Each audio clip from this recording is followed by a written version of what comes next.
Hello. Alright, I think things are working now, hopefully. Let's check again. Okay. Then I need to check. Check. Mic check.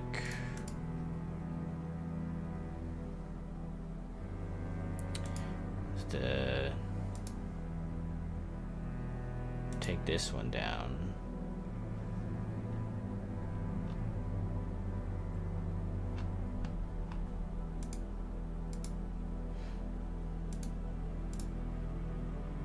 Alright.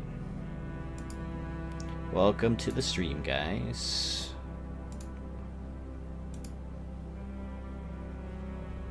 Hey, what's up? Okay, I was having a problem launching, like, from Streamlabs scheduling. So yeah, like, I don't know why, but like every time I tried to launch from the scheduled stream, for some reason it was like, oh, you can't connect to the server, sorry. And then I was like, okay, well,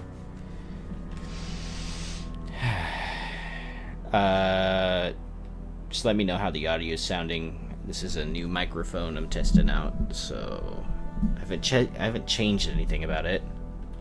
You've never used that feature? Okay. Okay, let me pull up my editor back up so that I can change the stuff.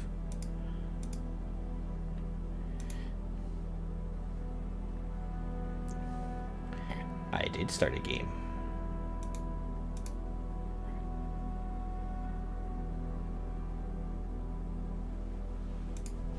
Alright, you guys see that? You can, cool. Thank you. Yeah, I haven't, I don't know, I haven't, like, I liked how I could schedule this stuff, but it didn't seem like you could do much more than just schedule it, and then I had to figure out that you basically have to go into the schedule where you launched it from in the first place, and then go live from there. I thought you just, like, clicked go live or something, and that didn't, I guess that's not how you do that. So for a minute there I had two streams, one that was scheduled and people were waiting on, and another one, so that was bad. And I'll go make sure that all my stuff is updated now.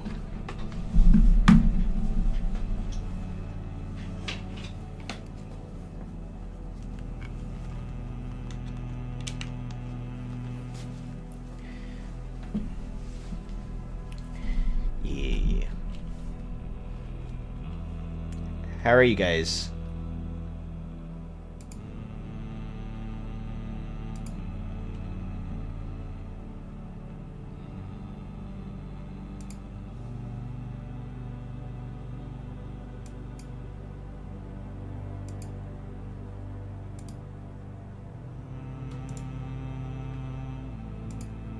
Copying the stream link.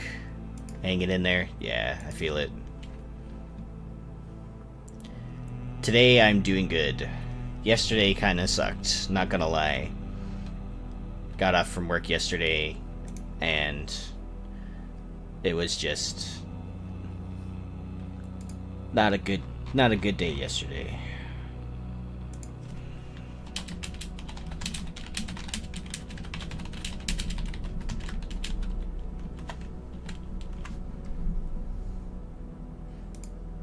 So that's okay though. Usually work does suck. Work sucks for everyone.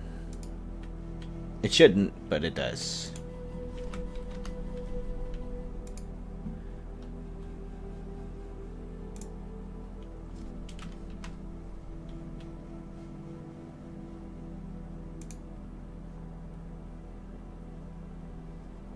I did.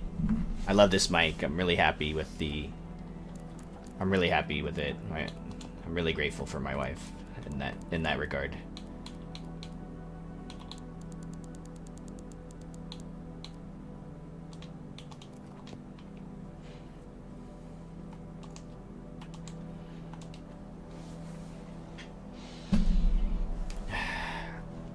have background music playing as well, so just let me know if that's too loud or if it's just the right volume.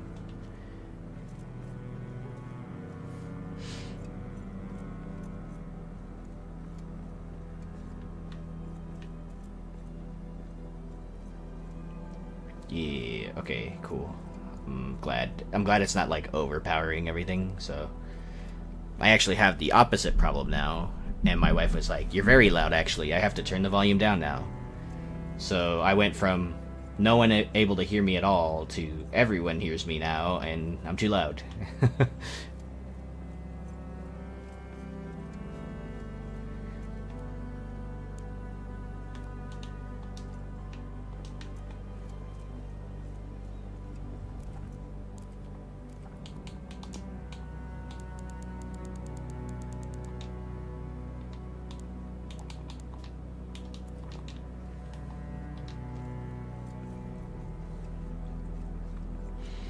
So yeah, I added these railings the last time that I was in here, so now you won't fall to your death, which is ideal. I still have to do the railings over here. I'm not gonna go down there. I'm not gonna do that yet though until like I actually have to go down there. And when Dusty, a 3D mic, I can hear you move it. Oh my gosh, I'm sorry.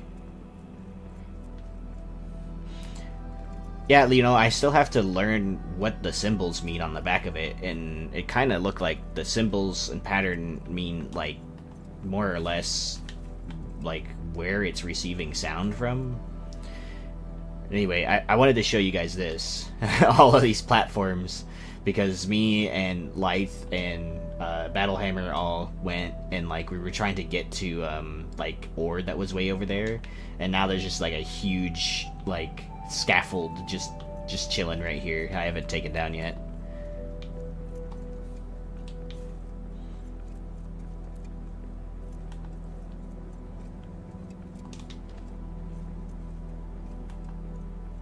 I went the wrong way. Wait, why is this here? Oh, cool. I guess someone added a doorway there, thanks. I don't know who it was, but someone added a doorway there so that I don't get any wards and stuff walking up here anymore.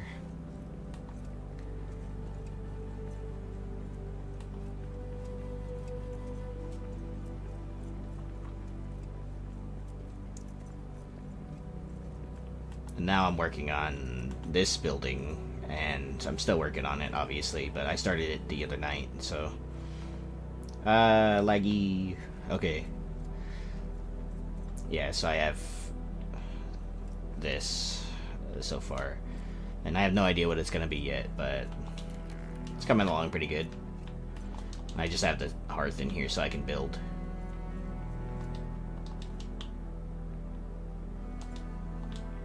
That was weird.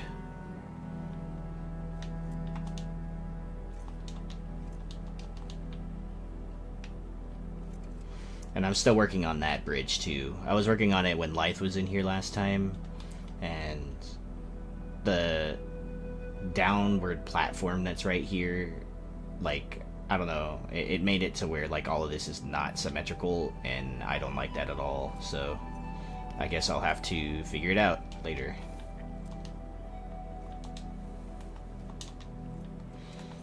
If I keep fiddling with it, I'm gonna get frustrated. And I'm probably just gonna end up destroying the whole thing.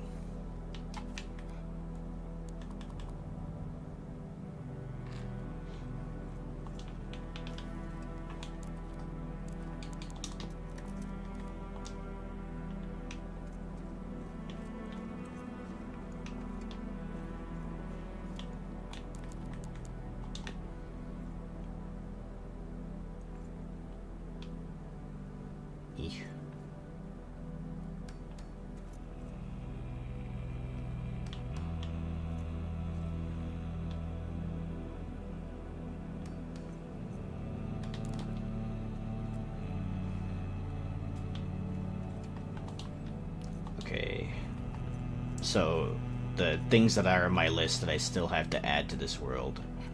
that I'll probably be adding to like the second floor, and all the way down is an inn and a library, a couple of houses, a bank, I need to do like a greenhouse of some sort, like a farm place.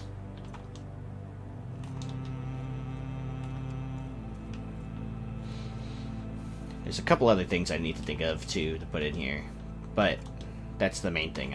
And I think I'm gonna build the inn down there, because it looks like I have a lot of space to work with down there for the inn. And I mean, if an inn's not big and has a lot of rooms, then why isn't an inn? So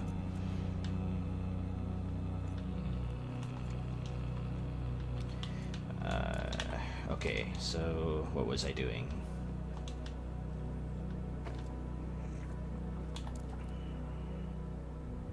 That's right, so I was building up.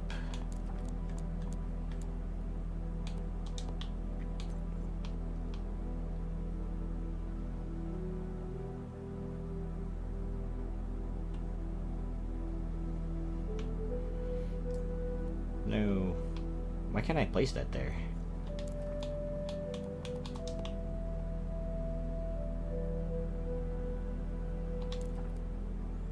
So strange.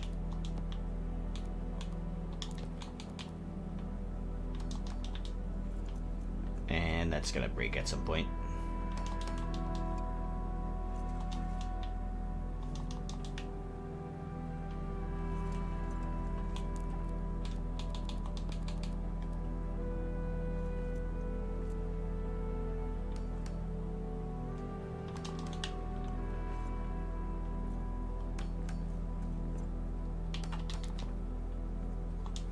What does that mean, by the way, 3D mic? Does it just mean, like, I get more sound from everywhere? Or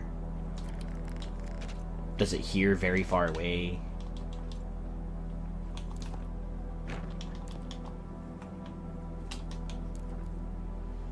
Hi, babe. Hannah is my wife, by the way.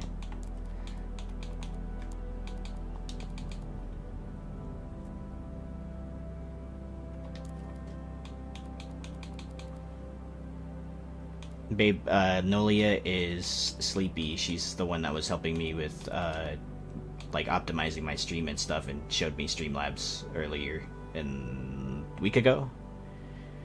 I could hear you fart from across the room. You can do that normally, though. There's nothing new there.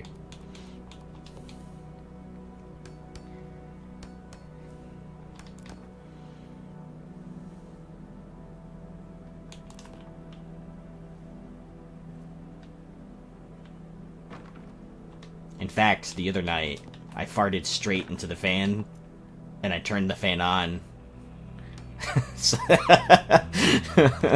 so that my wife would, you know, catch it.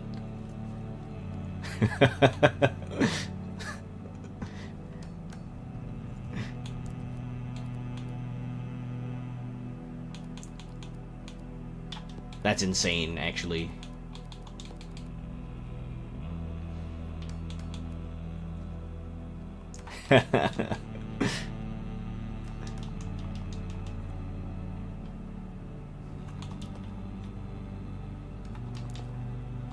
What has his stream turned into? I don't know. My wife popped in and it all went to hell. So, because she's like, I could hear you fart. Dwarven oven.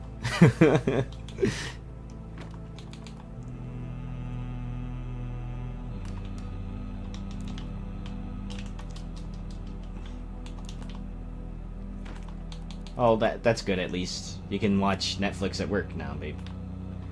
Whatever show that you're watching right now.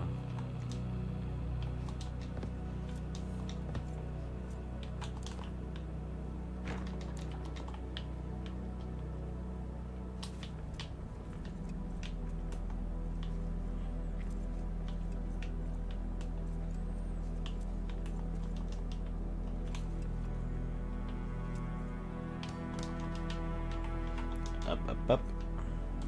Suits.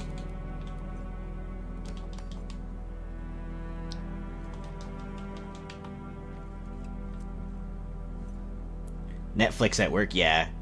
If it's that slow for my wife, she's able to watch some shows sometimes, and it doesn't seem like they mind as long as, you know, she answers the calls and stuff. So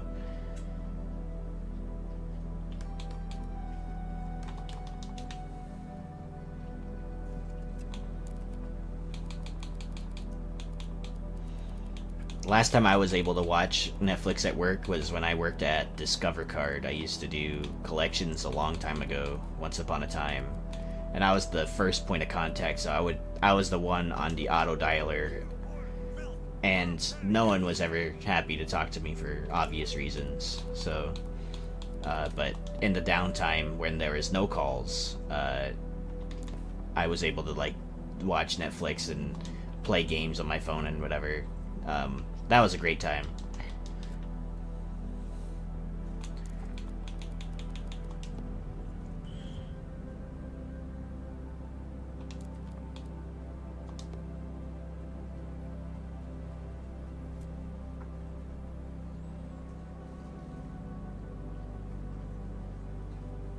ASMR video made with the Yeti so you can hear how awesome it is? Okay, I will check it out later. I always stumble onto those people on TikTok that do like ASMR live streams, and it's always like some water or something running in the background, or like them brushing stuff with the mic or using like their nails on the mic itself.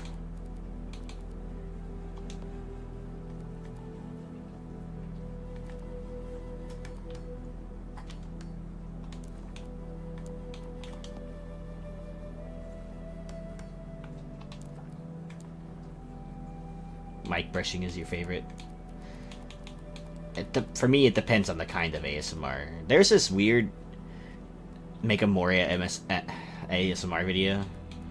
Yeah, I could probably do that. I'll just like post a video with this background music that I have going right now and just the sounds of building, I guess.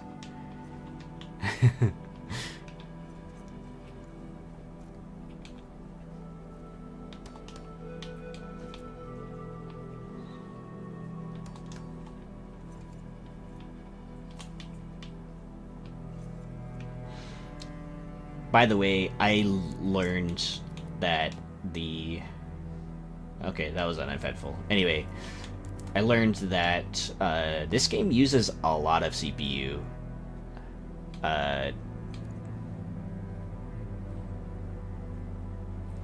Like, I was like testing it the other day, and I noticed this game like spikes between using like anywhere from 60%, anywhere from between 60 and 80% of my CPU, which is insane actually if you like play a lot of video games. Usually games don't use that much CPU, and so I was turning it up. Like, I was trying to shift more of the weight onto my GPU, because I have a 3060. So in my settings, I have it set to full screen now. I turned off VSync. I upped the resolution, put a frame cap on it, and then like I have the graphic quality on Epic and the NVIDIA DLSS at quality, and I'm still barely using like 45% of my GPU, and I balanced it out now to where like the CPU now maybe hangs a little bit at 45%. But it'll spike when I'm like walking through this room, obviously, and it's like loading all my stuff, right? So it'll spike to 80% and still up to 90% at times, which, I mean, I guess it's to be expected because this is a big room anyway that already kind of performs a little laggy. But especially with, you know, that and all of that, it's probably like way worse than, you know, than normal probably. My computer's just chugging along, trying to... It's like, it's too much stuff. It's too much stuff. Alright, I'm gonna take a sip of my coffee. I'm gonna mute my mic.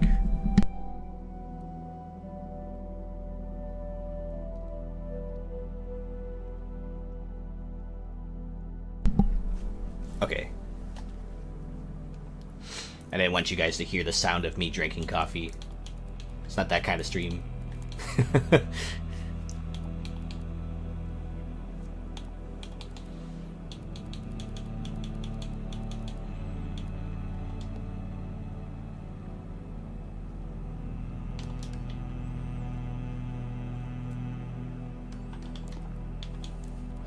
Your starting soon screen is pretty ASMR-ic. ASMR slurping. I need to watch your starting soon video again, or starting soon thing, because I think the last time that I watched it, I always have our streams like I think I always have your stream like muted though, because we're always all streaming together. Maybe that's why I haven't heard it, or I can't remember hearing it recently.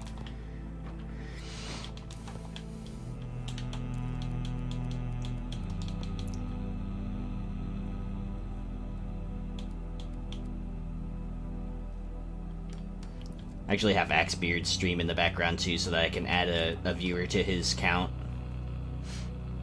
To his viewer count.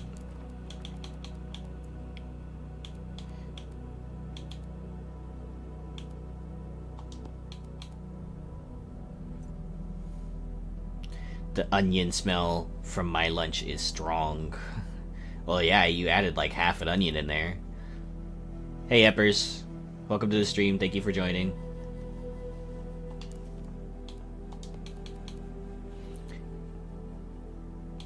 I got a new mic, and that's the update. I have a new mic now, and I sound a lot better. I'm not quiet anymore. Yay!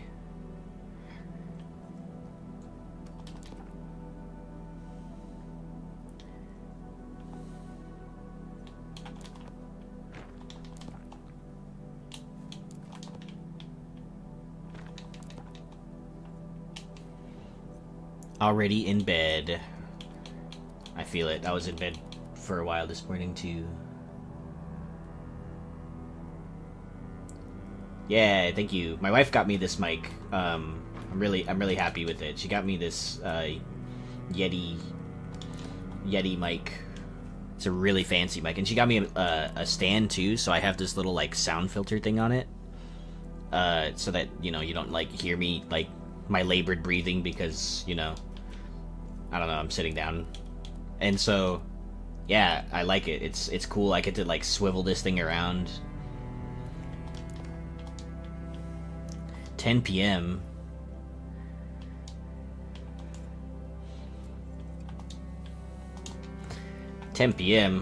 I'm usually up past 10 p.m. It depends on the day. Yeah, she got me for Valentine's Day. I'm still working on her Valentine's Day gift, actually. Can't disclose those details on stream, because then she'll know. She'll know what it is. She can't be allowed to find out under any circumstances. And she will poke and prod until she finds out, by the way. So don't tell her anything if anyone knows anything.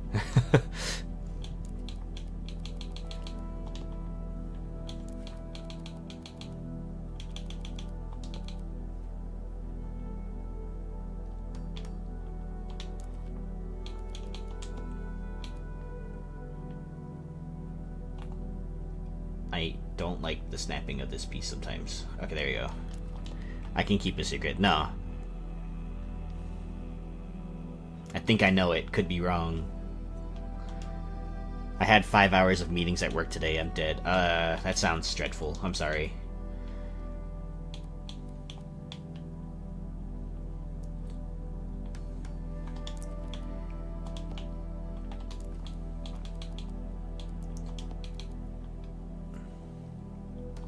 How many could have been an email?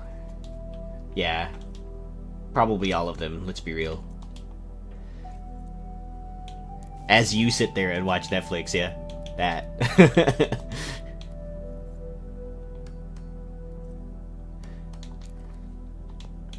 To be fair, when there is meetings and stuff from the union, my wife does have to go to those, and those are equally as not great. Though she does get that sweet union pay and those really good benefits, so, you know, there's that, too. Gotta weigh the pros and the cons.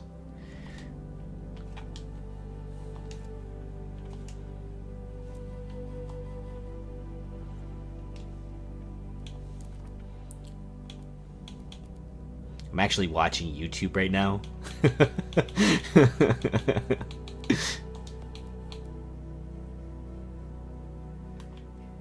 Yay for unions. Yes. Yes. I used to work at, not terribly long ago, I actually used to work at a Tesla factory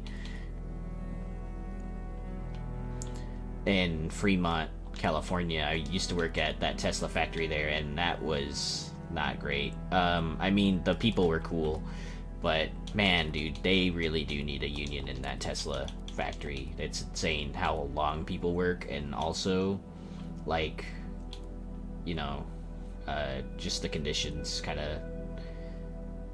I feel bad for the people that are still there.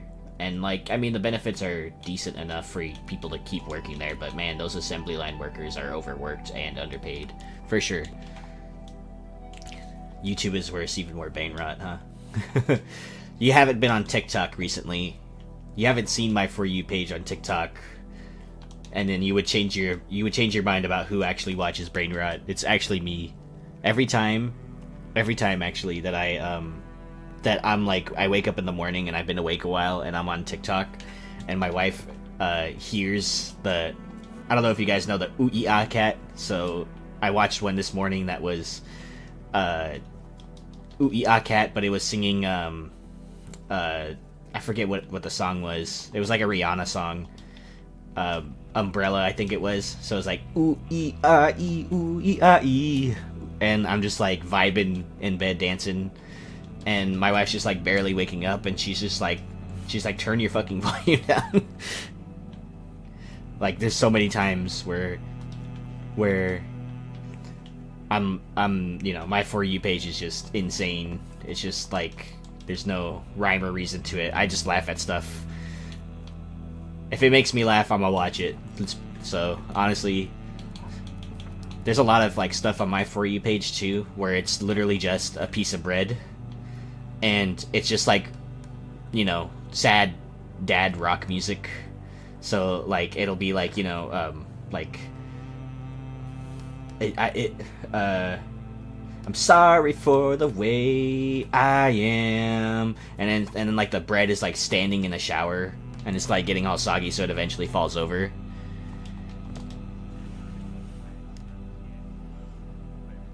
I'm German. There's a Tesla factory, and Musk famously hates everything about the fact because employers can't prevent workers from joining unions.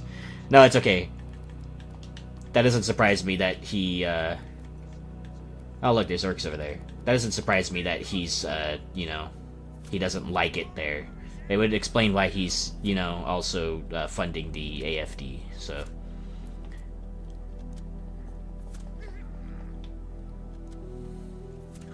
I'm sniping some orcs right now.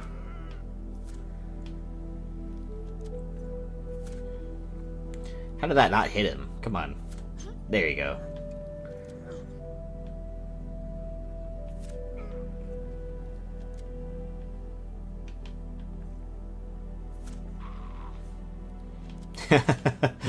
Dang it, dude. He almost fell. Hold on.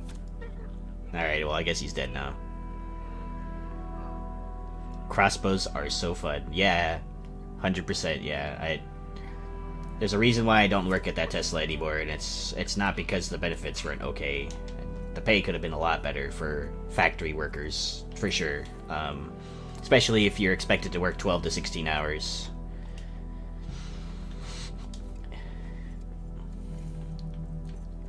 In fact, people work so long and so often.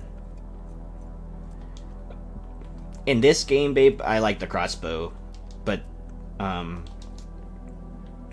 like if I wore like the gloves in this game that made you shoot faster, then I probably would be a bow person a lot more. But I don't wear those. I wear, what am I wearing? I'm wearing Durin's stuff right now, but I have the Grey Mountains cosmetic because that's my favorite thing that looks, in terms of like looks. Outfit of the day, yeah. I really like this wardrobe function, but you know, the one thing that they do need to add is like gloveless, a gloveless thing, you know, because what if I want to be barehanded? Why not? Also not possible in Germany, except for some sectors. No idea why Musk came to Germany. We're kind of famous for regulation and being part of communist Europe.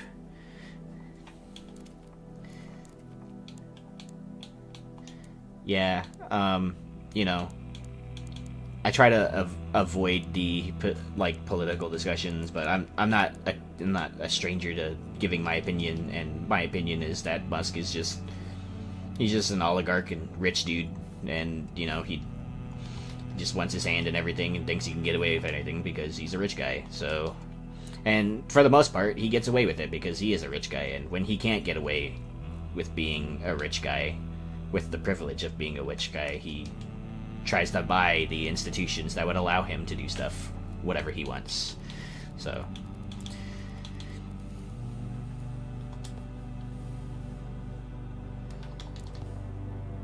no, it's okay. I am not a fan. I am not a fan of Musk at all, and I will voice that all the time. In fact, whenever he would come to the factory to give speeches and stuff like that for like all hands meetings, it was kind of awkward, honestly. So, and actually, if you live here in the state of California, if you were like informed, which I would say most people are, you would know that he was already kind of a not great person, because he was getting all kinds of, to this day, still has all kinds of like safety violations for workers and stuff. In his factory from people getting injured, and they have this rule in the factory where the vehicles have the right of way, but the workers work so long there that, like, you know, 12 to 16 hours, 5-6 days a week. At some point it was 16-hour days, so that they can meet quotas and such. And people were obviously tired, and the people that would drive the forklifts and all the other, you know, hardware and equipment and stuff would have, you know, end up running people over. But the rule there is that the vehicles have the right of way, so people had to constantly fight the workers' compensation people for, you know, workers' compensation for being hit by a vehicle because the driver was overworked and also very tired. So, you know, like he's no longer very well regarded in California, unless like the people, I guess the person you're talking to just idolizes a rich person, which is, you know, a concerning amount of people, but it's, you know, oh well. That is horrifying, yeah. In fact, I knew someone when I was there at that Tesla factory in Fremont, California, that had gotten hit and was a pregnant woman by a forklift driver who was a little bit tired, and she was in the process of fighting for her like workers' compensation, and essentially the company was trying to blame her, even though she was in the pedestrian walkway, right? She was in the pedestrian walkway, and she signaled to the guy that she was going to cross, and he, I guess, didn't see her. So she was in the safeguarded rail area and got hit. And so at the time that I left and decided I didn't want to work there anymore, she was still fighting, like, to determine, like, you know, if all of that was actually the fault of the driver as opposed to the employee, who should know better, supposedly. But she was also in the protected, guarded, like, you know, pedestrian walkway of the factory, so I didn't see how they were gonna get out of that. And there are a lot of people that used to sleep there too. They bus you out from that Tesla facility. There's a whole bunch of like bus stops. They pay for the bus, right, to pick you up. They pick all these workers up from various places around California, and but because like people live so far away, like they're busing people from San Francisco, which from Fremont is a little, like, an hour away or so, a little bit more than that, especially by bus, and especially during high traffic, right? And from Tracy, which was also another about 50 minutes to an hour and 10. And you got a lot of people being bussed out from Sacramento, which is almost 2 hours away. And so a lot of people end up sleeping there in like the break rooms and stuff, and or they bring an RV. And I knew a bunch of people that like had like a plan with like other coworkers to like rent like a, not rent, but like go in on like hotel rooms so that they could, you know, sleep closer to the factory so that they wouldn't have to go home, because it took them more time to go home and then only sleep for like 5 hours, 6 hours to come back to work the following morning, or to catch the bus for work the following morning. And I mean, it's great you weren't driving, but you know, yeah, it was not a great situation. Anyway, I am done talking about that. So I'm glad I don't work there anymore. Granted, I still have my problems working at, you know, casino and stuff, but like it's at least not nearly as bad as that. I deal with different, more petty problems now.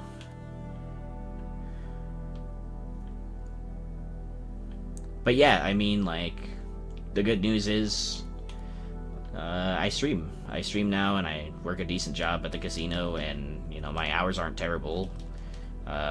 The management could be better, but you know, like, hey, at least I'm not working 12 to 16 hours anymore.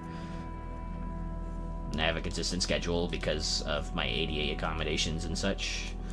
And now I'm streaming for fun. So life is good. There is good in life most of the time, at least.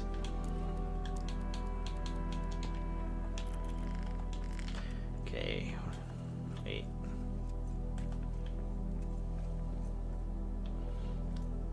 What am I doing here? Okay. Should I do a double window there instead?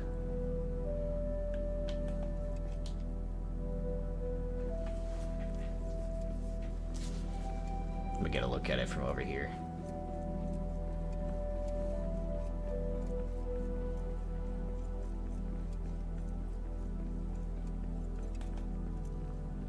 What about the stream event we get to do later this month? Yeah, that's awesome, dude. I was really happy. Actually, like, that was like the perfect good news to have following my kind of crappy work day the other day. So yeah, for people that aren't aware, later this month in February, a couple of us were invited to do the featured stream event for the game.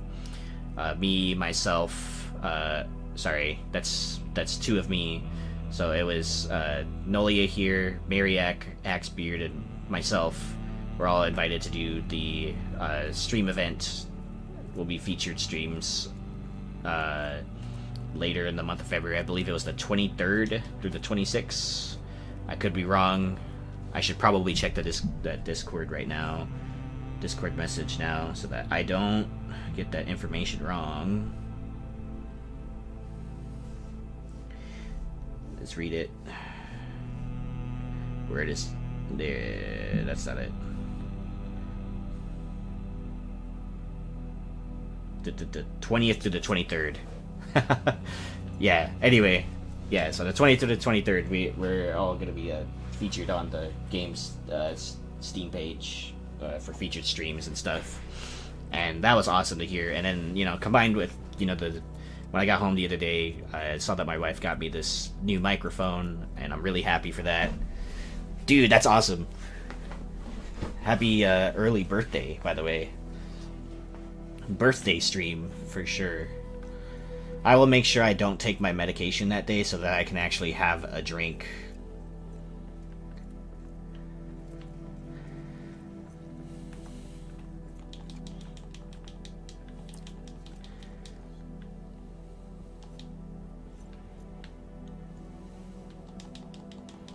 Stream as long as you want on your birthday. Nice.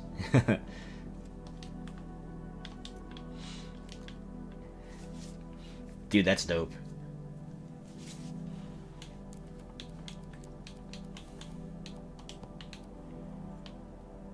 That's an awesome birthday gift.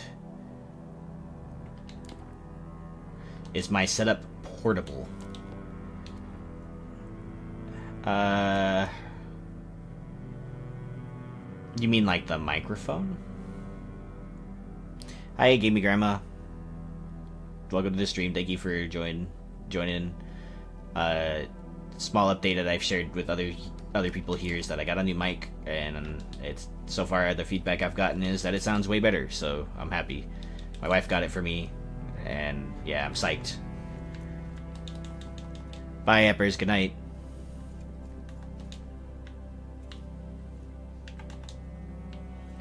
Thank you for tuning in. Appreciate it.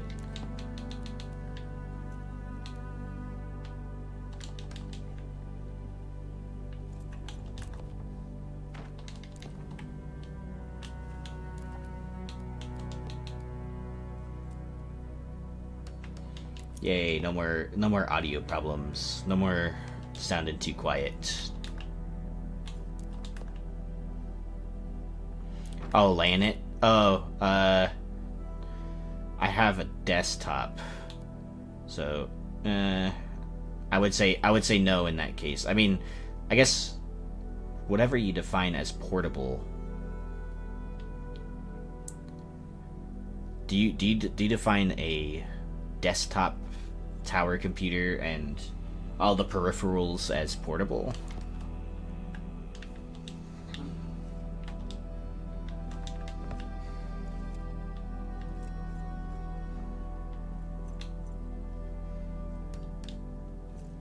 To be fair, though, I have carried my PC setup before to other friends' houses and like Xboxes and like monitors and stuff. So.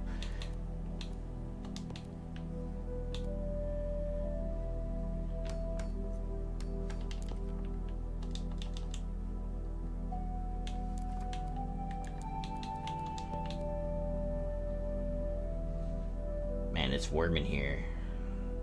My room. Okay. Hold on.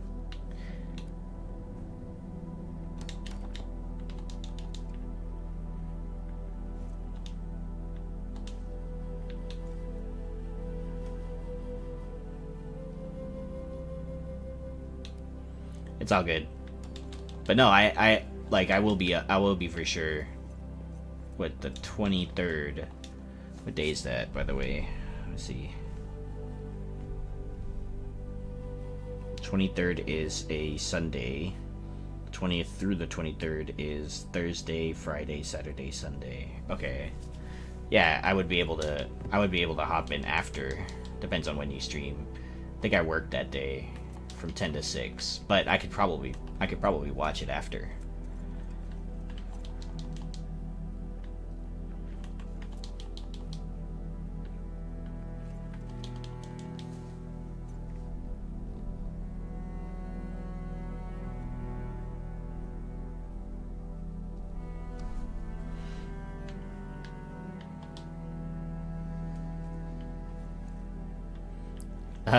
Yeah, I have Axebeard on too. I have him on my phone at the moment. And then I'm watching...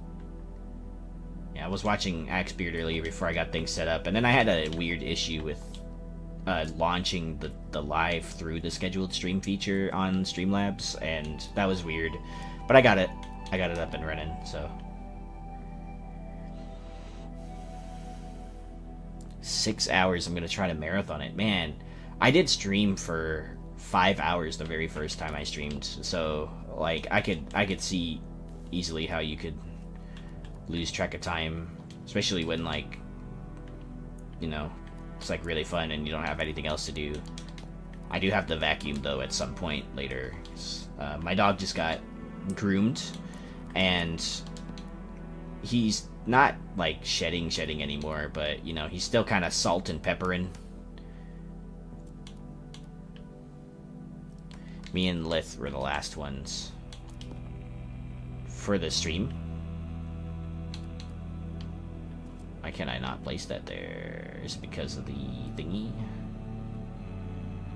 Oh. Nice. Oop, oop, oop, oop, oop. Come on.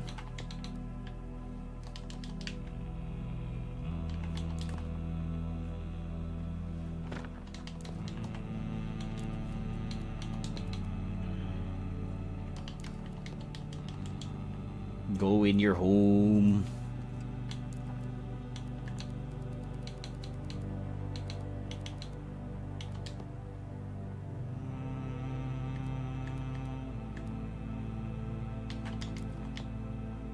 That is not how that goes. Let's see.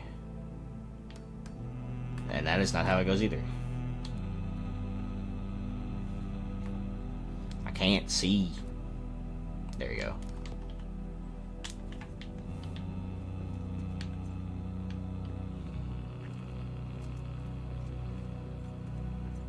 I think this will be the bank, if I can fit enough stuff in here.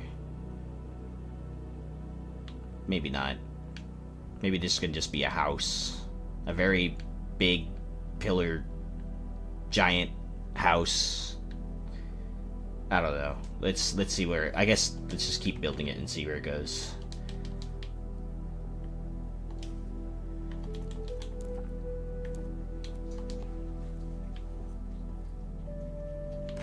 I really need to play Deep Rock with Light. I've been meaning to, and he's asked me.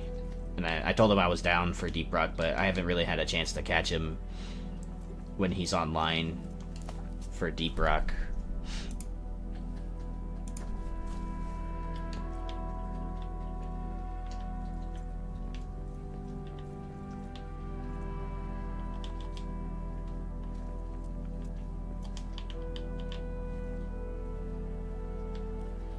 Is my plan to remodel all of the upper city? Yes, it is.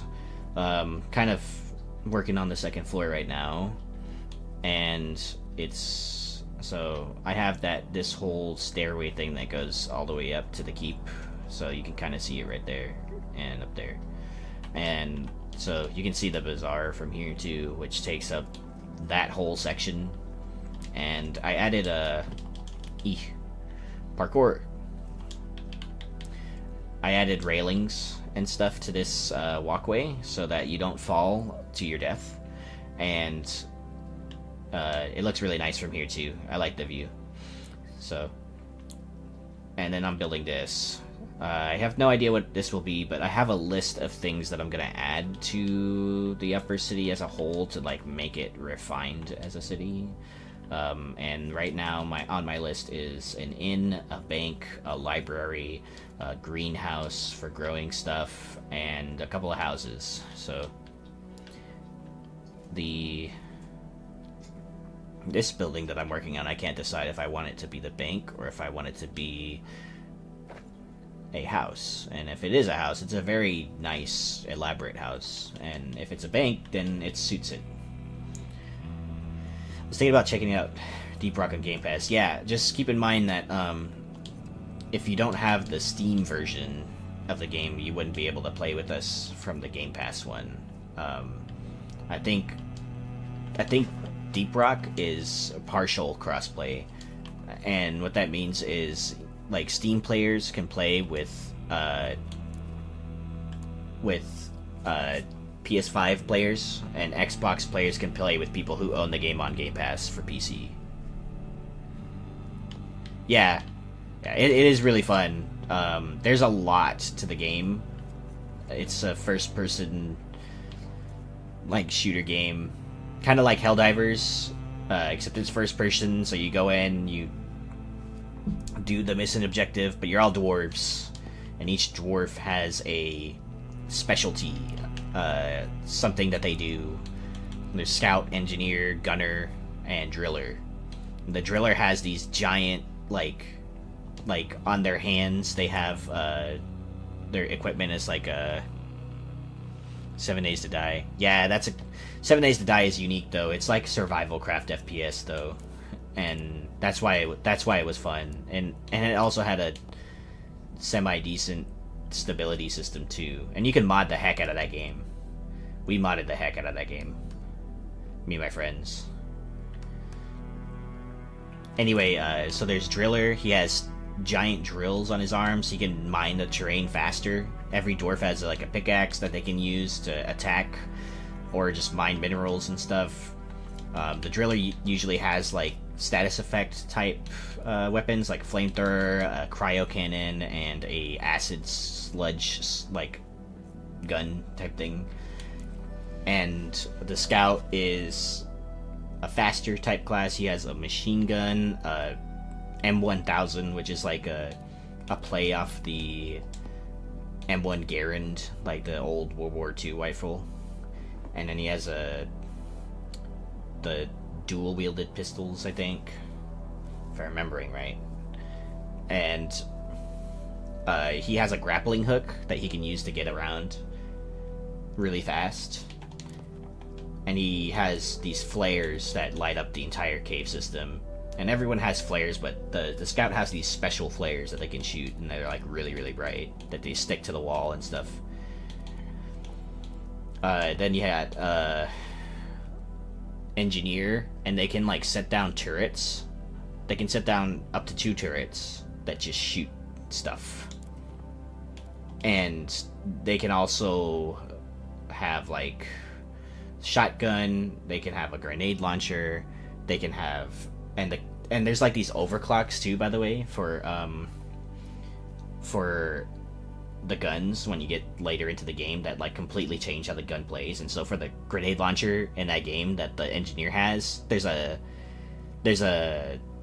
attachment or overclock called the Fat Boy, and it basically makes the grenade launcher shoot mini nukes, kind of like Fallout.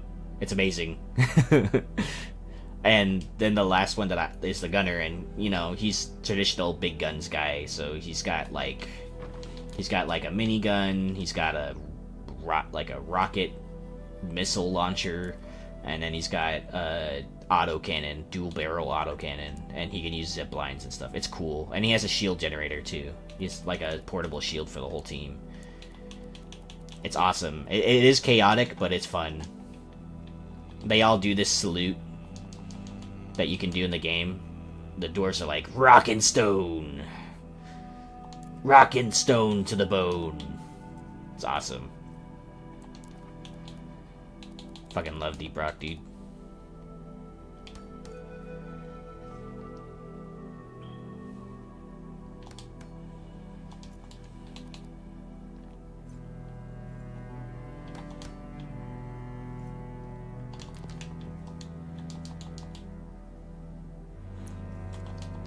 Oh, yeah, Rockin' Stone. Yeah, people were asking for that for a long time, for the devs to collaborate with Windrose on a song, and it finally happened. So, and it didn't disappoint. And I love the music video. I don't know if you've seen the music video, but the music video is awesome.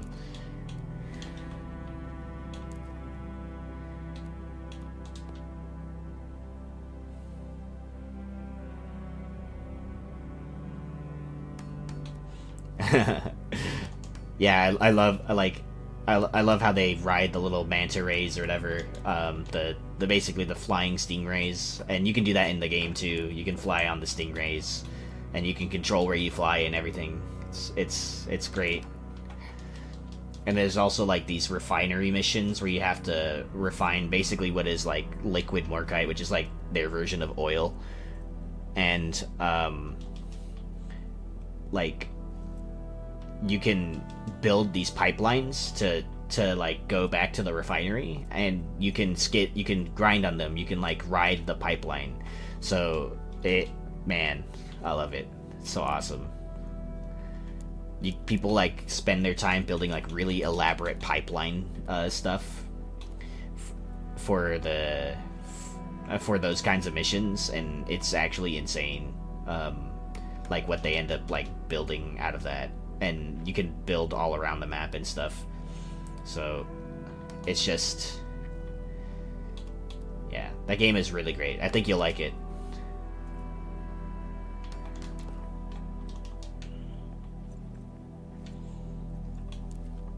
Waiting for them to do an RTM song. I'm sure they've done plenty of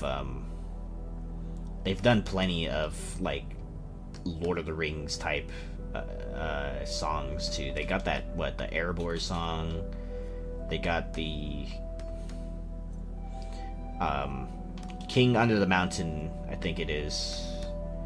Hail the King Under the Mountain. And that one's about Erebor. And the Battle of the Five Armies too. They have that one. Those ones are all great. Many token. Yeah.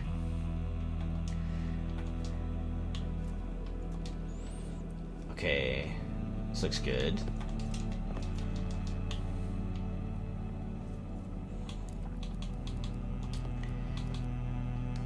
I have, like, a shitload of Windrose songs on my Spotify playlist.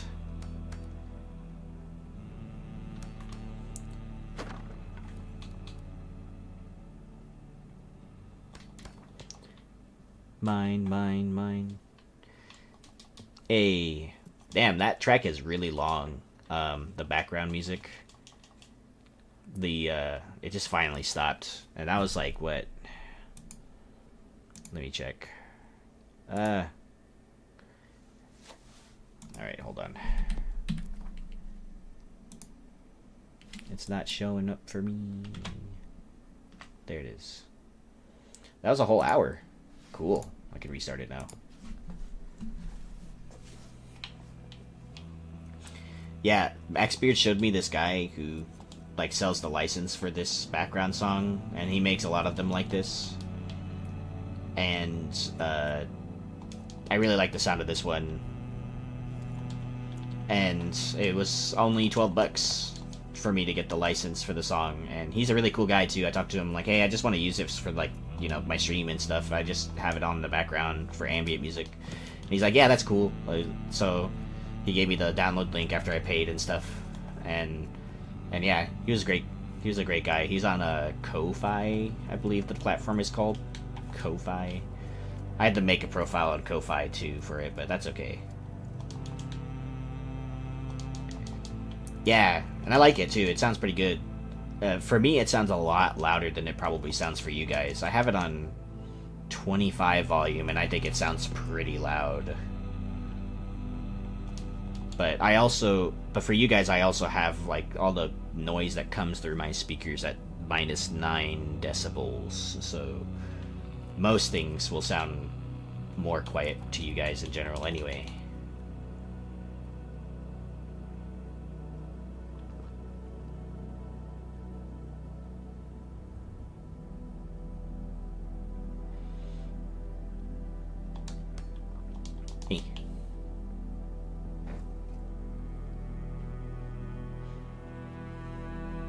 And it's very much in the background on your TV. Nice.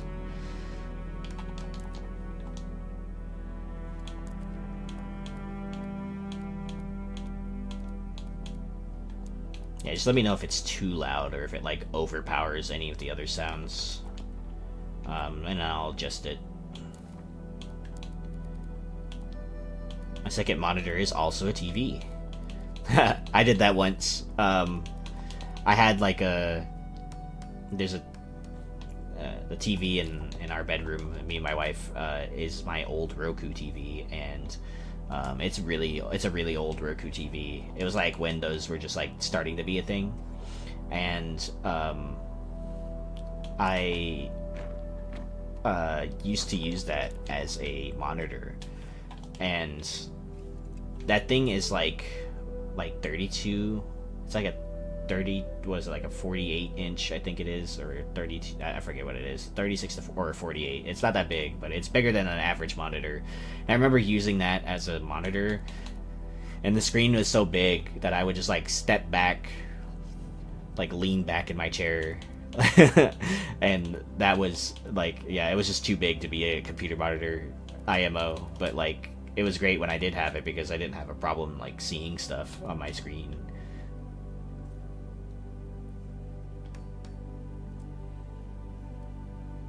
Look, there's works over there.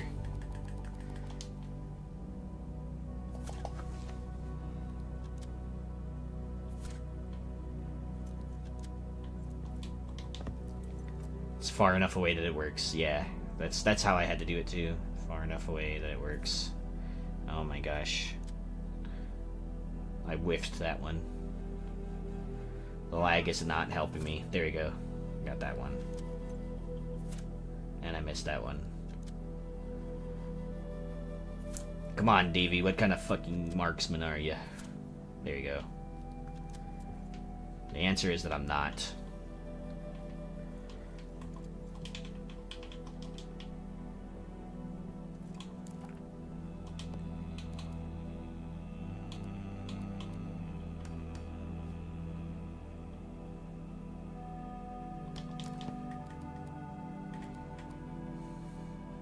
this really quick.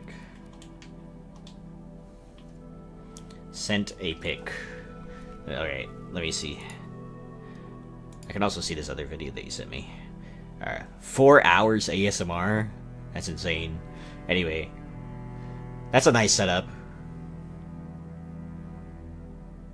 It's big enough. Okay, so yeah, that's actually like a really good setup. I didn't know you played off a laptop, by the way.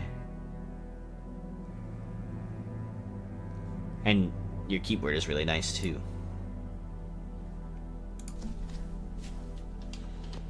Very colorful.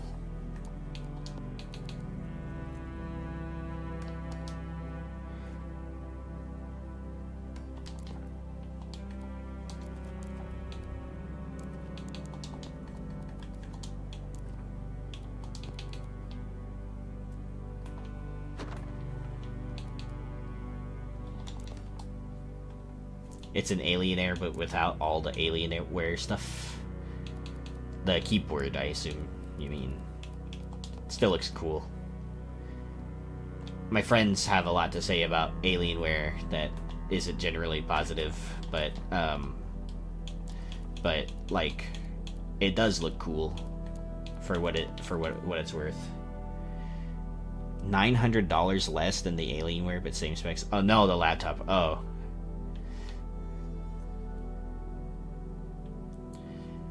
I was about to say, I was like, what?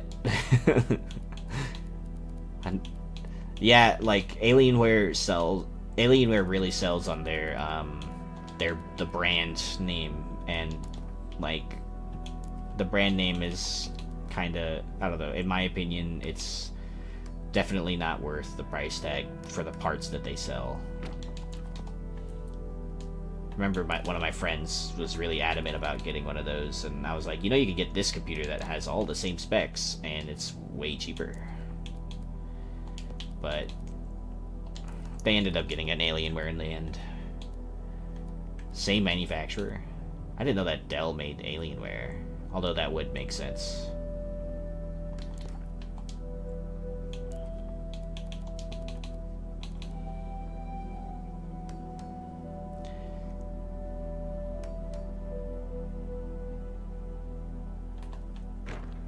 What is going on here?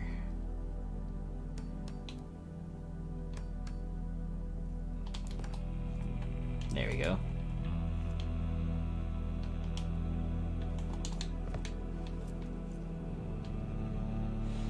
Lurk for a bit. Gotta get ready for a routine doctor appointment. Okay. Well, thank you for watching. I appreciate it. And good luck at your routine doctor appointment. I actually have a call with my psychiatrist tomorrow. Tomorrow at 11. So, yeah.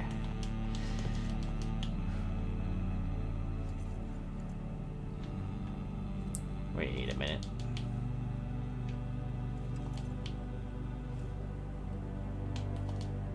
Okay, there's a problem here. It's your psychiatrist too? Oh, that's insane. That's crazy. Yeah, I'm seeing my psychiatrist about the... I'm seeing my psychiatrist about the Adderall that she prescribed me. It's just like a standard follow-up or whatever, so she's gonna ask me, oh, how is it for you? And I'm like, I'll be like, oh, well, it works, so that's what matters. In fact, actually, I totally forgot to take that today. I should probably do that before I completely forget. Hold on. I'll be right back.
I am back.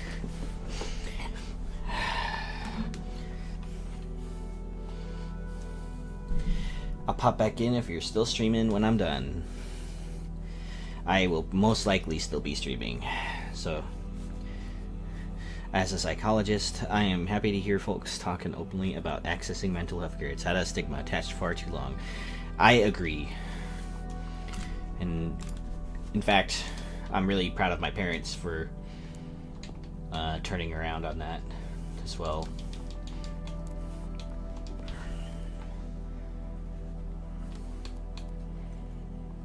I basically grew up not knowing, my entire lifetime not knowing that I had ADHD. And it was only recently, and by recently I mean the last several years, that I went and sought like a diagnosis for it and stuff. And I wrote down like a list, and it was actually partially because of my wife. And she's like, you know, do you know you have ADHD? And I'm like, what do you mean? She's like, oh, you do this, that, and the other. You didn't know you had ADHD? And I'm like, no. And then, so I wrote all that stuff down. I went to the social worker, psychologist and stuff. And then I got like an official diagnosis from an MD sometime later. And then I had to redo all of that paperwork for your textbook. What?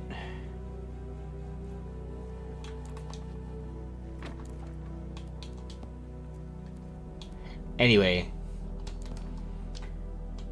Textbook ADHD. Oh. Okay, anyway. So like, yeah, so like that's my wife, by the way. And I wrote down like all the symptoms. I went to a psychologist and I got diagnosed sometime later. I had to redo that assessment actually through Kaiser Permanente recently. And they just basically affirmed that I have it. I mean, like, in fact, they were just like, oh yeah, like your symptoms are consistent with the 99th percentile of severely symptomatic cases. I'm like, cool, okay.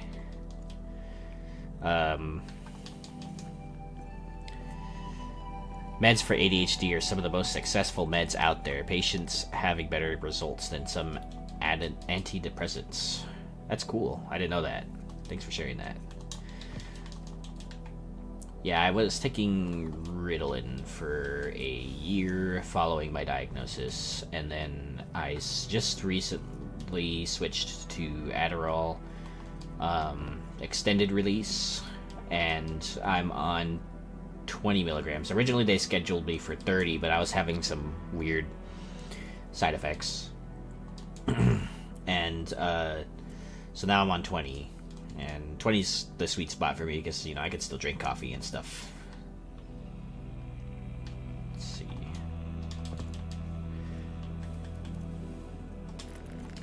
But yeah, the main point is I went like my whole life not knowing that I had it, and then when I talked to my parents about it, they were like, oh yeah, we weren't sure what it was because, you know, you were really smart and you were gifted, because I guess I took some state program tests and stuff. So like they were like, yeah, you were gifted and stuff, so, and you were doing good in school, so we didn't know what it was. But sometimes, you know, you would forget to do stuff, and you know, it became more clear to us and stuff. And I was like, well, I guess I know now, at least. I can't see your video. My bad. I forgot to click on it. I'm over here walking around, building. There we go.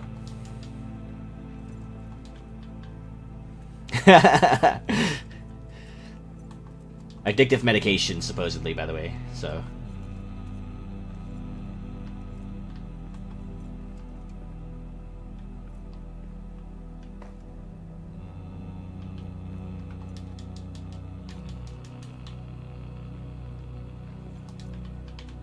Okay. Now what do I want to do with it, all this? Ow. It's lagging.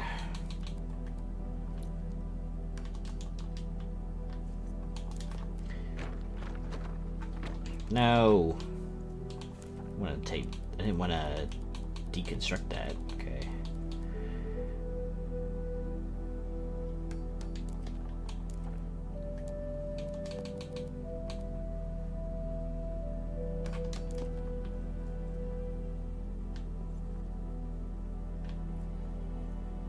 Well, that's the ADHD. Yeah, probably.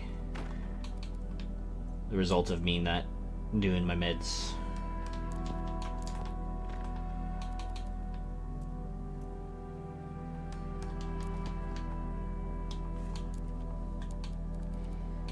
Where was I talking about? Oh yeah, I had to like get a bunch of like workplace accommodations and stuff.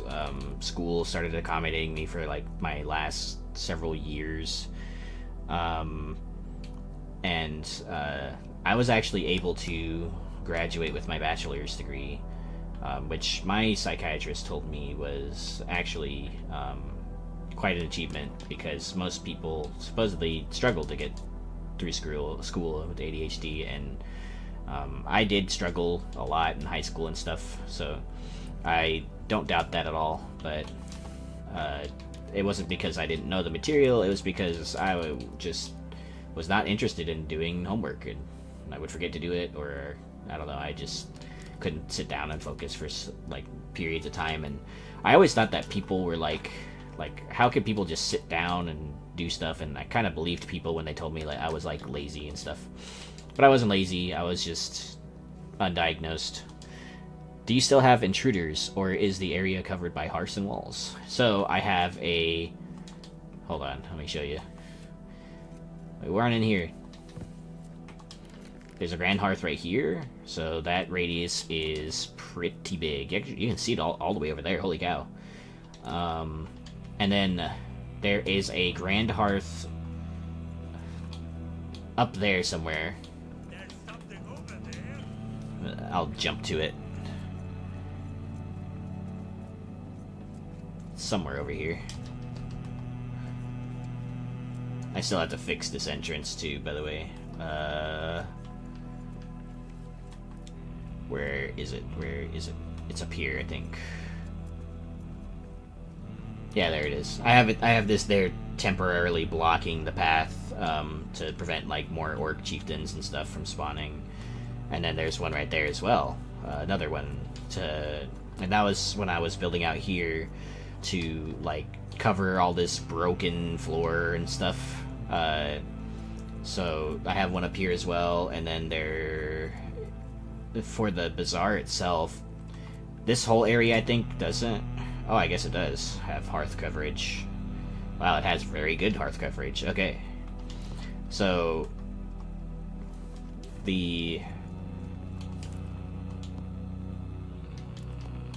wow, you can still see it too. Look at all that hearth coverage. Anyway, so you can't see it from here, but back behind that facade is a grand hearth that covers the majority of the bazaar, and then the fire pit right there is 2 stone hearths, and then in the stall part of the bazaar there's a tiled hearth. And then if you come down here to this, this might make some of you guys feel sick, sorry. There's a tiled hearth right there, and the reason that I had to build it there was so that I could place these railings and stuff. And plus I'm gonna build down there eventually. So the main way that enemies come up here is through like basically just like patrolling their way up here. They don't actually spawn up here. In fact, I don't think I've ever seen enemies spawn at my base. And like I was telling Guy, because I was asking how does the siege thing work, because they always seem to attack some hearth like way up there in the corner, and none of them ever spawn, right? When I was asking that question, he said it was the oldest place hearth, but if it was the oldest place hearth, then they should be sieging that one up there, because that was the first one that I placed when I built the whole keep. Well, first that I placed after destroying the other ones that I temporarily built, and then yeah, so they don't spawn up there. Like, I keep getting sieges up there from time to time. Nothing ever spawns. So they usually have to spawn from all the way over there, or all the way over there, and then they walk their way up here. So it's mainly just patrols walking up, and that's the only enemies I ever get that spawn in here. Everything else basically prevents them from spawning. I mean, you can see the hearth coverage, like it's even all the way down there. That's insane. I actually figured out that the vertical reach of a grand hearth is around 20 to 30 fathoms, because of this building project up there, because of Firemane Keep. So 20 to 30 fathoms that a hearth reaches below. The grand hearth on the top in the mess hall of Firemane Keep reaches all the way down to that floor, and then to this floor. And once I start down here, that's where it ended. So that's actually insane hearth reach. So really, you could cover this whole room with like maybe a handful, I would say, of strategically placed hearths. Right, and like, I don't think that information is available either, because you know, like, no one ever really needs to use the vertical reach of hearths either, right? And then it wasn't until I started building this that I realized, okay, actually, that vertical reach is insane, 20 to 30 fathoms. In fact, you could see it from. Let's go walk upstairs really quick. I'm gonna walk over here. Ah, there you go. I broke my fall. One of these days, I'm gonna biff it and I'm gonna like completely miss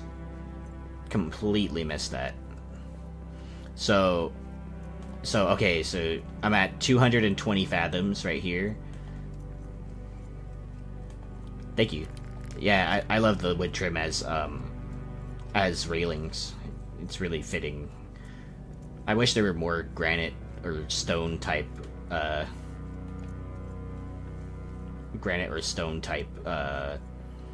stuff. So okay, right here you're at 207, and then this is from 220 fathoms, by the way. The mess hall is up here on 205, so you're looking at about 15 to 20 fathoms of reach from this hearth up here all the way down to where the bazaar is. Actually, I could jump there too. Parkour.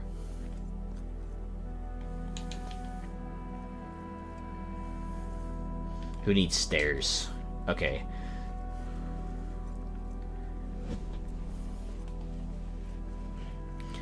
So yeah, that's insane. So right about here, 222 fathoms is where I lost my hearth coverage from up there. So you're looking at about 15 to 20 fathoms deep of coverage. And keep in mind too that technically the Firemane Keep is slightly elevated because the entire foundation is on a stair, like a natural stair. And then I also raised it by 1 or 2 adamant blocks on a foundation of adamant blocks. Parkour. I'm seriously gonna biff it this one time. I actually can make the jump from here to there. If you like time it right and you do the sprint jump thing and then rolling in midair, you can make it. I swear you can. Watch, I'm gonna die right now doing this. You don't need bridges, you can just jump. You're a dwarf. You can make it from right here, I think. Yeah, barely. I got saved by that rock cliff.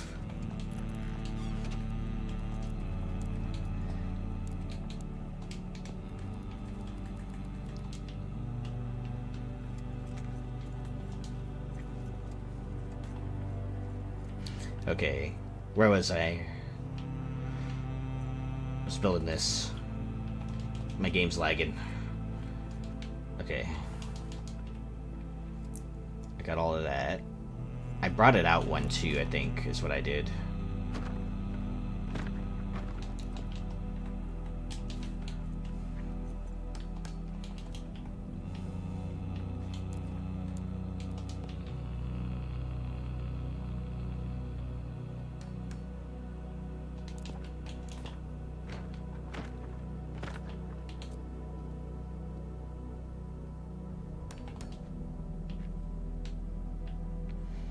I hate those really tiny misalignments.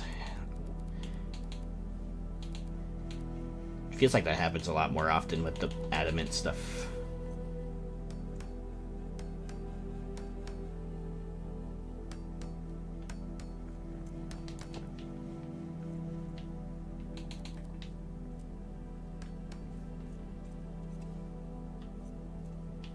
To figure out what I gotta do with this later.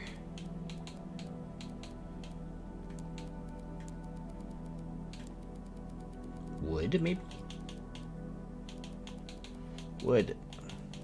Come on. There we go. The navigation on controllers sometimes is not great. Sometimes it'll like jump menus. Not like dogging on the game or anything, but like when I try to select stuff in the granite menu, for example, and I try to like make my way over to gold or something, sometimes it'll like just straight up jump to the next section like that.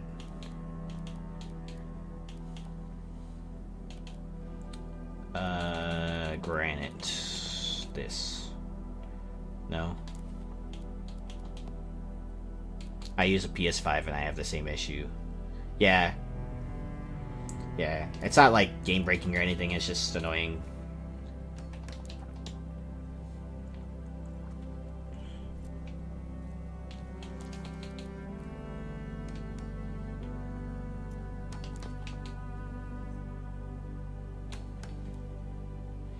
Remember one of the guys, Trip, I think his name is. He said it was criminal. He said it's criminal that you built all of this with the controller. And I was like, yeah, that's the only way I play. The second that I knew that I could use a controller on this game, that's what I did. That's my preferred way to play games. I don't know. It's probably because I started gaming on Xbox a long time ago when, you know, Xbox console came out back in the early 2000s, early 90s, early 2000s. Original Xbox console. Remember, I had Halo. When I went to go to the top of the granite menu, I select the wood tab and then go back to the granite tab. Ah, that's good. That's good advice. I'm gonna try that next time. In fact, I had to do that right now. It let me do it this time, so.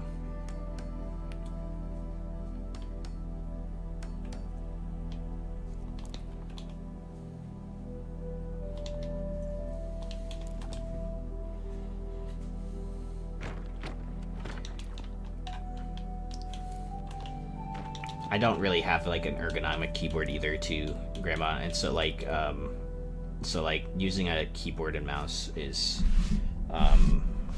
like, you know, I have my hands on there and it's not really great for my wrists, especially since I already use a computer most of the day for my job, so, you know, continuing to use a keyboard and mouse even at home is not something I want to do.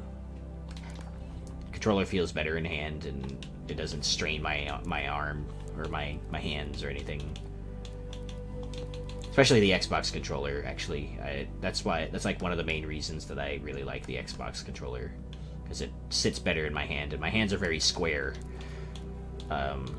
So that's why I like the controller better, because Xbox controllers are generally really square, and my hands are square. So.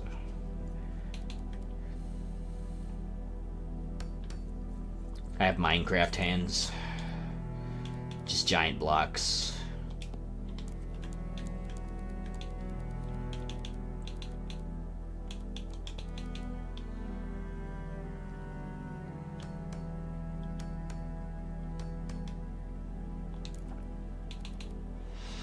There are a few bonuses in respect to mechanics with mouse keyboard, being able to just press a number in the hotbar. Yeah, that's a good thing too. I also like the ability to scroll the hotbar without actually using the item. Because on controller it's kind of a problem. If I were to scroll over to my Limbus spread right now, I would use it, right? So like that, like I end up using that, and in a fight that actually doesn't do well for me, because if I need to go switch over to something and I happen to land on my shield, I'll lose my shield in the middle of the fight. And that's fine, I guess, but I understand why they may have done it that way, but for me, that makes it really difficult.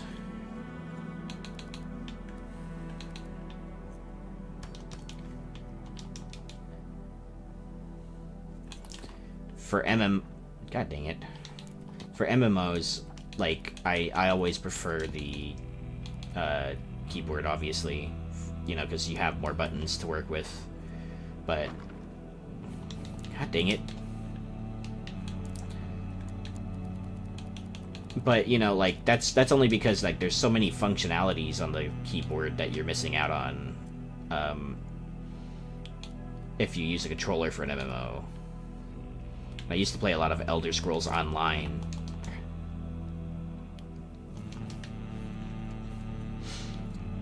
Cool. I used to play a lot of Elder Scrolls Online, and I played so much of that that I ended up, like, reaching, like, this insane level, and playing, when I finally got around to the console release of that game, playing it with the controller was so different. It felt like playing Skyrim, but it was an MMO. But it also lacked in that regard, because if you were a PvP person, playing on controller isn't really ideal, especially when you have so many of your abilities that you miss out on, that you could, you know, proc or something.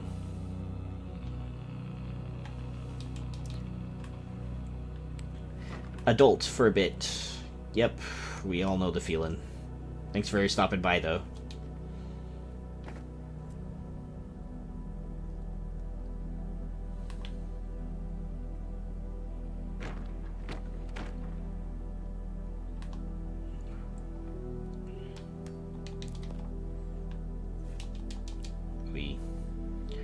I'm getting a lot of frame drops right here.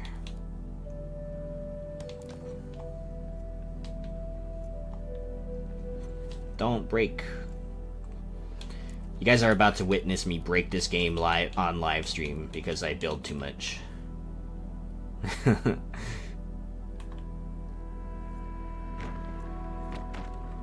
dang it.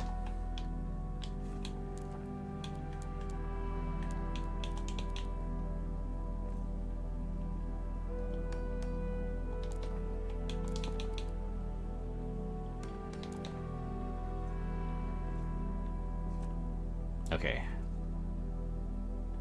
Now I need to place that thingy again.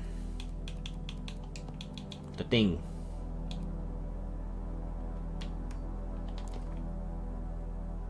That's like ever so slightly lower.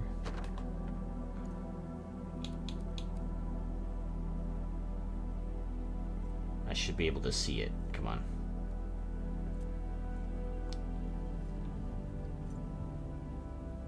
Oh, I had it. There you go. You have to be able to see this part right here. That's how I knew I was aligned.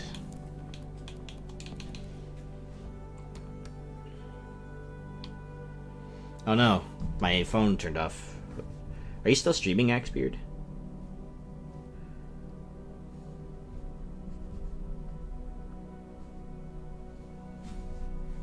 You are still streaming. Cool. Alright, there you go.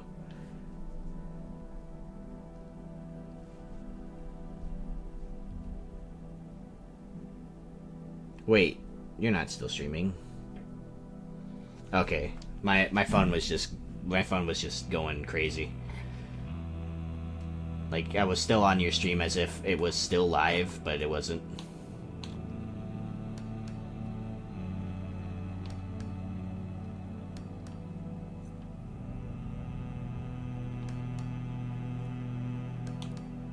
Oh yeah, Xbeard, I'm using that background music, so let me know how that sounds.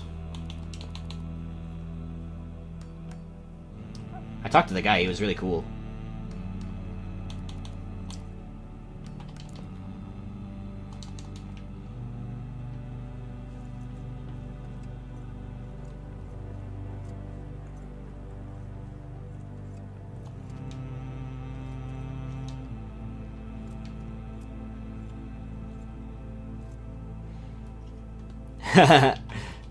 It's that music that you linked to me a while ago. I bought the guy's license on Ko-Fi for the $12 or so. He sent me the track. I told him what it was for. So I'm just gonna play this on my live stream in the background if that's cool. And he's like, yeah, absolutely. And I was like, nice. So now I just have to put the little thing in the description of my videos, which is fine. It just like adds him and credits him, obviously, which I was gonna do anyway. But there's like a specific way you have to go about it.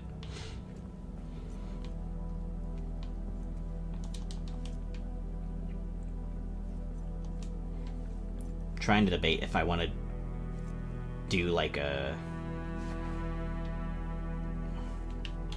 roof, like a roof with this, or if I want to do something else. I can make like another floor, but then this building would already be insanely big. And considering that there's already another insanely big building over there, maybe that's not good for CPU reasons. But hey, I have enough CPU, I think. We'll find out. We'll find out if I have enough CPU. The narrator says he in fact did not have enough CPU. And he set his computer on fire.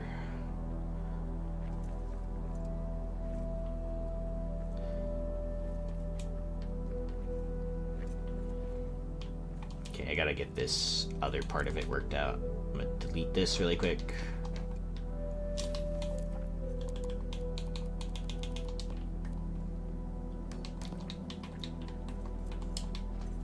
Oh, you know what? I forgot to post to Reddit. Probably should do that. Copy and... You know, I really should check on the Reddit. I haven't been able to check on it in like a minute.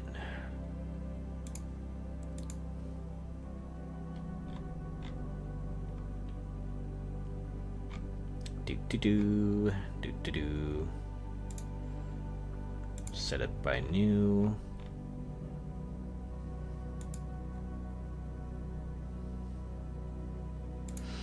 Oh, I see you just responded to someone about a Namus Beast, and they didn't use a spoiler. I'm gonna use a spoiler tag on them. Alright, now I can create this post.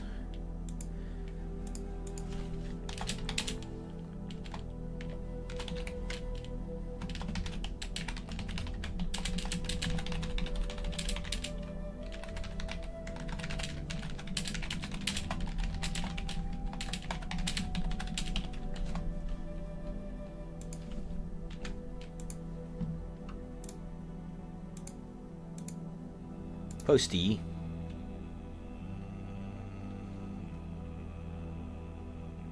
Nice. If it breaks, it breaks. Imagine that in the voice of Dolph Lundgren as Ivan Drago.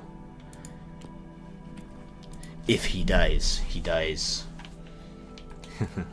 Dude, I love that Rocky movie. I remember watching all the Rocky movies. One of my moms was telling me about it, and like, yeah, these are good movies. I actually started on Rocky. Is it the first one? Rocky 4 is my favorite. Yeah, it's so good, dude. I also like the one with Mr. T. Oh, that was quick. Welcome back. I have a video call with my psychiatrist too, so that should ideally be pretty quick tomorrow.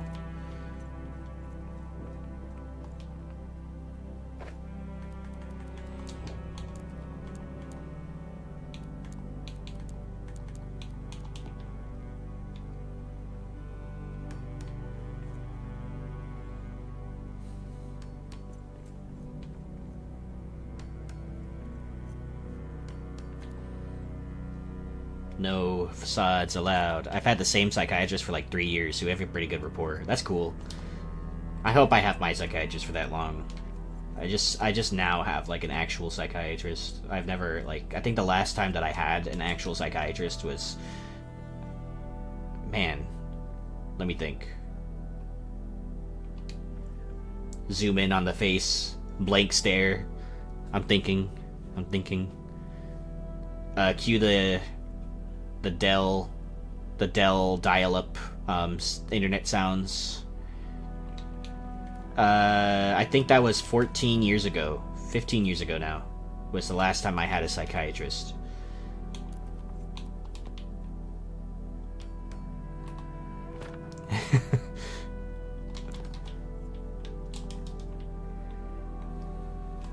...2010.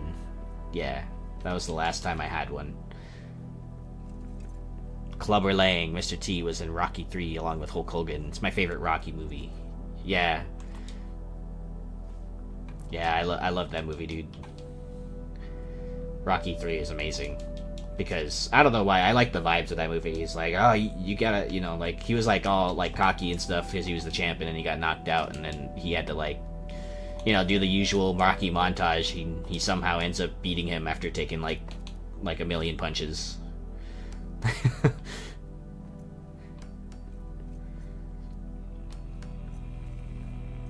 I actually even wanted to be a boxer at one point because of the Rocky movies.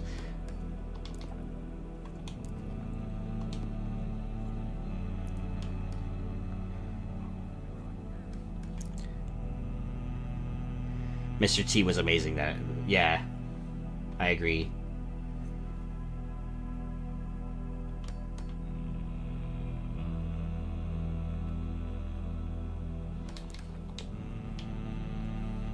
Man, I kind of, you know what I kind of miss is watching those old World of Warcraft ads, and like, you know how Mr. T was in one of those.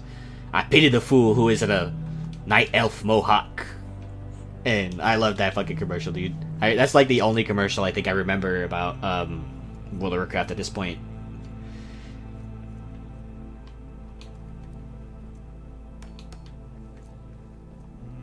It was actually insane the amount of celebrities that had like character cameos in World of Warcraft at some point.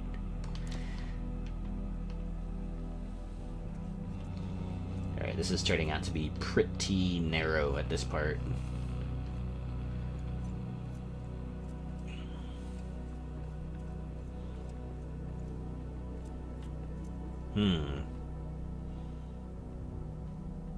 Hey Nolia, how do you set up those like little like when someone tunes into the stream or something and it like shows up in the alert box, like how do I like play like a sound like welcome or something, I don't know, or like I play like a meme noise or something?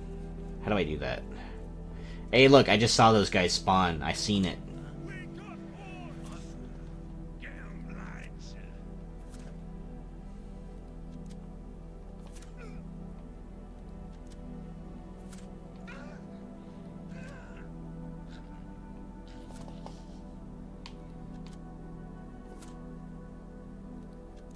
You can point at me all you want. There you go. Now you're dead. I watched that movie so much when I was a kid. I named my cat Rocky, and my dad's buddies called me Tiger because I sang the song. Yeah, that's awesome. Yeah, I had an unhealthy connection to those movies as well. And also Indiana Jones. In fact, to this day, I still have an unhealthy connection to Indiana Jones and Rocky Balboa and Star Wars and Avatar: The Last Airbender and the regular Avatar, Blue Avatar movies, and the list goes on. And Lord of the Rings and and Star Trek and and Warhammer. When I was on Twitch, it just kind of happened. I'm actually gonna work on trying to set it up for my set it up for YouTube. Okay, cool. I added the alert boxes, but nothing happened last stream. Yeah, so like the only thing that showed up in my alert box was from Twitch, which is actually crazy because I'm not streaming to Twitch right now. And admittedly, I did like cancel another subscription to buy this one. Even though I think the pricing is kind of insane to try it out sometime and see how I like it, but like the only alert that I've gotten is from Twitch, and it just says that Jimmy followed me. Jimmy from the Discord. Hello, Ian. Welcome to the stream.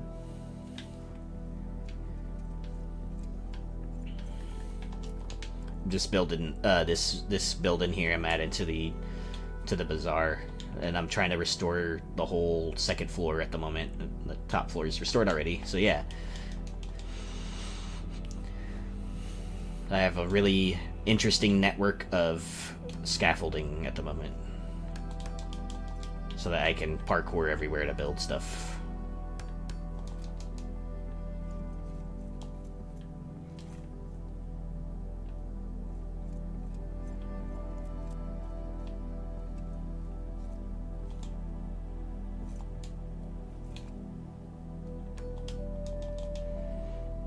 The whole building is covered by wood platforms.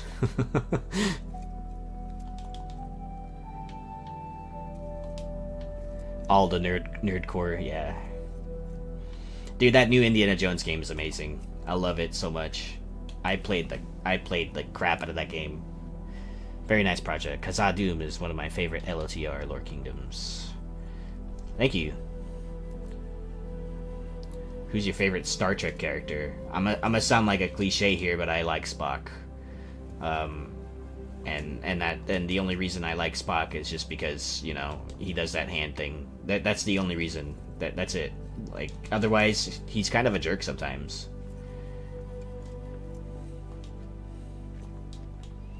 Kirk.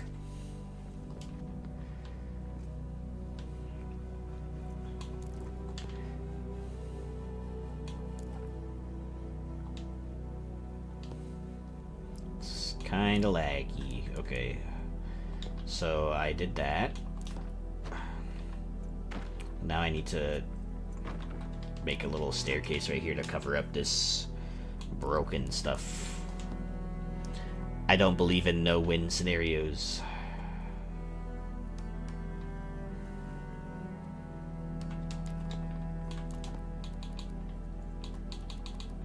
What do you guys think of those new movies? The newer Star Trek films?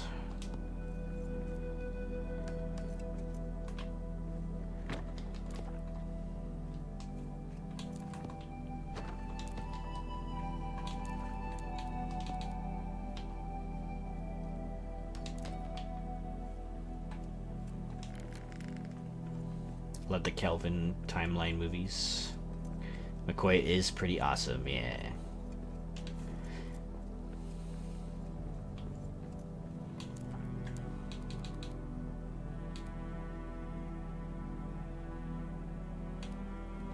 Who's the director of the new films? It was the same guy, J.J. Abrams, right?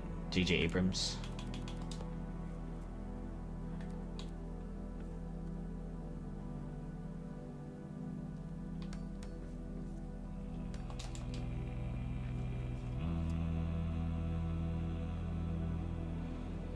I thought it was very action. It was very action movie. When I watched it the first time around.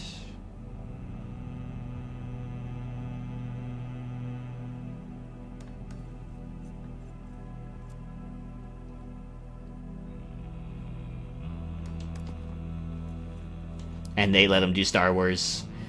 I mean, there is some good that came out of that. I mean, the sequel trilogy, okay, you guys can hate it. But, hey, we got The Mandalorian. We got Luke Skywalker in his prime from that. We got what was the other Star Wars series that was really good? The Han Solo movie wasn't bad. Rogue One was really good. What else? Trying to think of the other series. We got the Obi-Wan Kenobi show, and that was awesome. I love that show. I didn't hate them. Yeah, you know what? Like, I'm on the same boat there. Like, they're not great. They could have been better. For sure. But, you know, I don't think they're, like, the worst thing. The worst thing would have been, like, I don't know. Like the Star Wars Holiday Special. Like the old one.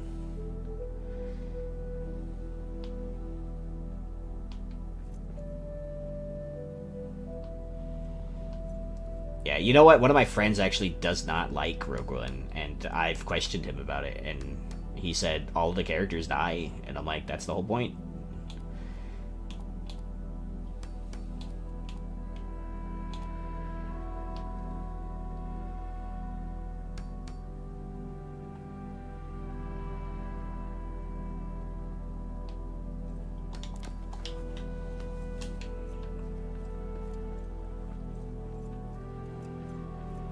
No more happy endings. Yes, Obi-Wan. I was sad they waited till the last episode to show Qui-Gon. It kind of made sense for the storyline, though, and I hope that they do another season of it, because, man, like, seeing Qui-Gon again, I geeked out, because Qui-Gon was one of my favorite Jedi growing up. And when I saw Qui-Gon, I tweaked. I was like, oh my god, it's Qui-Gon. And then he was just like, like, why didn't I see you before? He's like, I've always been here, you just weren't ready to see. And I was like, okay, but, like, what? Like, so like, Obi-Wan had to, like, reconnect to the Force, I guess, is what they were going for, right? And that's cool. I just want to see what they do with more of that down the road.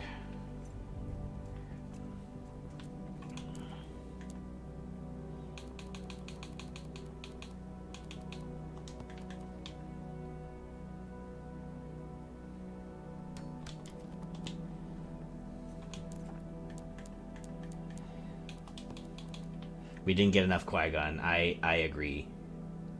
But, I mean, to be fair, it was a cameo. And, yeah, it would have been great to see more of him. But it's Qui-Gon's thing. It's Obi-Wan's show.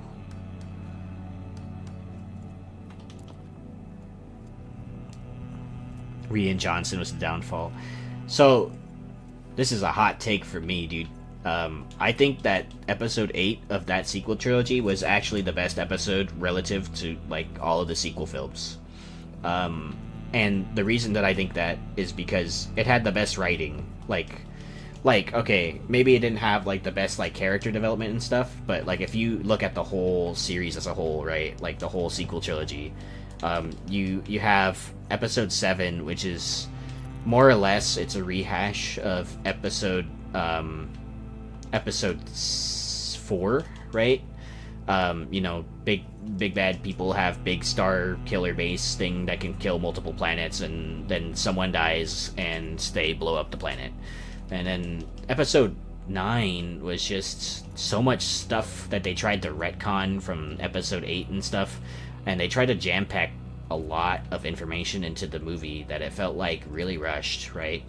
And like, it kind of felt like episode 9 was supposed to be 2 movies, right? It should have felt like there's so much lore development, and it was good lore development, but like that, like, you couldn't really follow along. But episode 8 had, like, the right pacing, right? They were trying to evade the New Order. They were falling behind, right? They were running out of fuel, and they had to evacuate them. And then you have, you know, Rey, who finally, you know, learns from Luke Skywalker, who, like, understandably exiled himself because he failed to restore the Jedi Order, right? And you don't really see all of that, right? They don't, like, write it out for you, but you know, it's there in the context, right? It's there from, like, extrapolation. And like people were like, oh, well, like, Luke Skywalker should have been this great Jedi, and like, I agree. You know, maybe it's not the way that most people would write in Luke Skywalker, but it kind of makes sense that he would feel, like, resent and stuff like that, because, you know, he almost gave in to the dark side when he vowed that he would never, right? Because he almost killed his grandson. And then, you know, that caused his grandson to actually turn to the dark side. So he feels incredible resentment, not only for, you know, Ben Solo turning to the dark side, but for the downfall of his entire order. All those kids that he swore to protect are dead, you know. And then, you know, the whole thing with, like, Leia being out in space and stuff, okay, that wasn't too great. But they did kind of explain that she was force sensitive in the next film, so okay, cool. But outside of that, like, the whole ending scene where Luke uses the Force to, you know, make a clone of himself to face off against the Jedi, or the New Order, sorry. Like, it's like you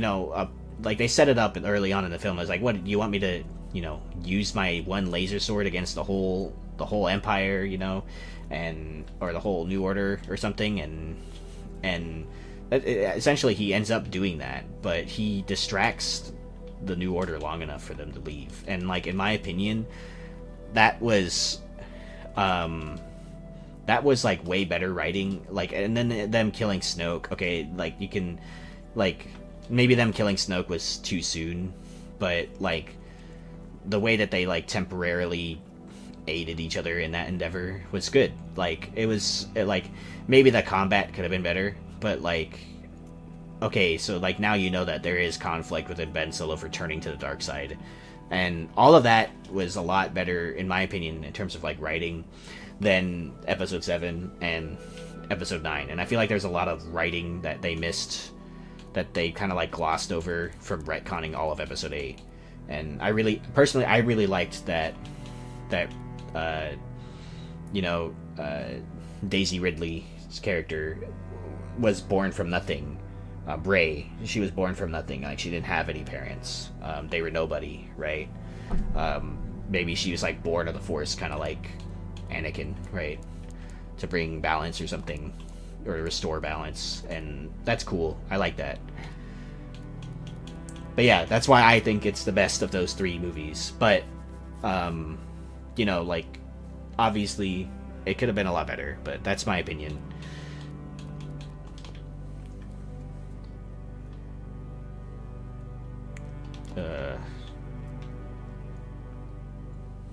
I thought I saw a Drake for a second, and I kind of freaked out because I'm like, no. They'll destroy all of my buildings.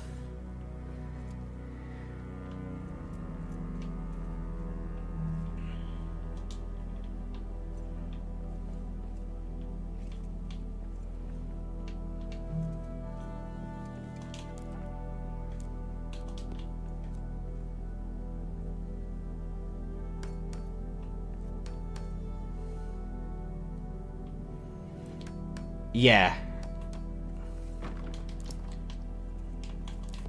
Yeah. And I liked how they showed it a little bit too in the episode 9. But I kind of feel like they kind of like gypped themselves, dude. Like they could have had like a lot more time to develop that storyline a lot more if, you know, like they took their time with the story as opposed to just trying to retcon because of like the online backlash, you know what I mean? So and in my opinion, a lot of people are really quick to judge a show before it's even finished, to take it in the content like as a whole. So so yeah, like I think personally the sequel trilogy could have been like really good,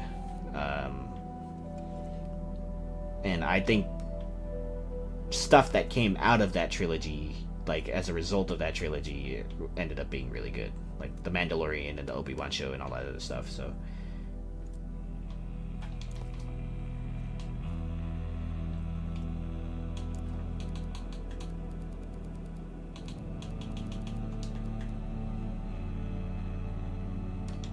there's like this really tiny gap right here, and I don't like it.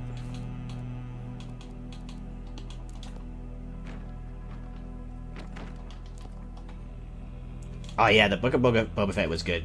Although like they used a lot of him like going back and forth, you know, like between his time like as a clone and child and stuff, and they keep going back to that, like that moment, you know, where like he's a kid and stuff, where like but they don't do anything with that. They ended up not really doing too much with that, I think, and it would have been cool to, I don't know, see them expand on that a little bit.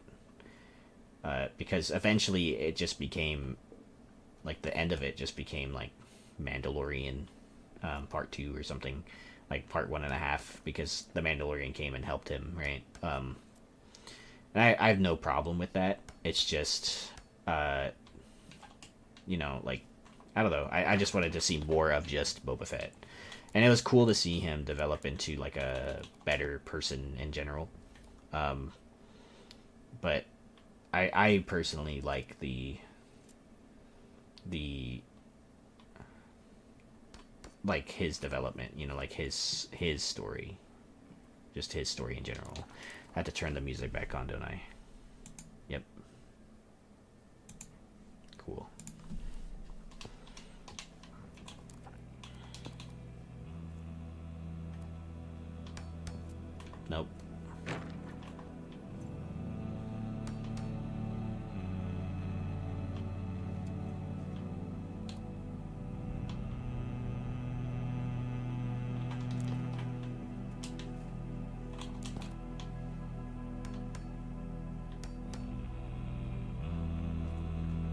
I hope there's like a season 2 for Boba Fett, by the way. I want to see more Boba Fett doing stuff. Doing cool Boba Fett stuff.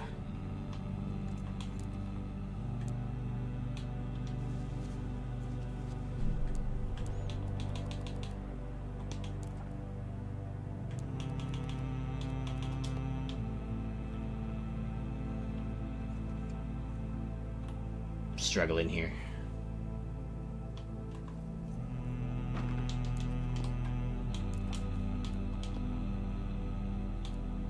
Nuke it.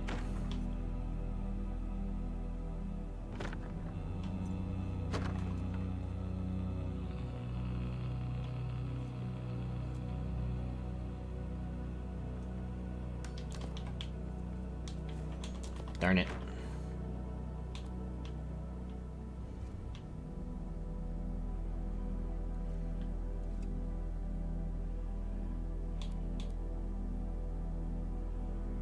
Oh, I had it. There it goes. Yeah.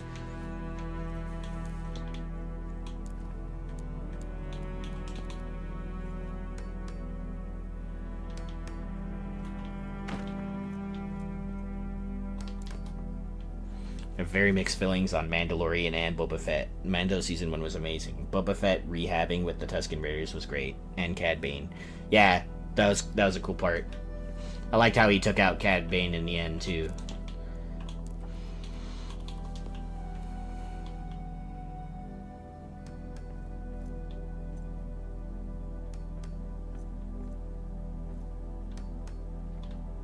They actually did a really good job with Cad Bane's like character work too.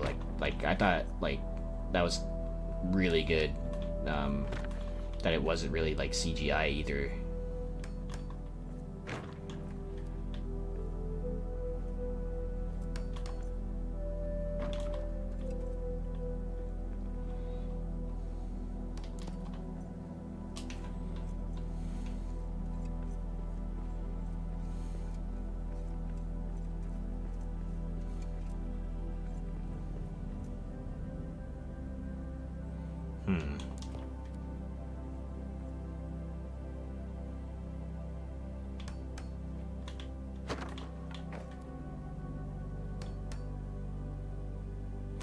I knew it.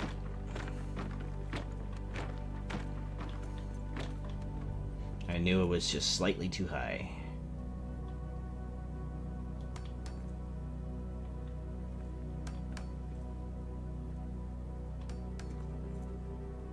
Dang it.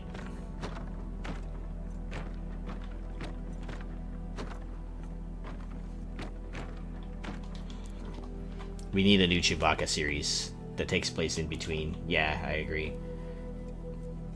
And I mean, crossing my fingers here, I'm kind of glad that they didn't kill off Chewie.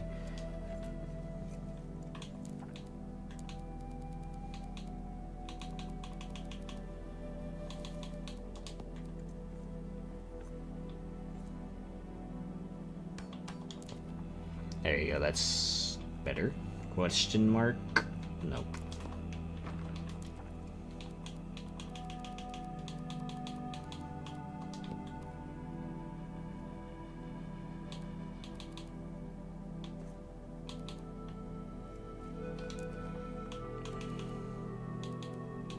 Is it narrow stairs? Yeah, it is. Okay.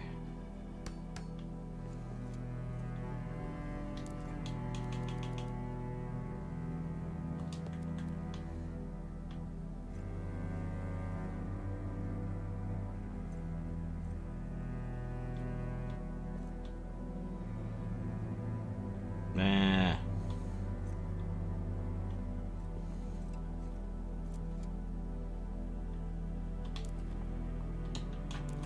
Rip.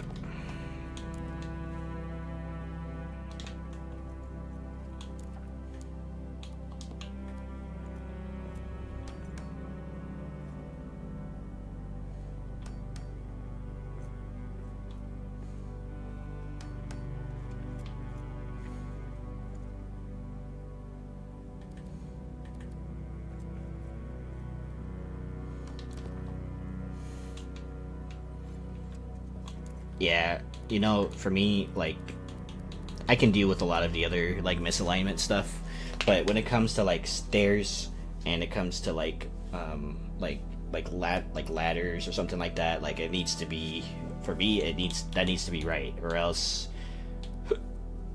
I don't know. I mean, like, this whole thing. Yeah, I did it. It needs to be smooth on the way up, you know? Like...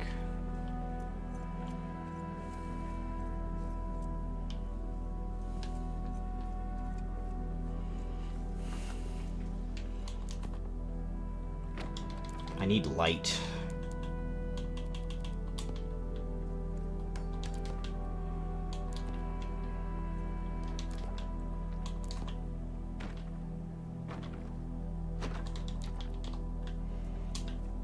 Light that's not, you know, me holding a torch constantly. I like to think that my dwarf, like, their arm gets, like, very tired, because, like, how are you gonna hold a torch for all that time without, like, I don't know, not getting tired? That doesn't make any sense to me.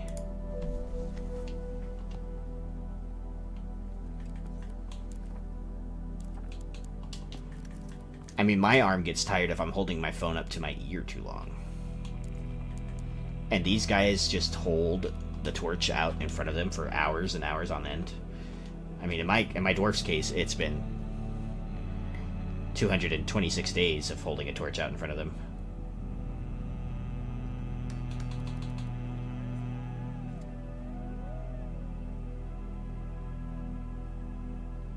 I hear wargs.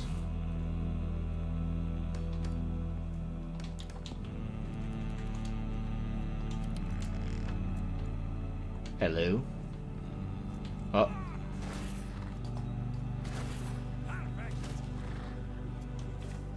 Bye.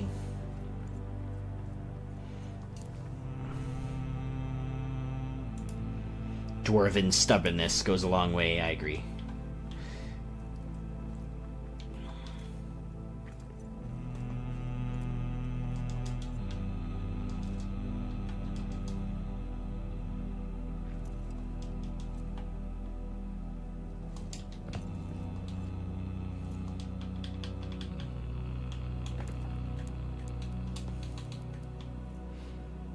In fact, I'm liking that a lot more discussions are being had in the Moria Discord about Warhammer Fantasy. It's been very nice.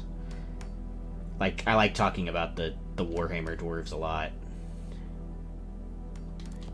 That's why my dwarf wears a Regian armor and keeps the Zarok torch on his back, too stubborn to hold a torch. Yeah.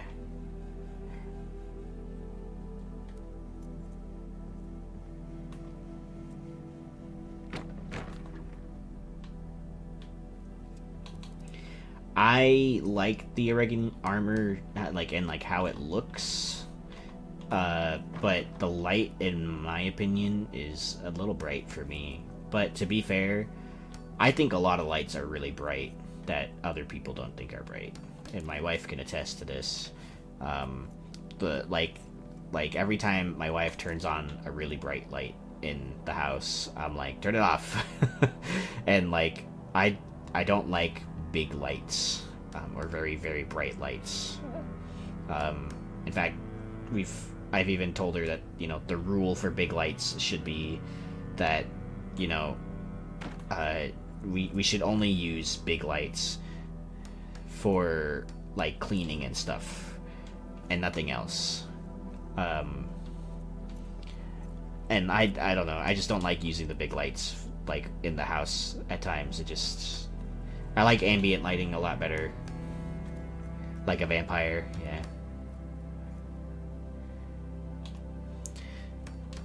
You know, I don't think YouTube's viewer count, by the way, is all that accurate, because I have the 3 of you in here, plus me, plus Nathan, potentially, I think, if he's still here. But the stream says I only have 2 viewers, but that's okay. I'm not tripping about that. Oh, 4 watching now. There we go, it updated.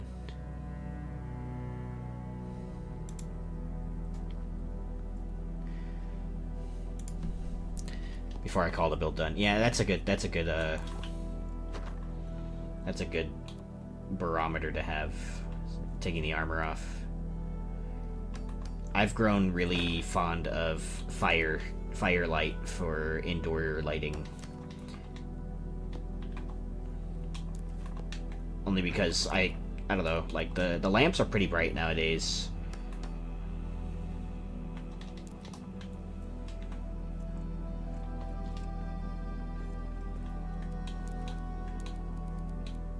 It says 4 viewers on my screen. Yeah, you know, like, I don't know. I don't really trust the stream count. I usually get like some kind of analytics or something from YouTube later on it.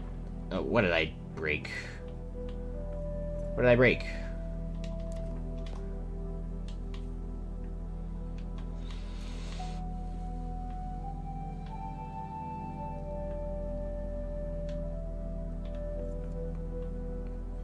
I'm going crazy here. What did I break?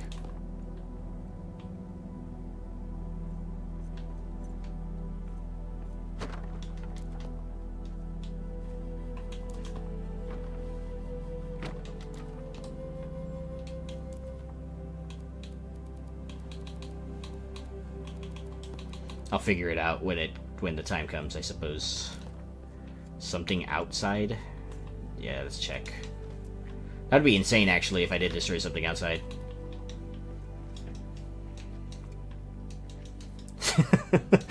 All these platforms, dude. Oh my god. Alright, let's go check it out.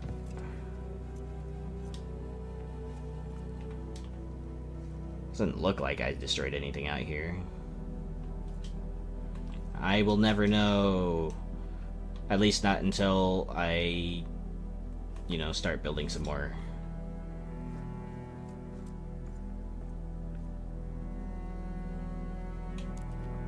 Oh.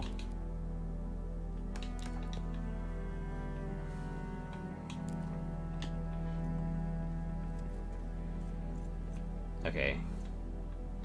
Then that's okay. I don't mind these little dips.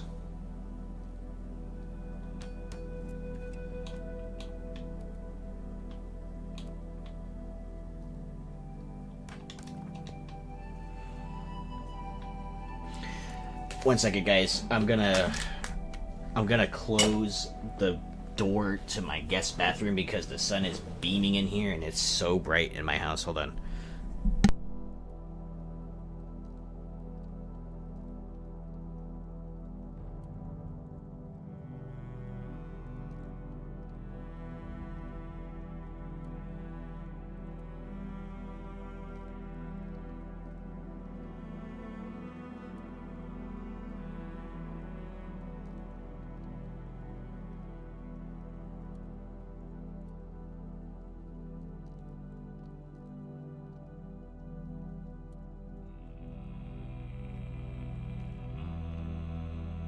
Okay. It is now an acceptable light in my real life house.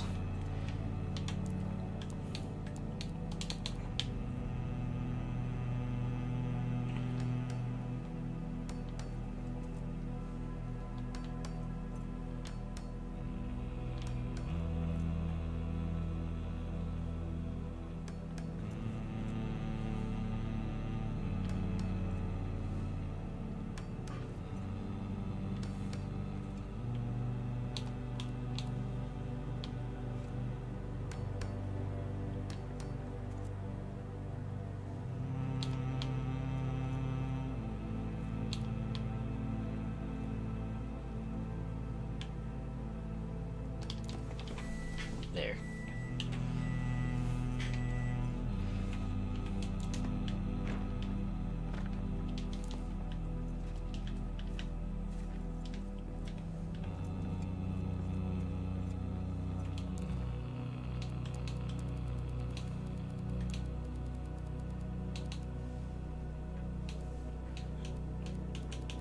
Up here.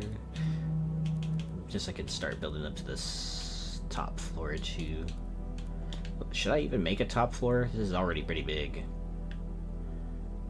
Am I gonna have enough space?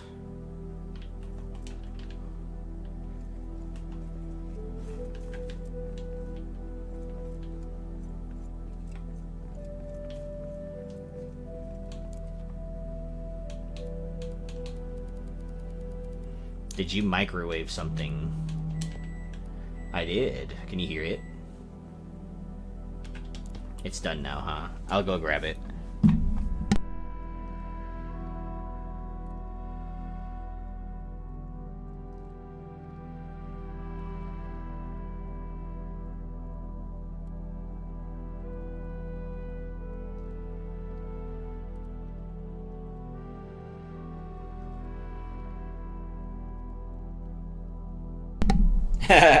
The constant beeping. That's so crazy. I can hear the microwave. Yeah, it's pretty loud, babe. I might even have to reduce the gain, which is insane.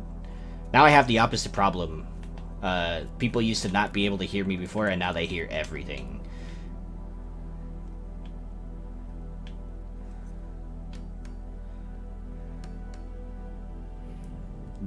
What setting do I have it on right now? You mean like the little pattern? I have it on the default, which is the... like it reads everything in front, like in front of it in a broad area.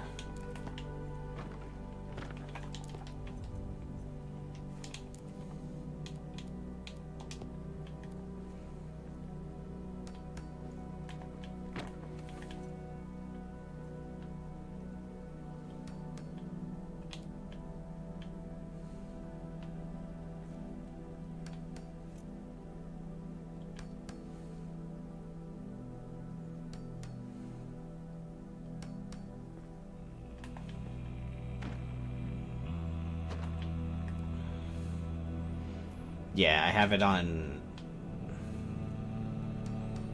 whatever that big circle setting is. It's the default. Like, I haven't changed anything about the mic.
Front.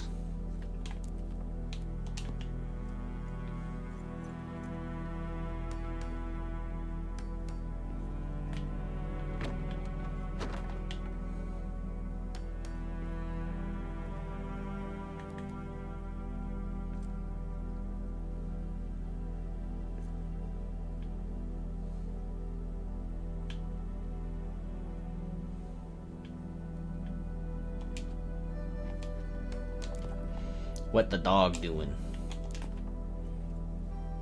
He's laying down in the living room.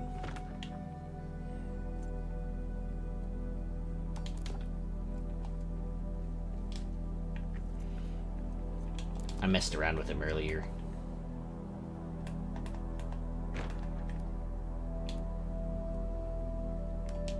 He danced with me.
What area is this?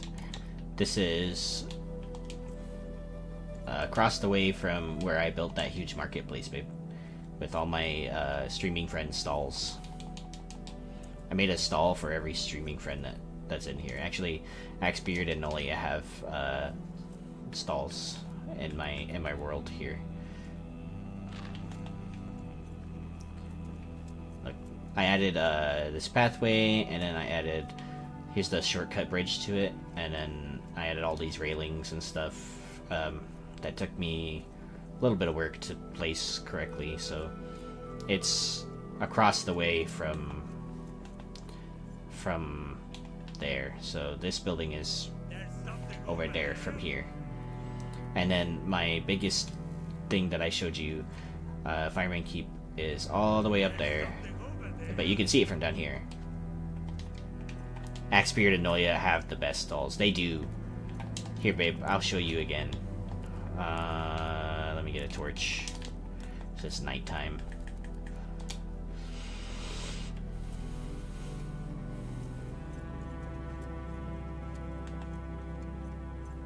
So this is Battlehammer's Brews, and he sells beer and brewskins and wander kegs. So, and I like to imagine that the wander kegs are like on tap, you know, just like people can like sample stuff.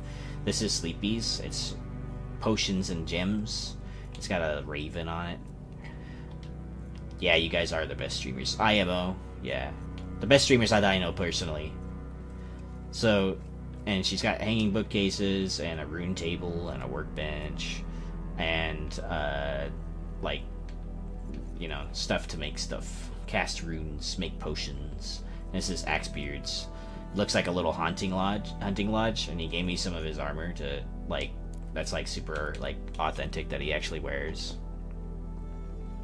And he gave me this Grey Mountain set, his halberd with the chilling rune on it, mithril halberd. And then, I put a spear up here. And he has all this stuff to make hunting gear, weapons and stuff. He's got a chest full of extra gear. And then these weapons on the rack, Kaza weapons, but yeah, I felt like they fit. So, all of this stuff. No! I totally forgot that I cooked all that food. I'm gonna make a meal. Let's make, meat stew. It's mine, babe. It's Goat Delights. I ethically source the goats, okay? I only take the goats that are end of their life, and the end of their life happens to be when they meet the blade of my axe. I ate my portion, lol. Yeah.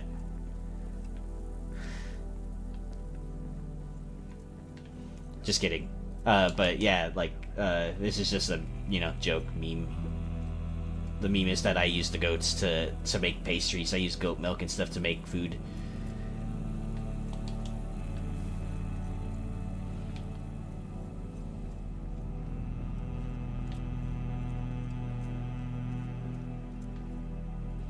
And see, like, when I'm in here by myself, this doesn't lag too bad. And then when we had, like, 1-2 people in here, it didn't lag too bad. But when everyone was in here, man, it was pretty laggy. So I ended up sharing my world with them so that they could improve the performance for that. For, like, big builds like this, densely populated builds like this, when other people are, like, in it.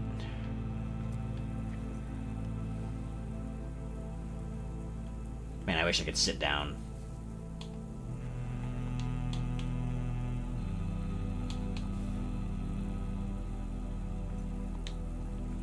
I'll settle for crouching on the stool.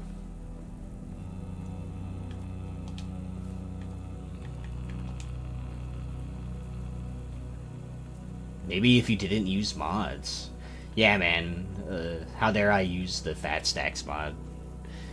My game is unsalvageable because I have 98 Lembus instead of 10.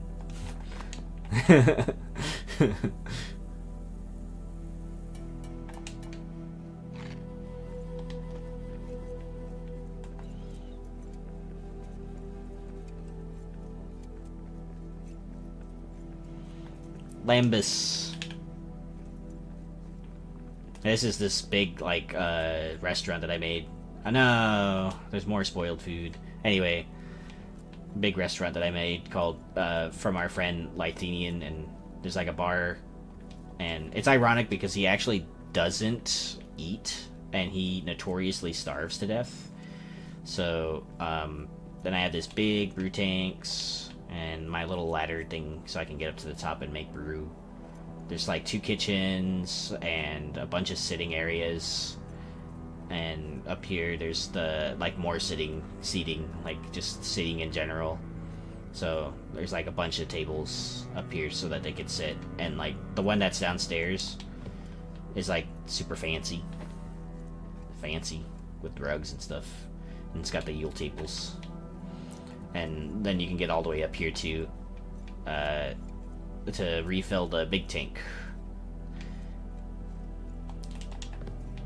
It's called the Grumblin Guts. Like I will's Grumblin Gut, because that's the name of his dwarf. And I got like a little directory here.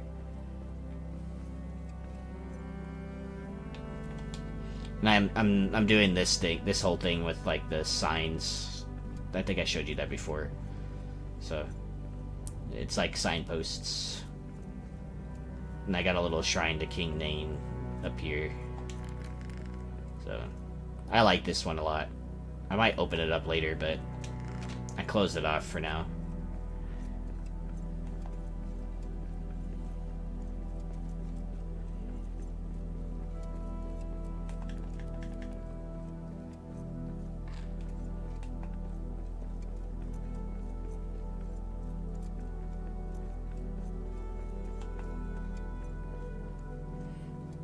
And now I'm working on that.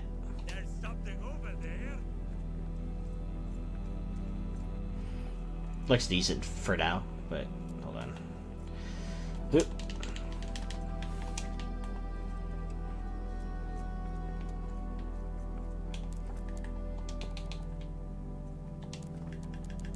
One of these days I'm gonna like totally not like hit that fall or hit that parkour, whatever it is.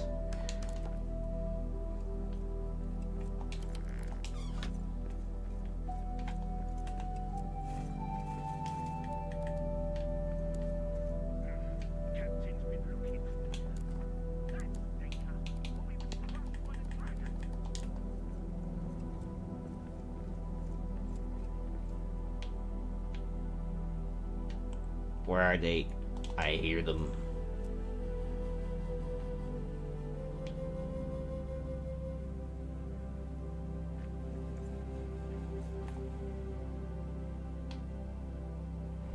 Sometimes there's this glitch, by the way, when you're aiming with a crossbow that you can like change the camera as if you were like in building mode. It's cool, but I haven't been able to do it all the time.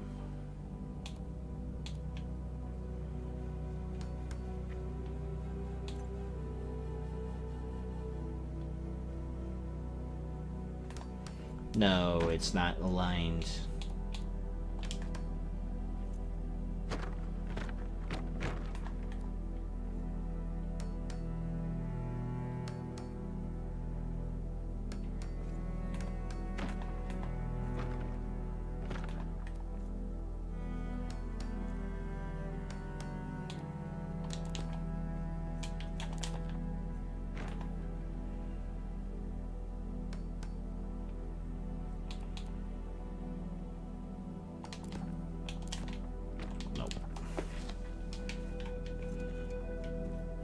I don't know what this is going to be yet, but like I was telling Xbeard and Nolia and the others earlier, I have a list of things that I want to add into this bib, and it's usually just like, you know, the standard things you'd find in a city, like a bank and an inn and a library and a greenhouse, like a farm thing, and then some houses. And I was thinking about like another mead hall on the bottom floor to accompany, you know, maybe it might even be part of the inn, I think. So I got a lot to do, but, you know, I'm just gonna build one building at a time and see where that goes.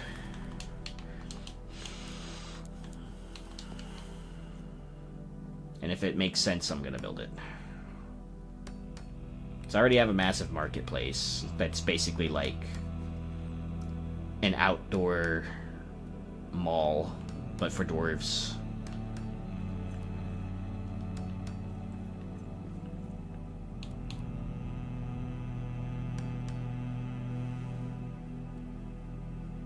The way I figure I will be building this game for use, yeah. Yeah, I must still be playing this game like 10 years down the line when they've reworked the entire build system.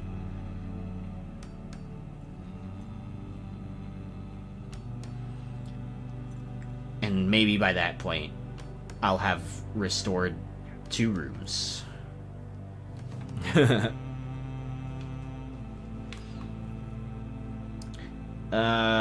It's not aligned again. I don't want to change all of this, though. Okay.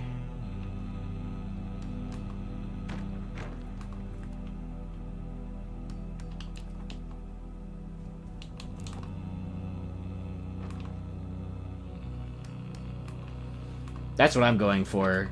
One of the people in our little forum thing, though, with it was a bandit, I think. He told me that, you know, eventually I'll get to a point where, you know, the game's resources can't keep up, and I won't be able to restore every part of Moria in super great detail. But I don't know. I always think that you can.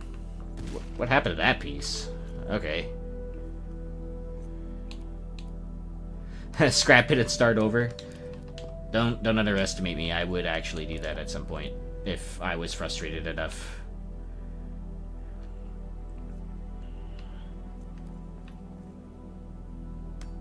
I do tend to throw things away if I feel like I can just start over and do a better job the next time.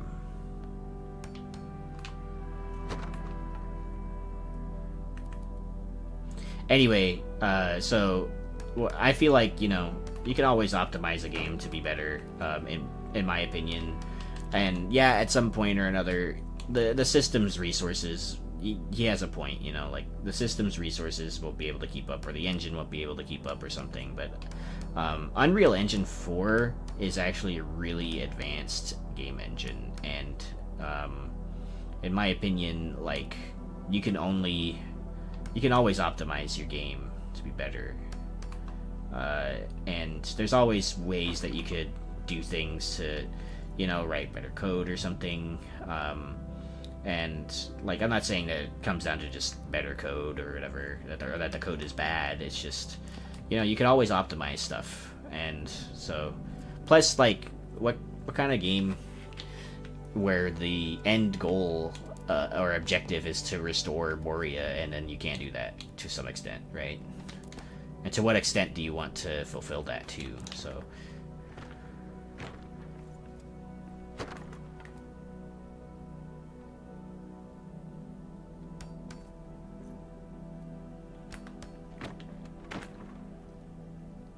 and I mean, to their benefit too, like,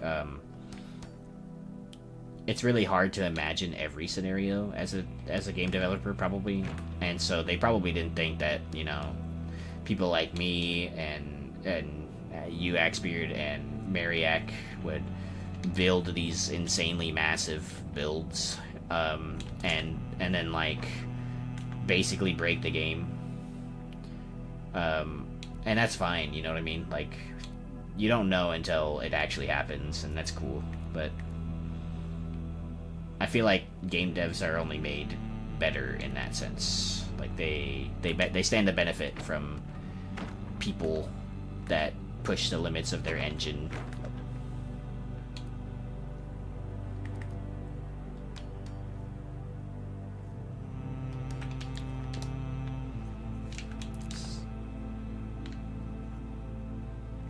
Watch, it's gonna be all, like, I'm gonna go back down there, because it's gonna be all symmetrical up here.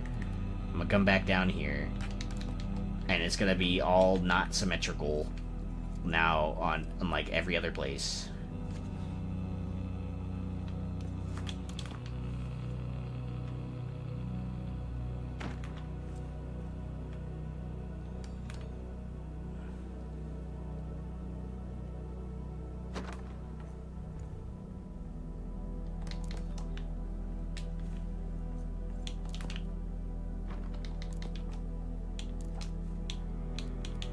I suppose I don't mind, like, lack of symmetry, but, like, certain pieces should only be able to snap in so many ways, and if we want to...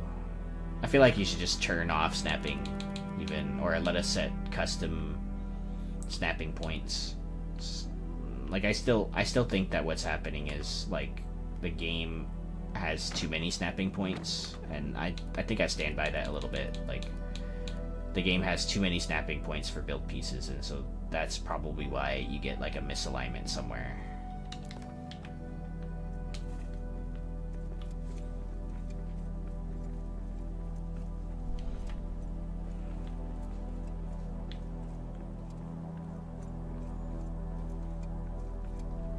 Neat.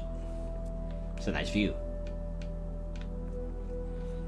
I will definitely build this top floor then. Too many snapping points. We should be able to toggle snapping. Yeah.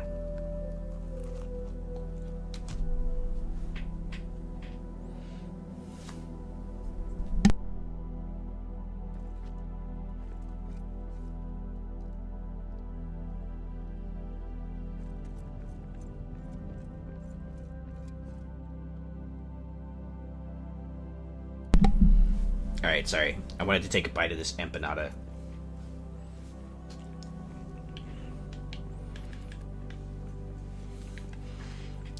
My stream is now an eating ASMR.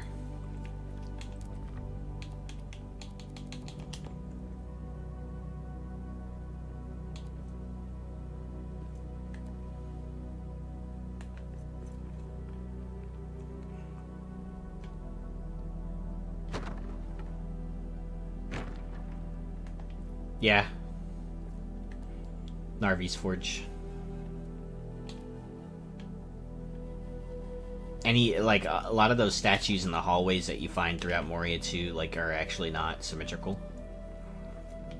And I knew it, dude. Look. It's not symmetrical. No. I have to destroy it.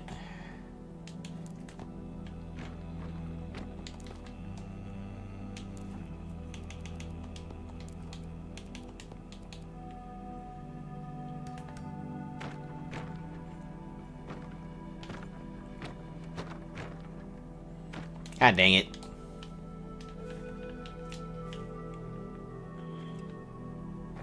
Let me just stand on this fire for a little bit.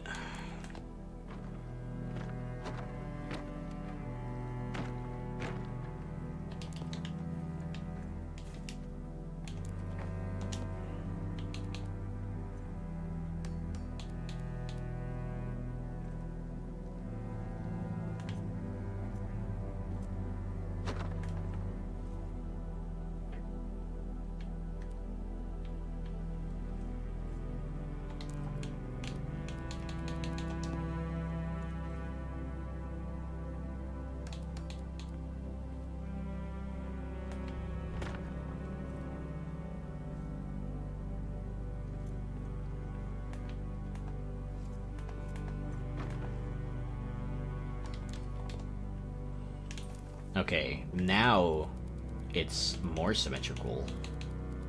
I'm hoping.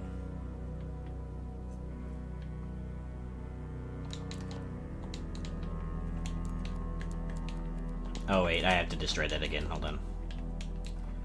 So I have to do my little archway base thingy.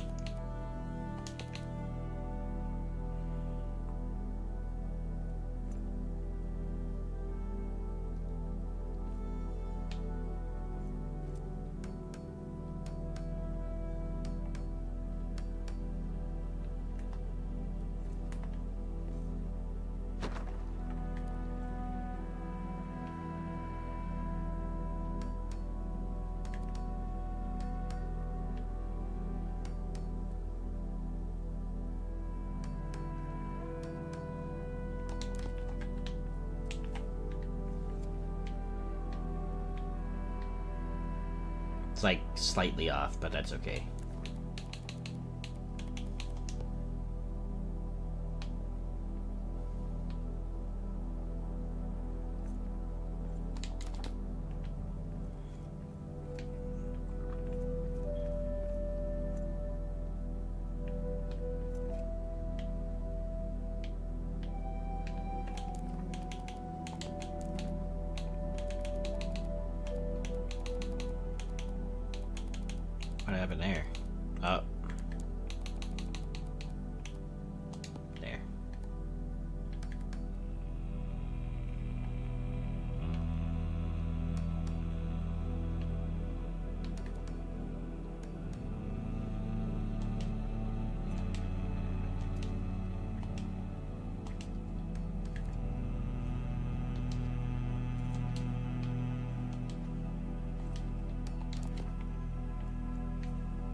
Ah.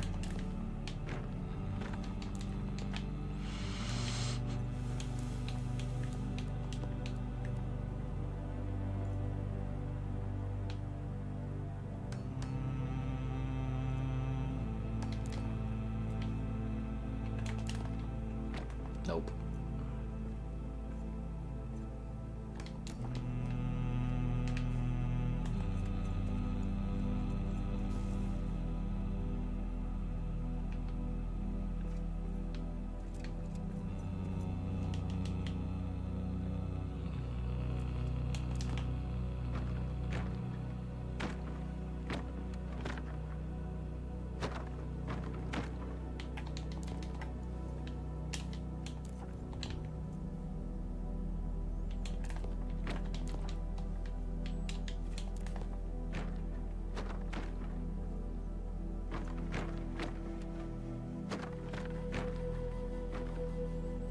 See, I knew I would be doing this at some point. I knew I would be... Oh. Garbage.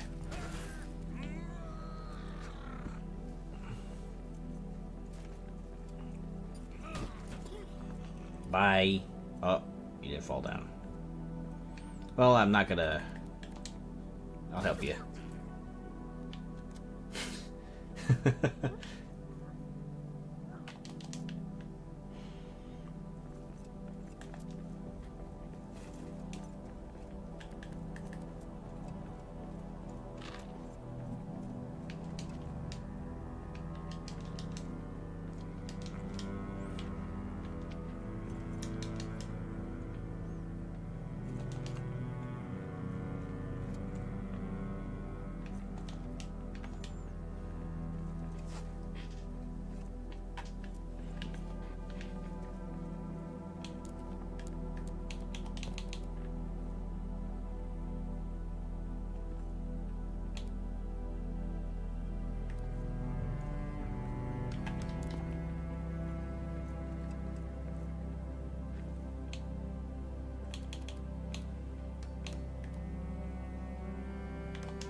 Alright, and for this, bring it down so I can align this again.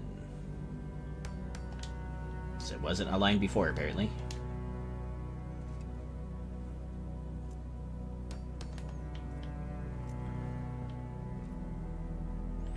By the way, are you guys going to be playing Kingdom Come 2 Deliverance? I really want to get that game. I played the first one, and I loved the first one. I never actually finished the first one, although I got really, I had a feeling I had a feeling I'd find you here. Hi, Willie. How are you? I got a new mic. Oh yeah, you knew from last night. How does it sound, by the way?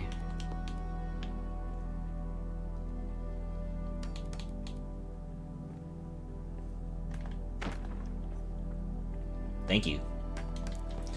Okay, that's good to know, because now I have the opposite problem. Now I'm very loud. I sound like a different person almost. I've always been a different person, Willie. Davy's been dead for years. You need to snap out of it and just let him go.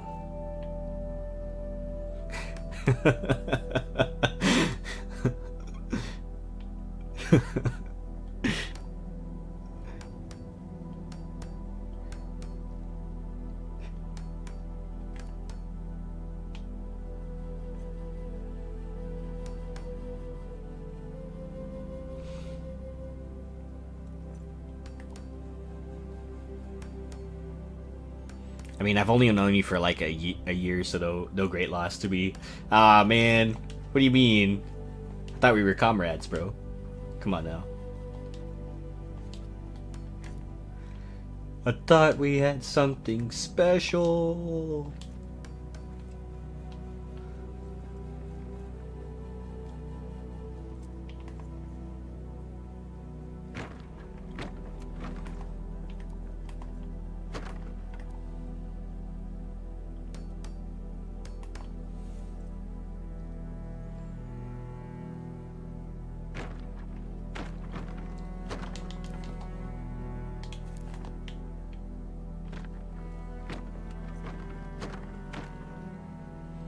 I thought so too, but you've been lying about who you really are. This is for your bit, so can you blame me?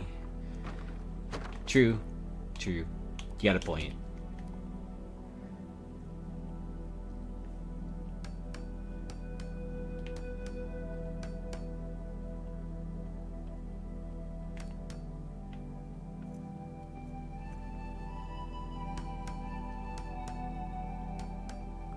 Can you hear the background music better, by the way, too, Willie? I have it a little bit turned up, just a tad. I also turned up background music, or background sounds in general, so.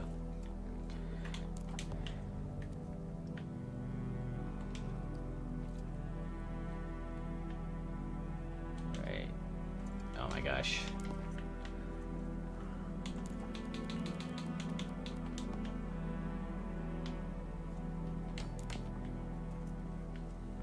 Check out this view too, by the way. I really like the view that you can get from over here on the top of this building. Well, this is not really the top of the building, but yeah.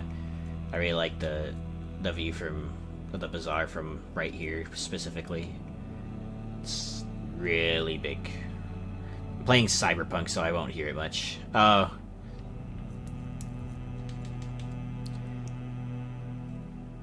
You playing the DLC?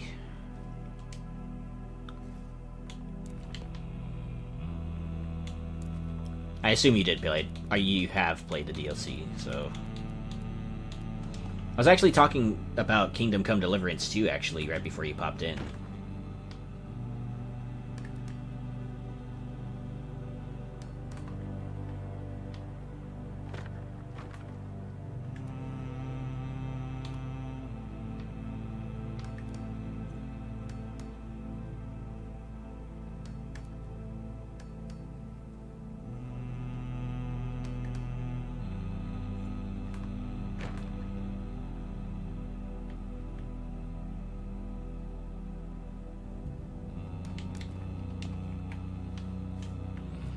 Oh, nice. Enjoy that. I heard it's really good.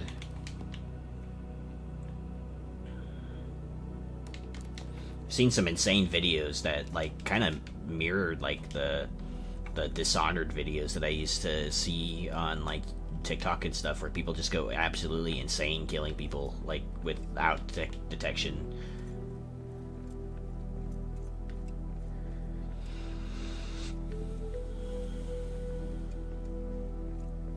Nice and flesh.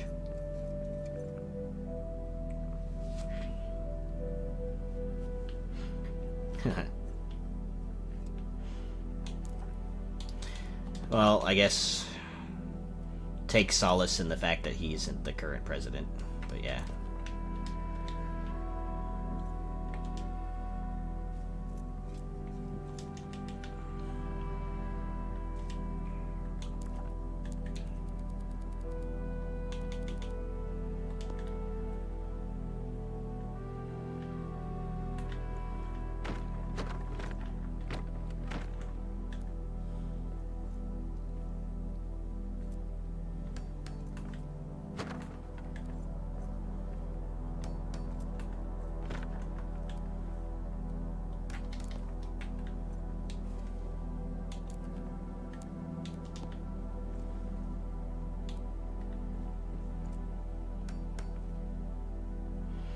It's a lady president. Well, there you go. It's already better.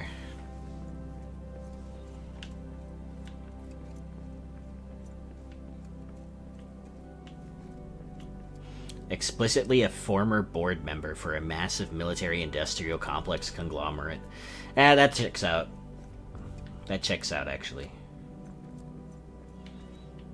You know, the like sometimes like the CEOs of like or the CIOs of like or that people like manage like content on like social media are usually like former CIA, former like FBI.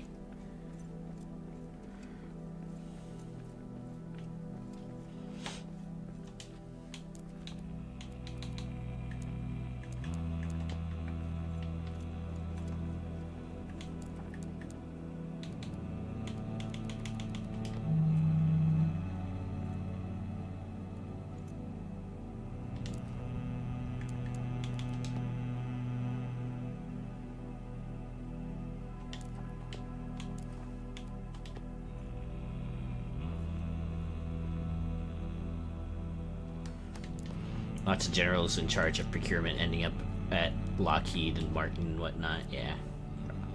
Don't doubt it.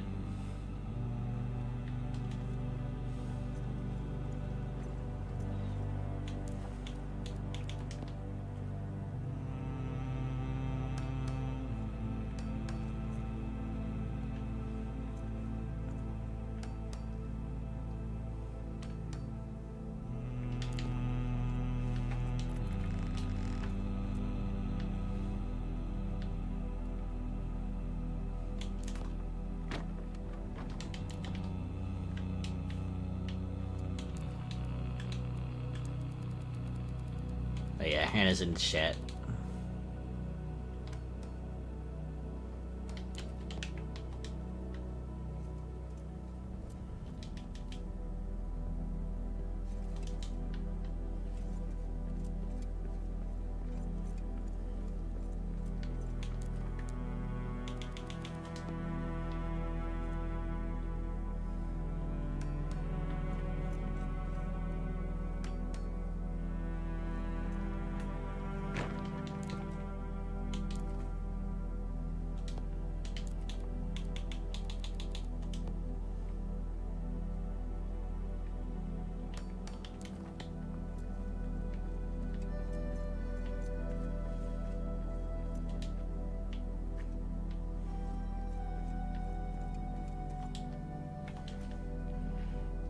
Hey Hannah, hop on Discord. She's at work.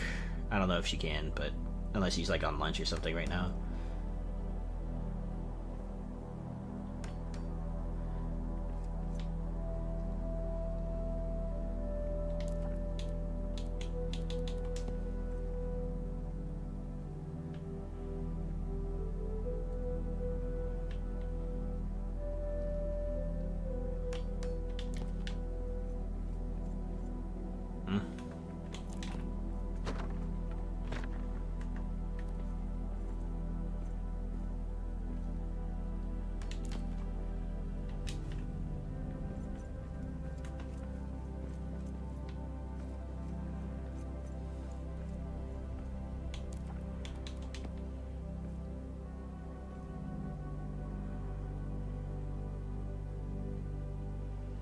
Are you gonna get the new Kingdom Come Deliverance, Willie? I've already been seeing like a lot of really good videos about it.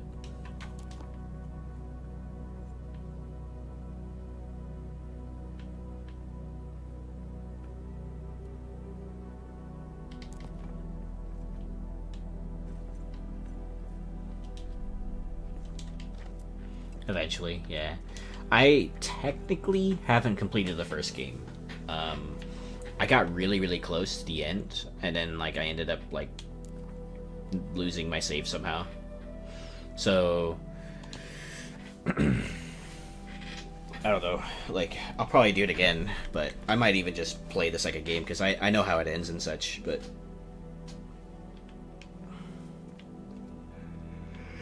I'm not sure if I want to play the whole game again. I don't mind playing the whole game again. It was fantastic, but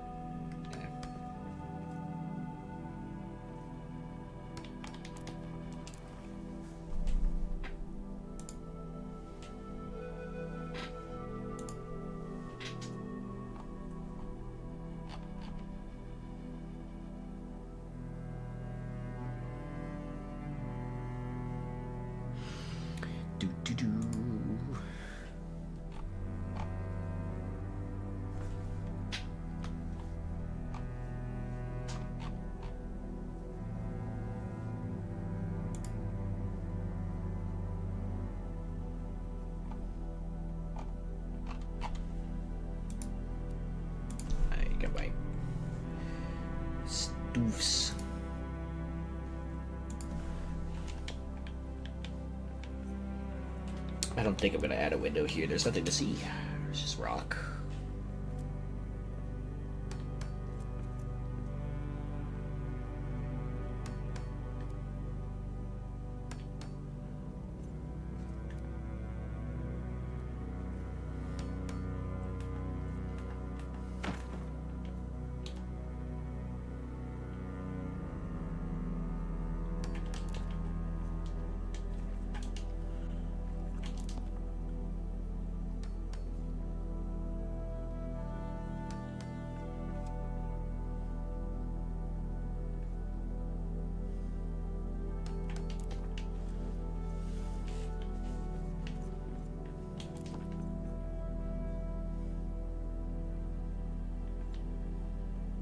Bam.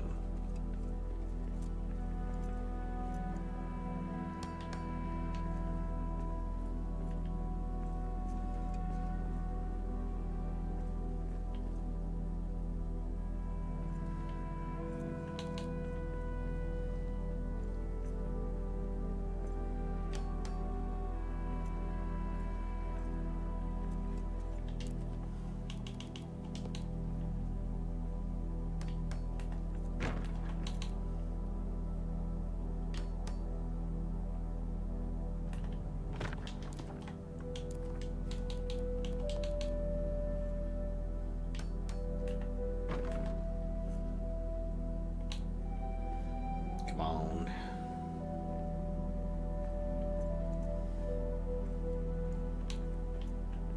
Yeah, there you go.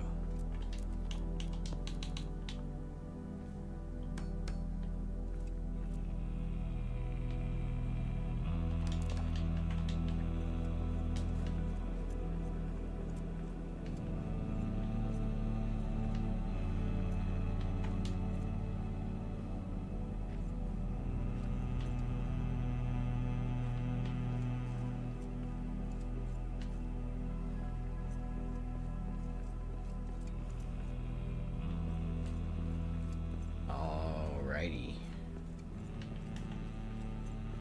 Let's take a look at this without all the wood scaffoldings.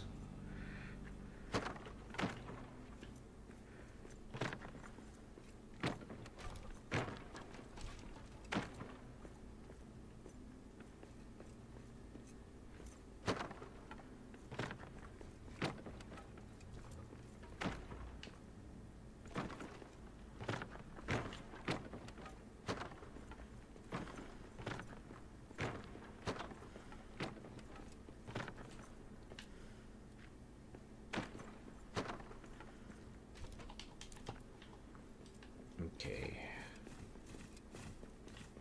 Huh? How strange.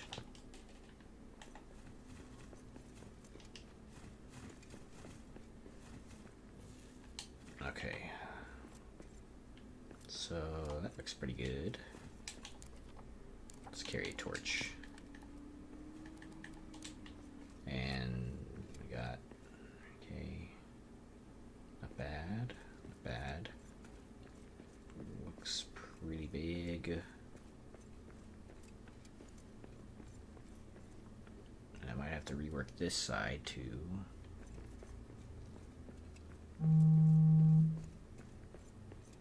Okay.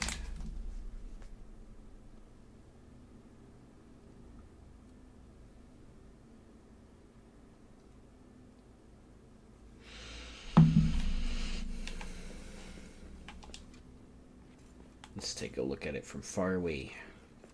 My music went out. Oh well.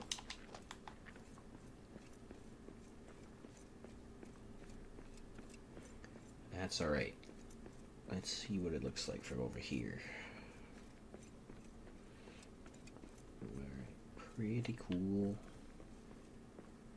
Pretty cool. Not bad. Let's pop a screenshot. Oh, I guess I can't pop a screenshot because I'm in full screen.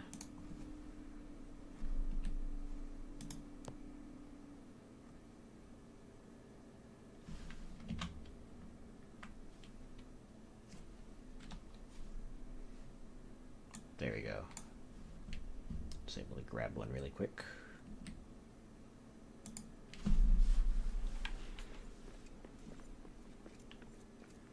Ah, that looks cool. I like that. So this building is tall enough where the Durin statues I placed right there overlook the vast chasm of stuff. It's cool. I like that. I like that a lot. And then I'm going to build in that little crevice right there too. It'll probably be another... I think that will be the bookstore, actually.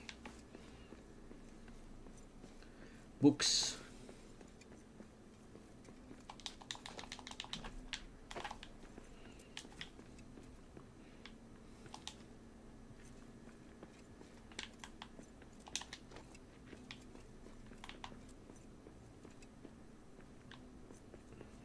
gonna have to rework these side things.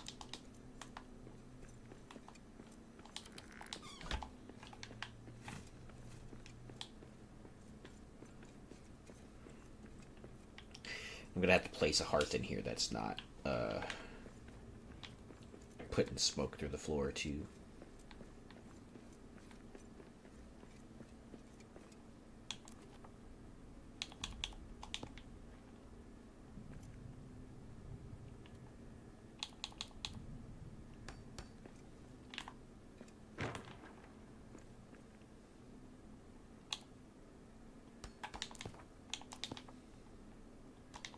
Let's restart the music again. I have the music in the game actually turned off for the moment. Might get another track from that guy actually. I really like, if you like pay a cost, I guess, every month to him, you can use all of his tracks.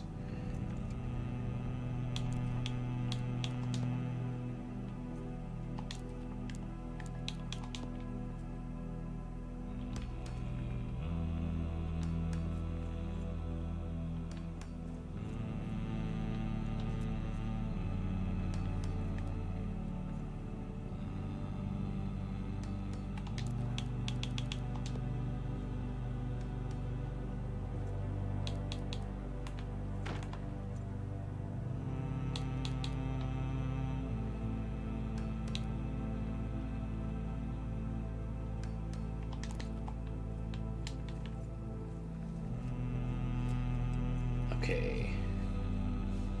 Get a little balcony.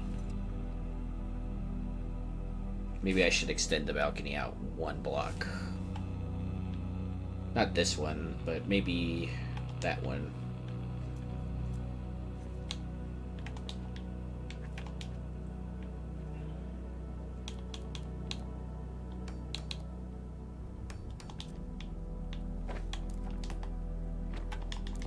Could look a little weird though. Let's see.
No, it's uneven.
It's like not, it's like a sliver off, but this is snapping to something else.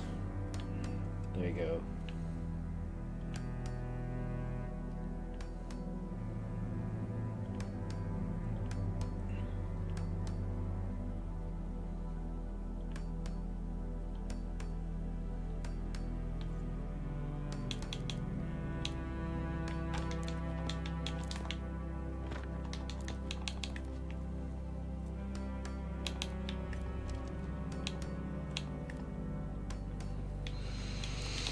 Wonder why we have to overlay those platforms so much now.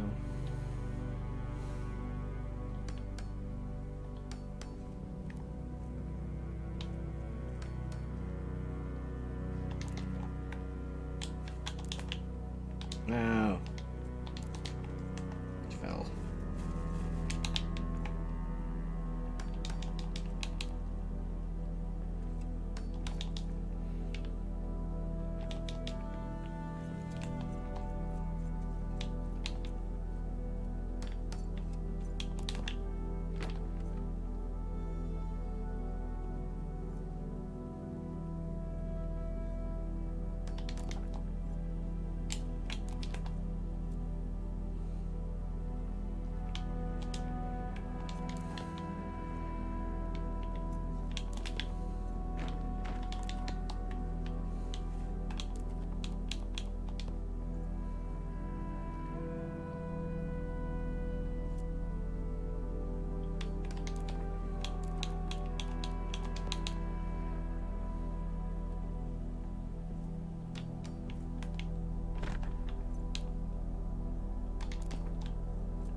What is going on? Okay.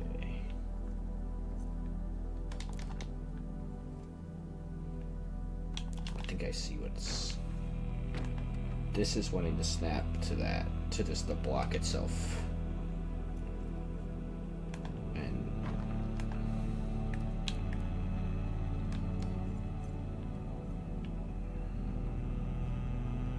so a little give like that is fine. It'll be slightly off, going all the way across. No, no. I feel.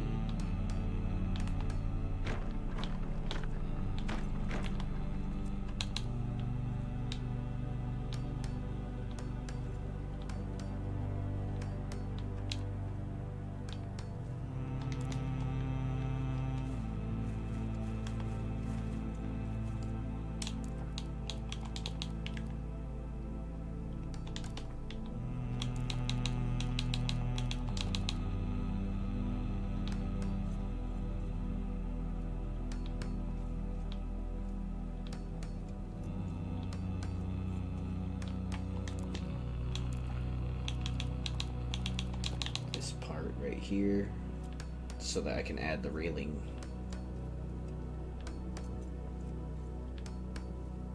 That is slightly high.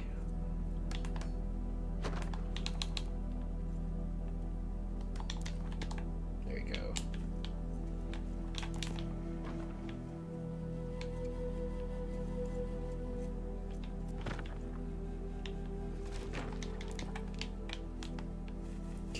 I like the one out extra on that balcony. It's more depth to it. And it gives you more space on the balcony too.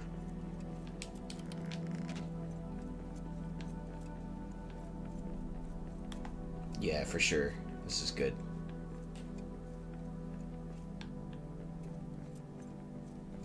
See a lot of stuff from here. So I have room for a building there, and don't think I would have any more room from there for buildings, at least, other than the one right next to me. then I have to go back to the entrance too, eventually, and fix the stone stairway that comes up here.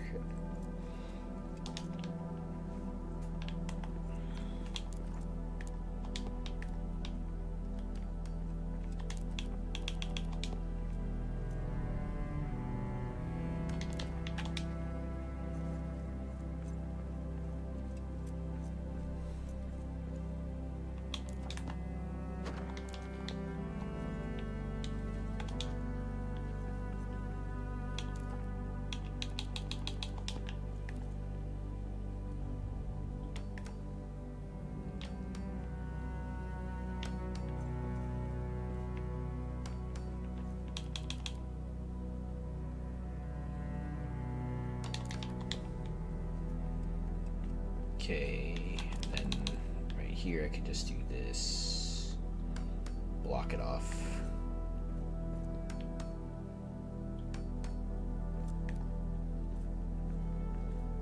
Roof it. Column sticking through right here. No! It's like slightly off right here. You see it? I think once I add the floor it'll be okay, but... No. Start over. Start over.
Nope.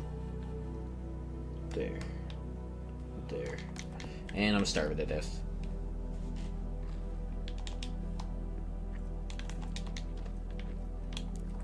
Having I Will's mead hall in my world has rubbed off some of his starvation practices onto me.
Kind of fearful that these granite columns are a bit too high looking, but that's okay. Oh, there you go, Willie. Hi. You gotta smoke now.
Nope.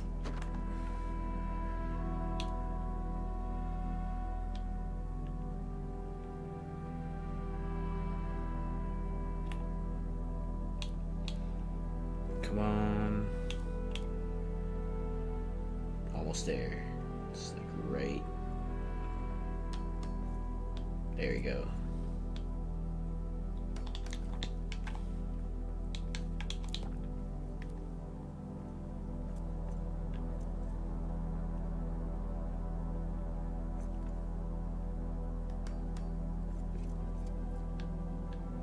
Nice. Okay, now it's snapping just the way I want it to.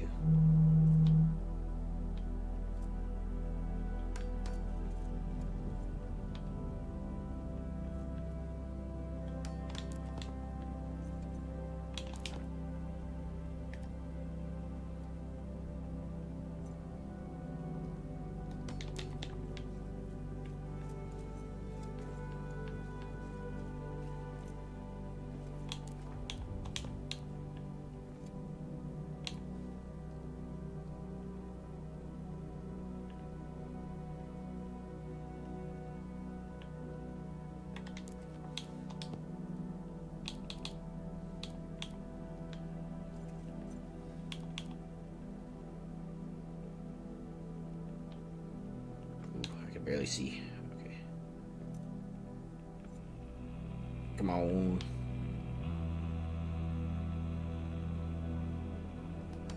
There we go.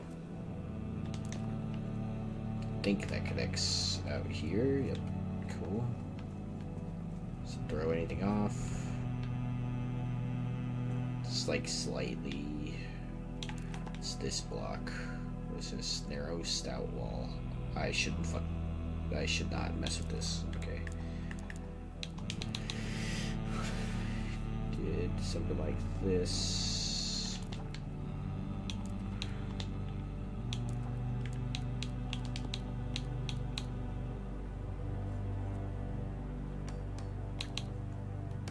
There you go. That's a good way to cover that up.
Okay, Nice.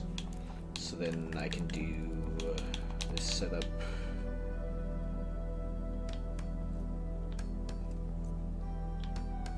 That's a little high.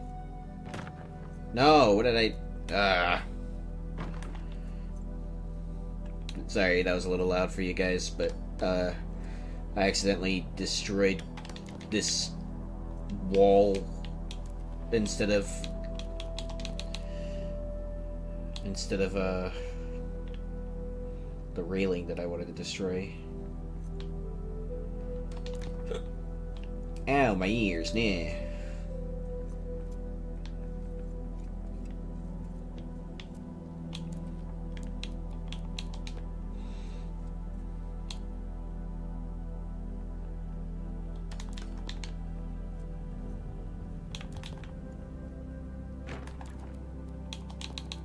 Oh, look, a warg.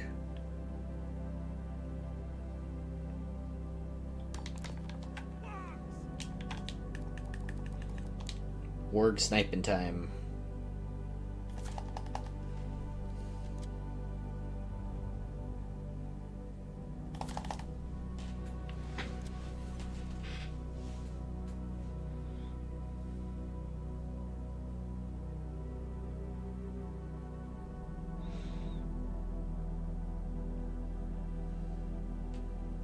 I wish I could turn down the sensitivity on my controller for stuff like this. Where are you trying to go, dude? You can't go anywhere. Bye.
Yeah.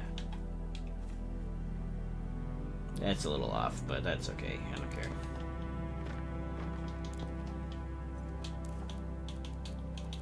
Archway?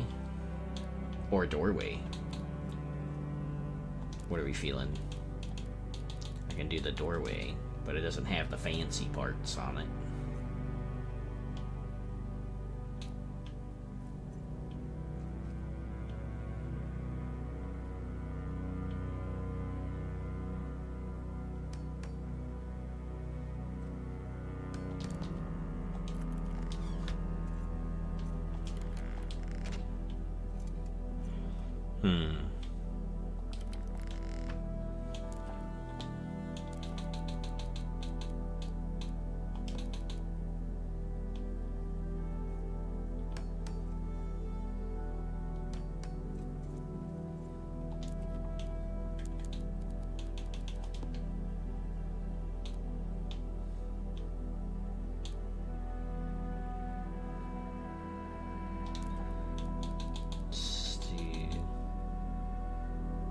Maybe not golden wall.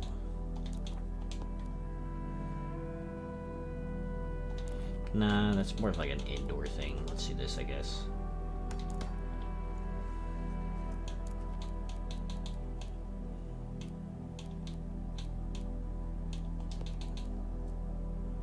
In fact, let's double up.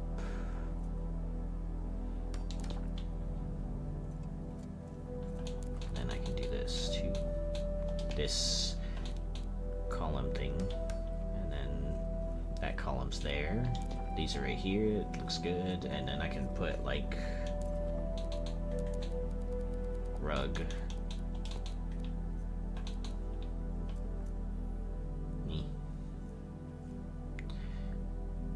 Come on, rug.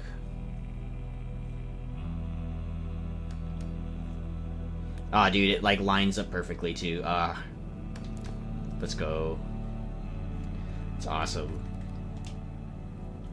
It's like the perfect length. Pure chance, by the way, pure chance. But yeah, it's like the perfect length for the rugs to be here.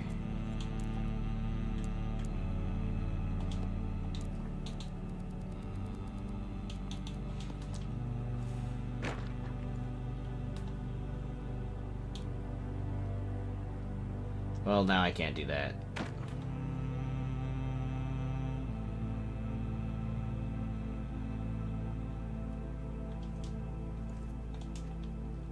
I'm gonna bring this up just one more because you can kind of... I love it when a plan comes together. I didn't plan this though, that's the problem. I don't plan that far ahead. You guys give me too much credit.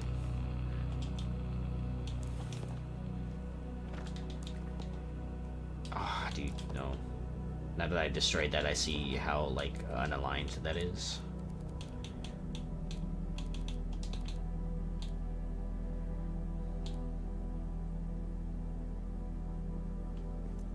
The only thing I've ever planned extensively, by the way, in terms of building is a little bit of that bazaar, and Firemane Keep was, like, the biggest thing that I planned. Oh yeah, and, like, the cathedral that I haven't built yet. Just because I'm still figuring out the logistics of that one. I kind of want to get started on that one actually at some point. And if I have room in here, I'll do it. But I don't think I'm gonna have room in here for something like that.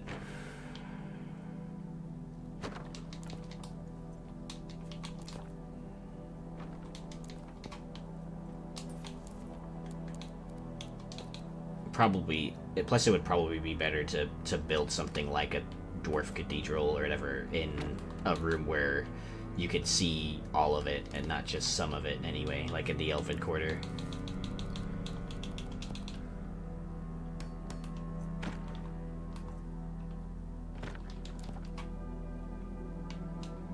Lagging.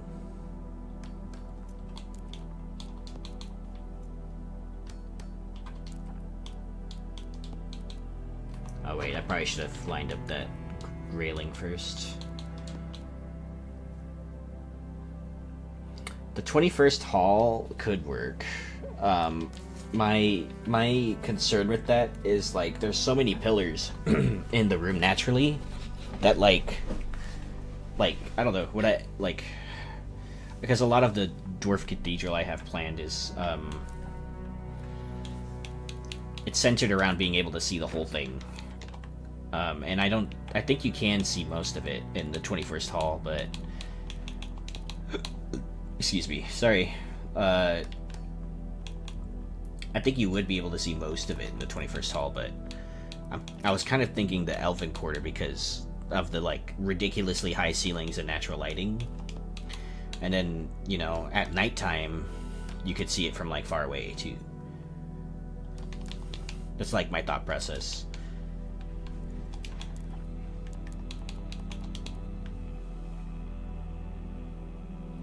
I don't know, maybe I'm thinking the 21st hall is smaller than I'm actually thinking about. Maybe I'm thinking of the 21st hall as smaller than it actually is. Sometimes I do forget how big that room is because I haven't set foot in that room in, like, I don't know, several hundred in-game days, so...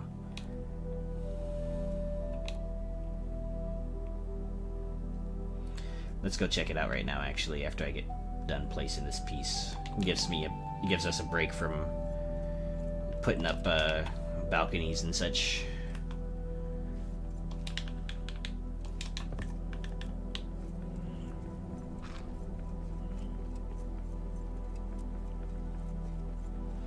Nice, nice, nice. Looks good.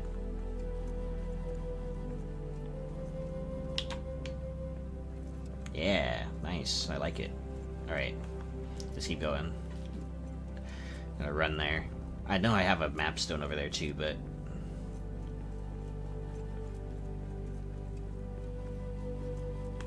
Oh, I did fix this day right here.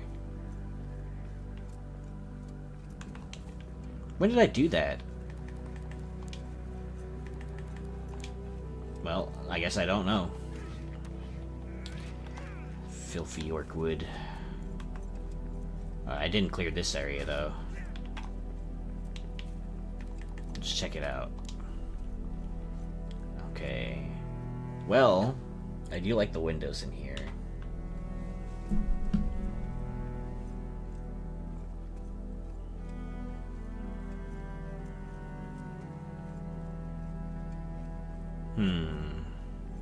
It could work.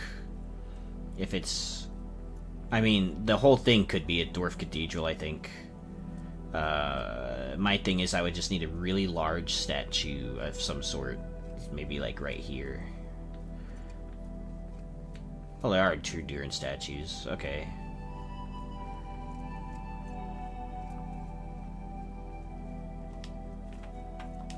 Oh. A fallen brother.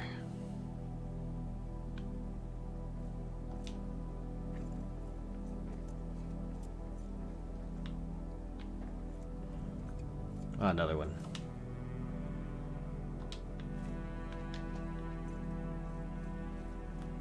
Is this my...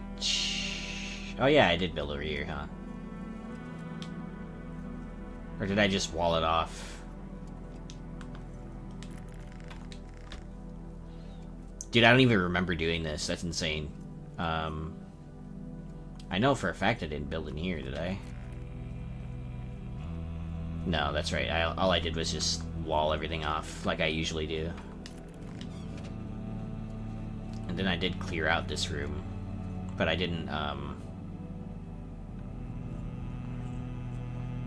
like, rebuild anything in here. I just kind of cleared the rubble. Like you were doing.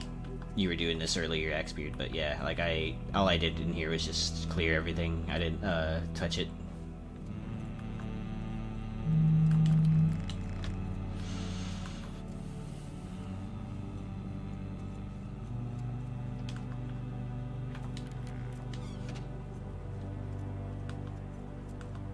Okay, so I could see it working in here. It's just, like, I would have to incorporate these large pillars somehow. So I think it could work. I'll give it a shot.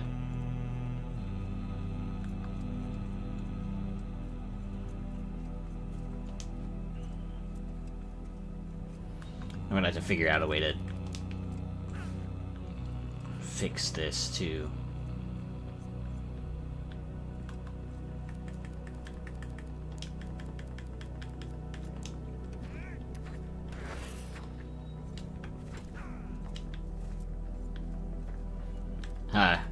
That's cool. You can see all the you can kind of see all the stuff from here.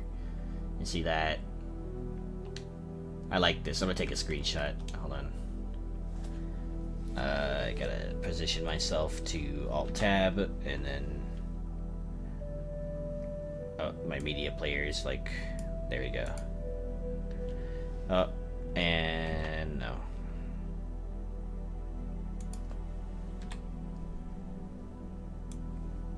Cool. It's slowly coming together. You can even see the bridge from here. It's just not lit up.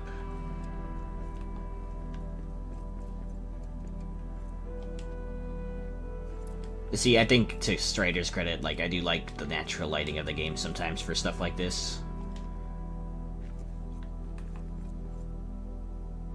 Are you playing on Steam? I am. I know that Steam has a hotkey for doing that stuff too. I don't like trying to retrieve my screenshots from Steam though, because I know that, like, for some reason it, like, deletes them. Well, I mean, either that or I haven't found where Steam stores all my screenshots, or all the game screenshots.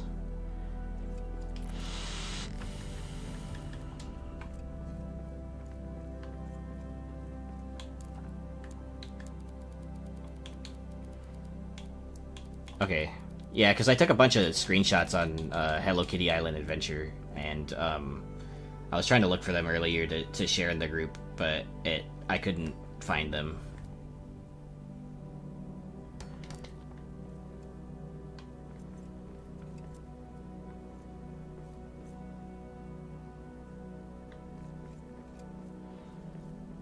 It was funny because like Axebeard was telling me that Mariek was like, "That's a joke, right? Like he isn't actually playing Hello Kitty Island Adventure, right? We're not actually gonna play that, right?" And I'm like, and Axebeard was like, "I don't think it's a joke because he's actually played the game."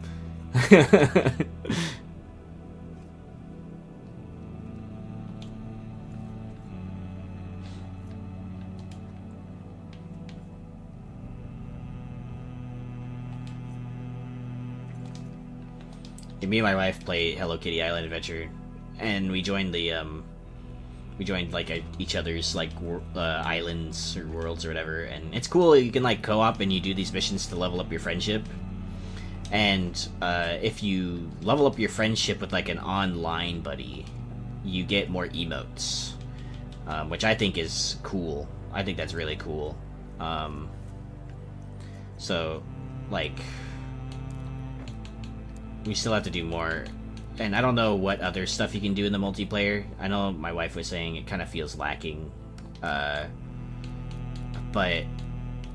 in my opinion, I really like it.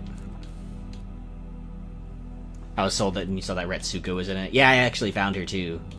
I actually found Retsuko. She's in a region of the game that is technically a later area.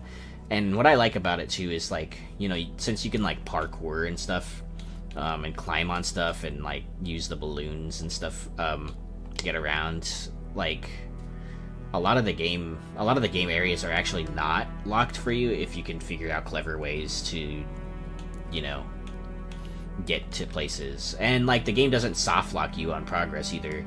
Like, I mean, the only, like, I guess soft locking would be like you have to level up your friendships with certain people to get certain quests.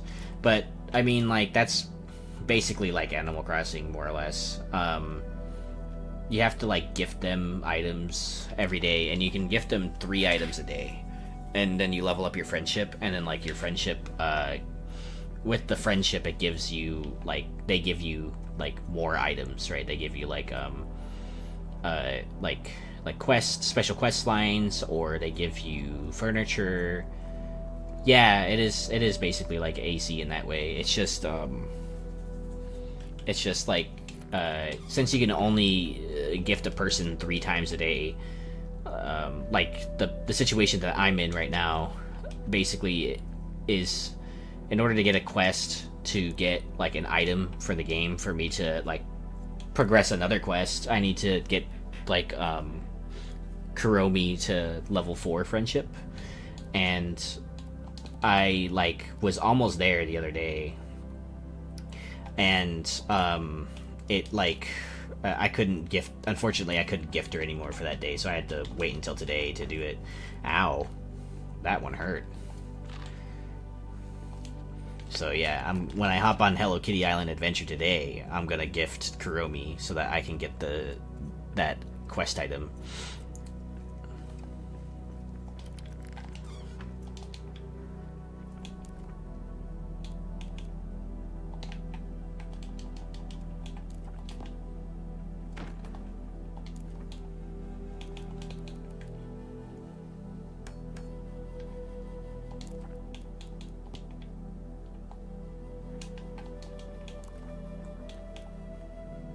Should I do the adamant slopes or the stone stuff?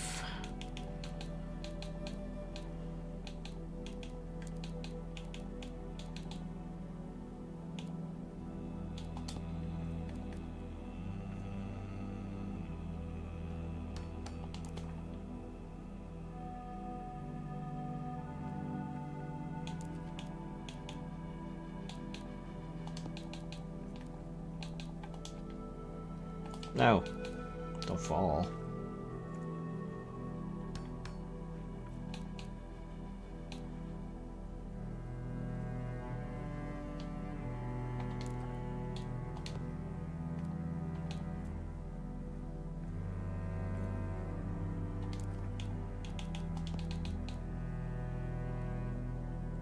Doom.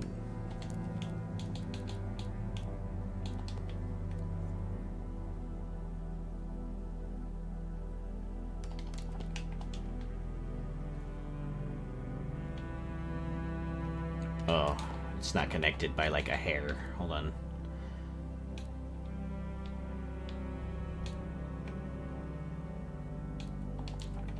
I need a better angle.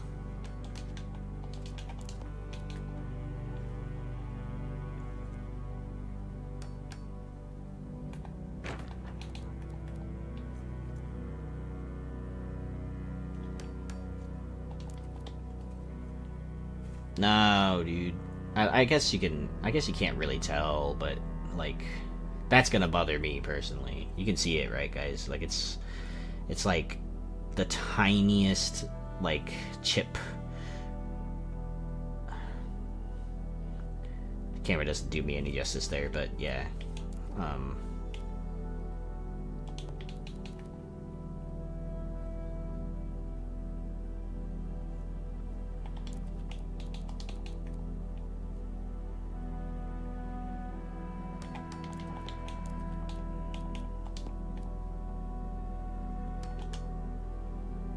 No. No. Wow, I've been streaming for 3.5 hours already. 3 hours and 42 minutes. Wow, that time flew. It's already 4 o'clock. Okay.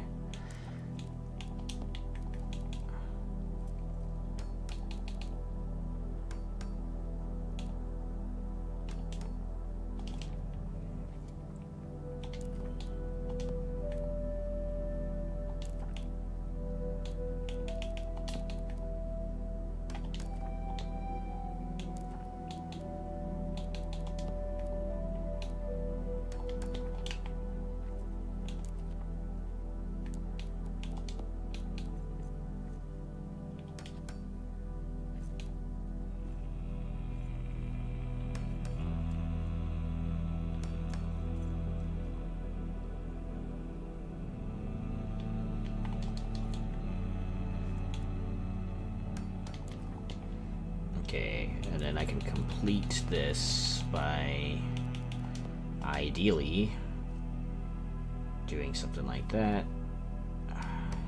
Yeah. Okay, wait.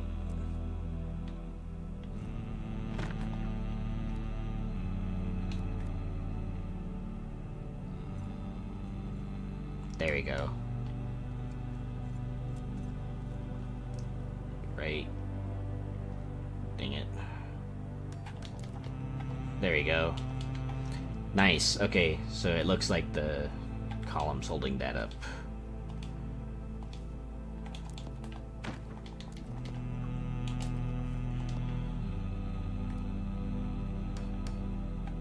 And I don't have to reset that one either.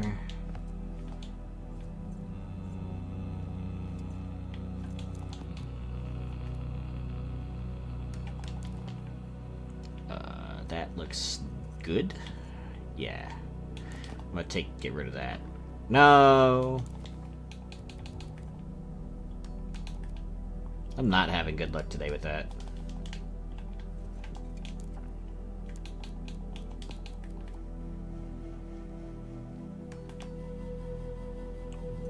I don't want to destroy that. I want to destroy...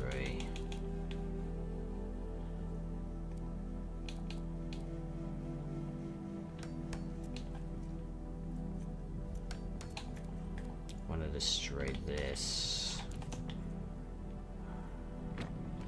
There we go.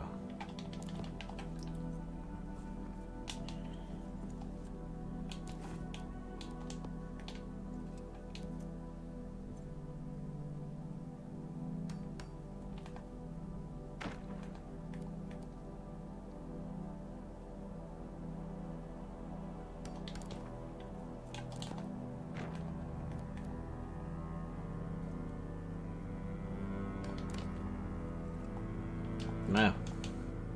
Dang, that was gonna be like a 3-fer on Fallen from here.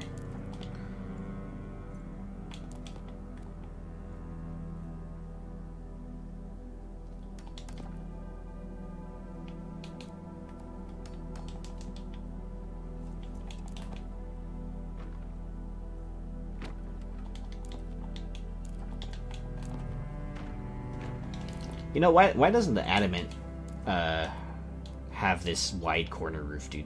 That, like, This wide corner roof has like saved me so many times, and I really like it because it gives your your roofs like kind of like this thing going on.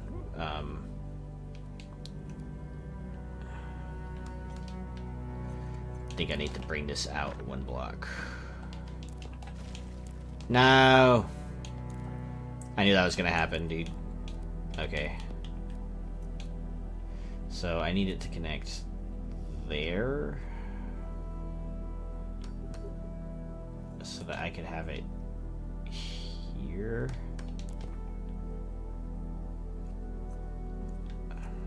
Hold on. And then we can go back to tall roof here.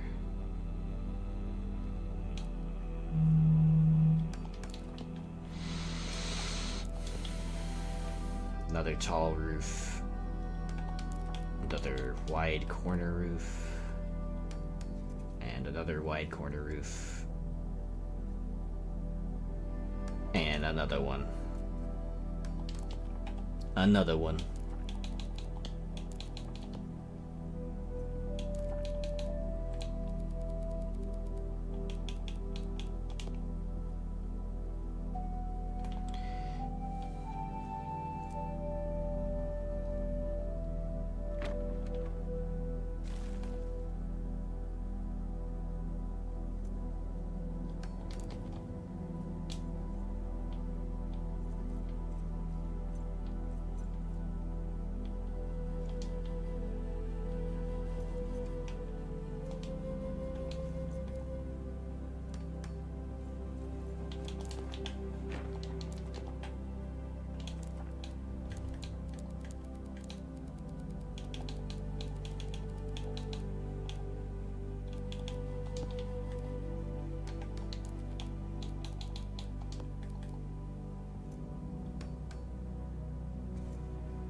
Okay, I'm trying to make sure like these columns are in here actually, and not just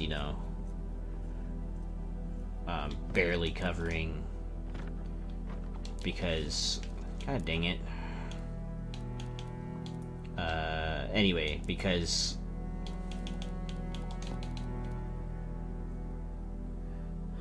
it's red. I don't think it's actually connected to anything over here. So anyway, I want it to be at least 1 block out from the column so that I can do cool roof stuff.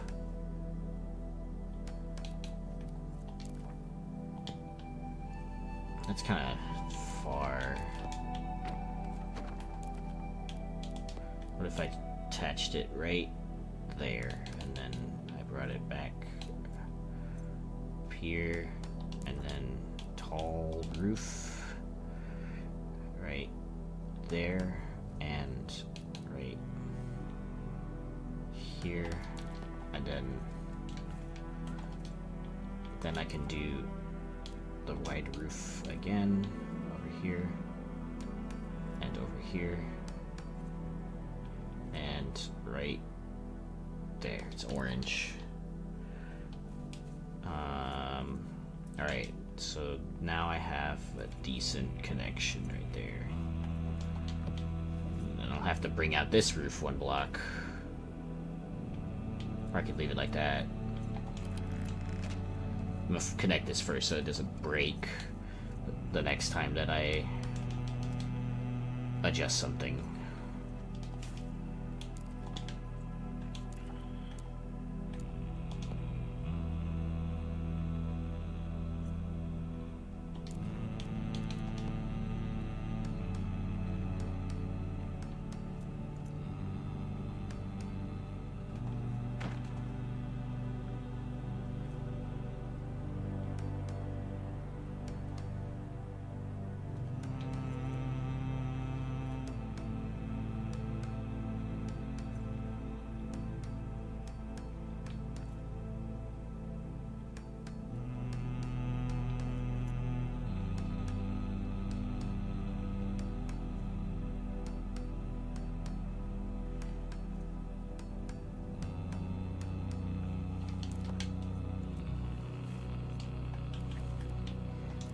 This is why I carried a dev torch, by the way. So the torch goes out pretty quick.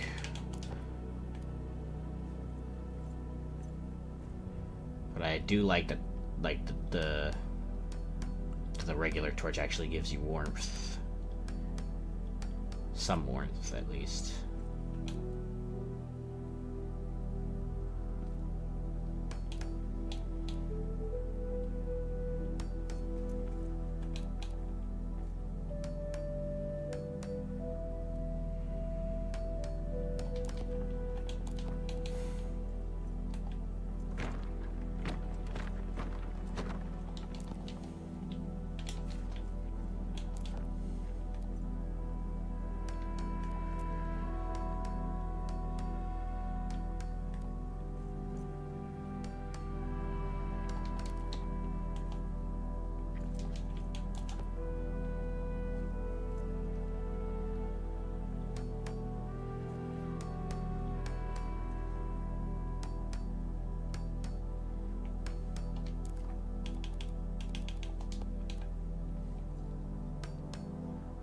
Alright, so we got that set up.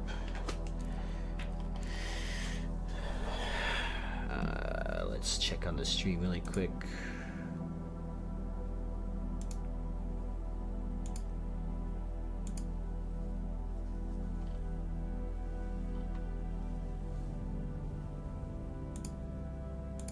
How's it looking? I'm just looking at the video.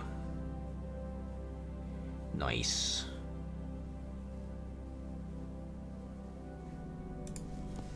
Alright. It's actually running pretty well considering the fact that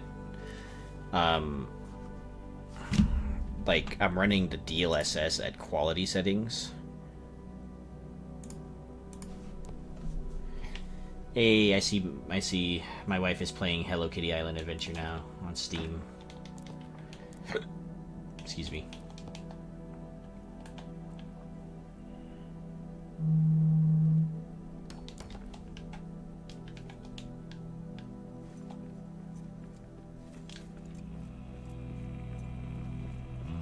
Aw, no way, dude. It's gonna bother me.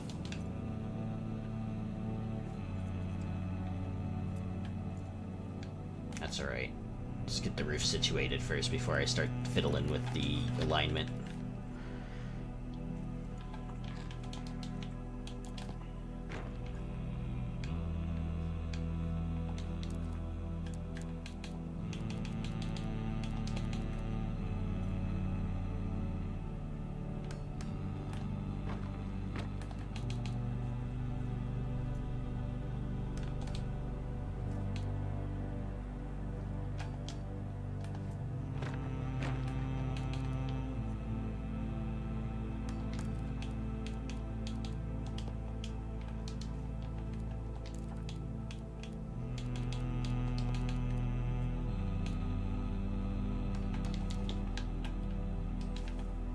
Let's take a look at that from further away and see if I need to bring it up another roof block, or if I can just like get away with just the one block. And I don't even think you could even see the second roof block anyway if I was going to do that. Okay, so that looks okay. I think I do need to bring it up, that second roof block. What do you think? It looks kind of flat. Looks kind of flat. And maybe, yeah, I'll definitely need to bring it up that one roof block.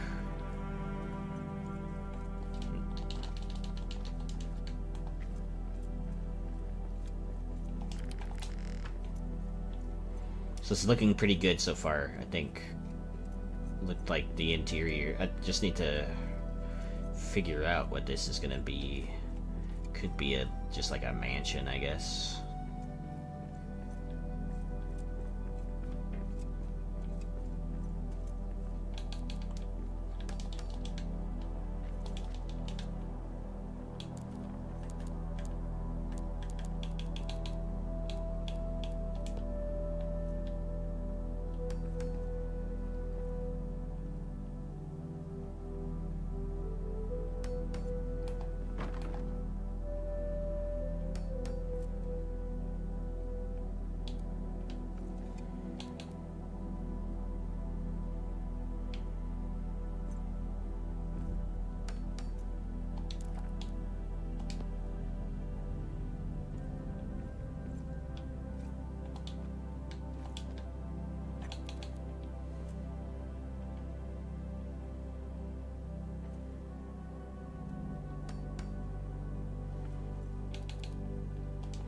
I'm not even gonna see this part. So I'm still gonna do the roof anyway, as if people were gonna see it.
Can't see. Can't see.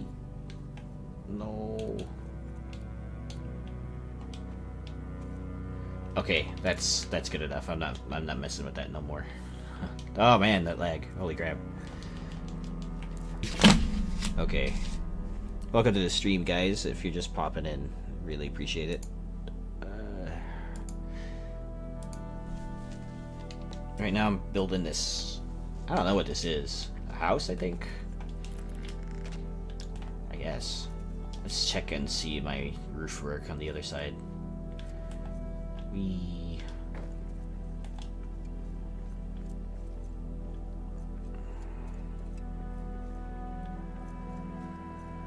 Okay, you can't really tell from here, so that's good. Oh, there is a block right there I gotta fill in.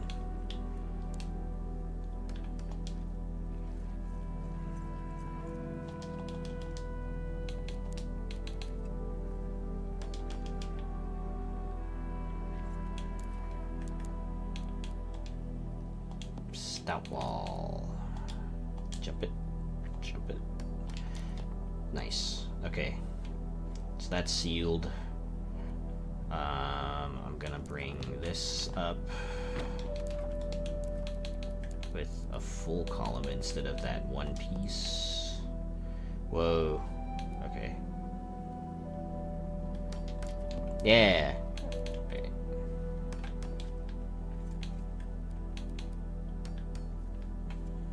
Okay, the lag is getting pretty crazy now.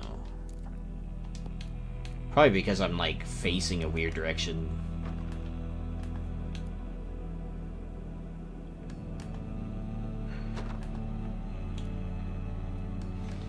You know, I always think that like the devs must be tired of me because like every time that I start building stuff, I end up breaking their game again, or breaking the building system, or crashing the game or something. And maybe they don't hate me, but like, you know, maybe they don't like to hear from me either, you know.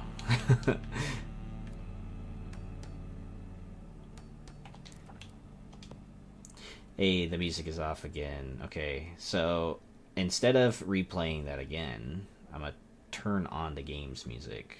So I want to hear that a little bit. Not that I don't like that track, but you know, I need some need that variety now. Definitely gonna get another one from that guy. His stuff is really good. You should guys check him out. I think his name is Symbology Cinematics, I believe. And he's on here on YouTube. Let me just make sure I have that name correct. on my stream. Can you? There you go. Yeah. Symbology Cinematics on YouTube. It's really good. He makes like a lot of these. Axebeard found him for me. Really thankful. I paid the license to stream his music, and it's really good. I like it. I like that. I like the kind of music that he ends up making. The Erebor one was really good too.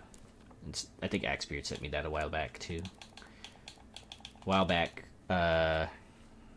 don't know how long ago that was, but let's do a wainscoted wall actually right here.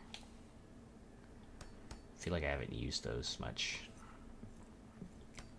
And then I can do one right there too. Oh, it's like overlapped weird. Or maybe this piece is... no, let's get rid of this middle one. And then place that one. And then... Okay. No, that doesn't look right. There. And then... Okay, I got it. Nice. So I can do at the top, I can do this. You can't really see that actually. Maybe right there instead.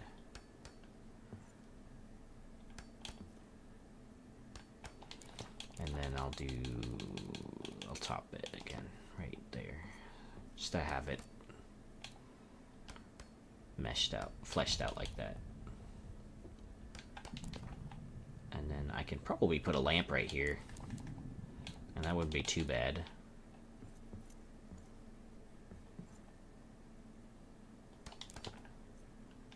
Oh, alright. The brightness in here just jumped. Okay, so I'll finish off this side panel too. This little curved side panel, or pseudo curved side panel, I guess.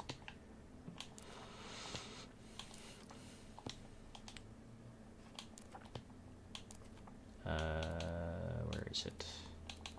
I need just the plain gold wall. There you go. Plain gold. And then I can do this one instead. Just need something in here.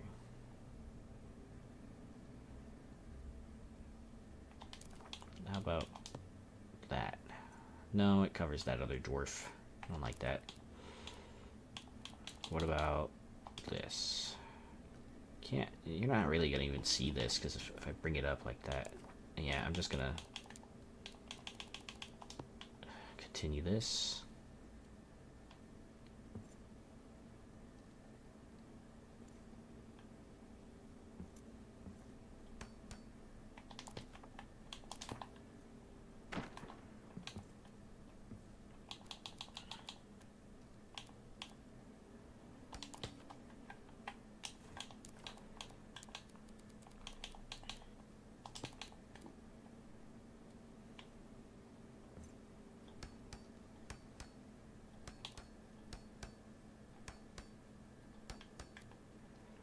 And this is Strider's idea, by the way. So kudos. He figured out that you could put these archway bases like side by side, kind of like this, to make like a what appears to be a curved edge. And it actually works out pretty neatly for stuff like this. Oh, and I fell.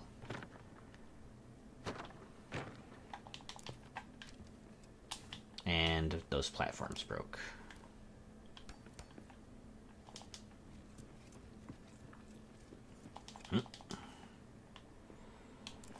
Okay. Oh no. Alright, well. It was destined to happen, I guess. I had to, like, fix these anyway, didn't I? So, yeah. Whatever.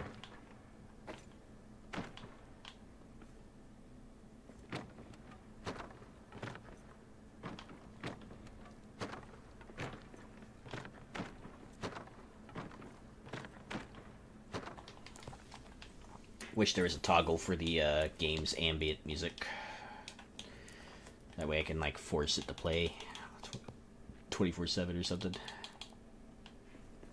Maybe not 24/7, but you know, like way more often at least.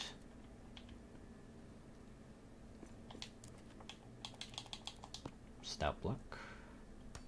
Since it won't let me place anything else, I guess. Oh.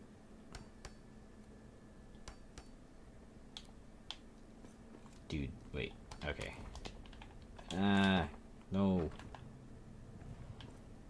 Not good.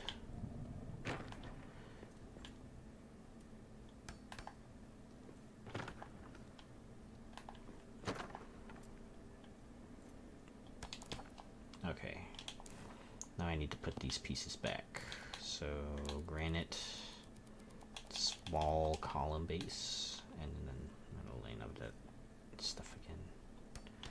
There, and crown up here. Come on. Man, my frames. My frames. Okay.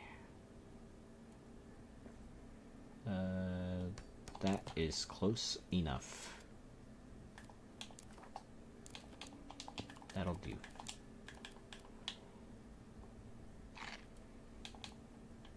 That'll do, donkey. That'll do. Ah. Okay. Oh. I feel like when I stand in this area, I'm probably like loading the bazaar as well. So like, I think maybe that's why my performance takes a dive sometimes. Well, the bazaar and then maybe the rest of the keep too. Has to be.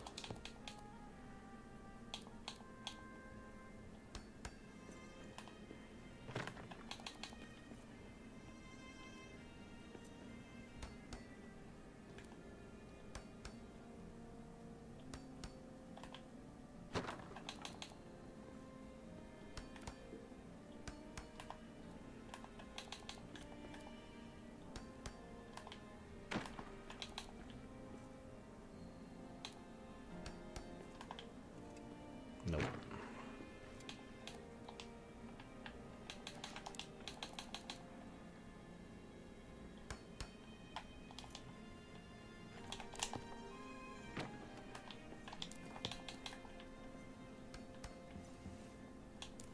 In a minute here, I might take a break from streaming after I finish this part, and I will stream later, as usual. But it might be a good place to stop, get some stuff done around the house, because I gotta vacuum, and I gotta... I think that's all I have to do, actually. I did the dishes this morning. So, your boy has to get off and vacuum all this dog hair that's around. And then I will be back after, you know, a short break to eat and stuff too. Alright, so that worked out pretty well, except for that part. And maybe this whole thing is just botched. Okay.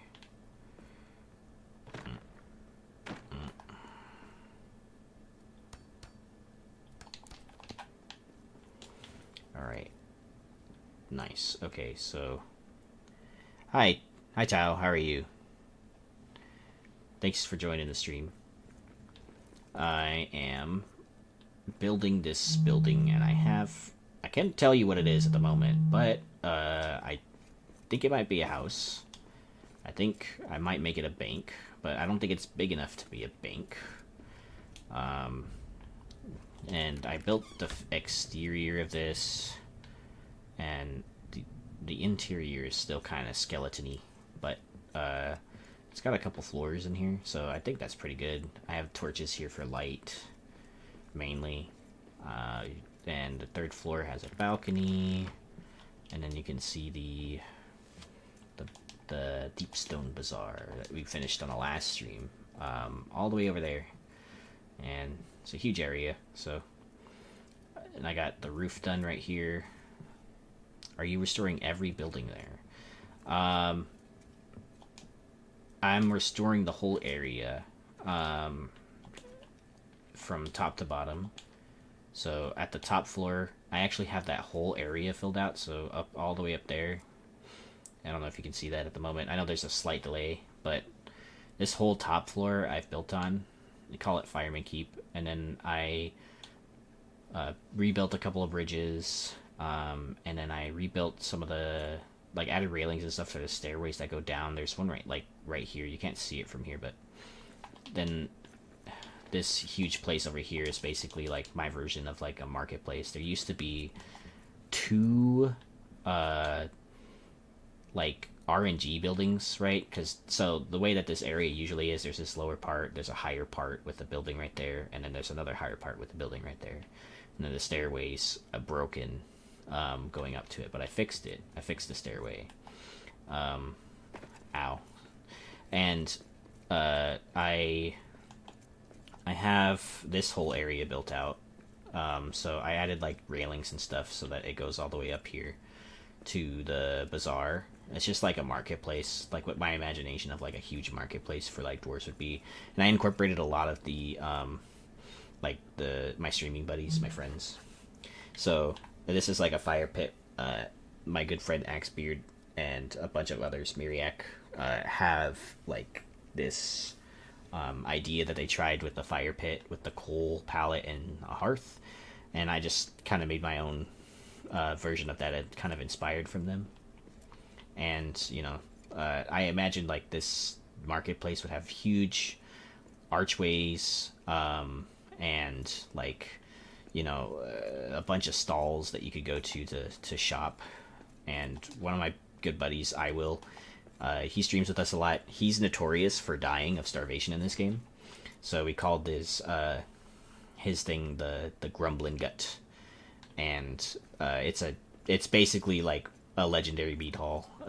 Well, I say legendary, but yeah, it's a really great meat hall, and I thought it would be like really funny and ironic that he runs like one of the best restaurants in the upper city for Dordelf, but he actually doesn't eat that much himself. And so, you know, I got like the Gondorian shields here, a bunch of flags to denote like all of the guilds that are here selling stuff.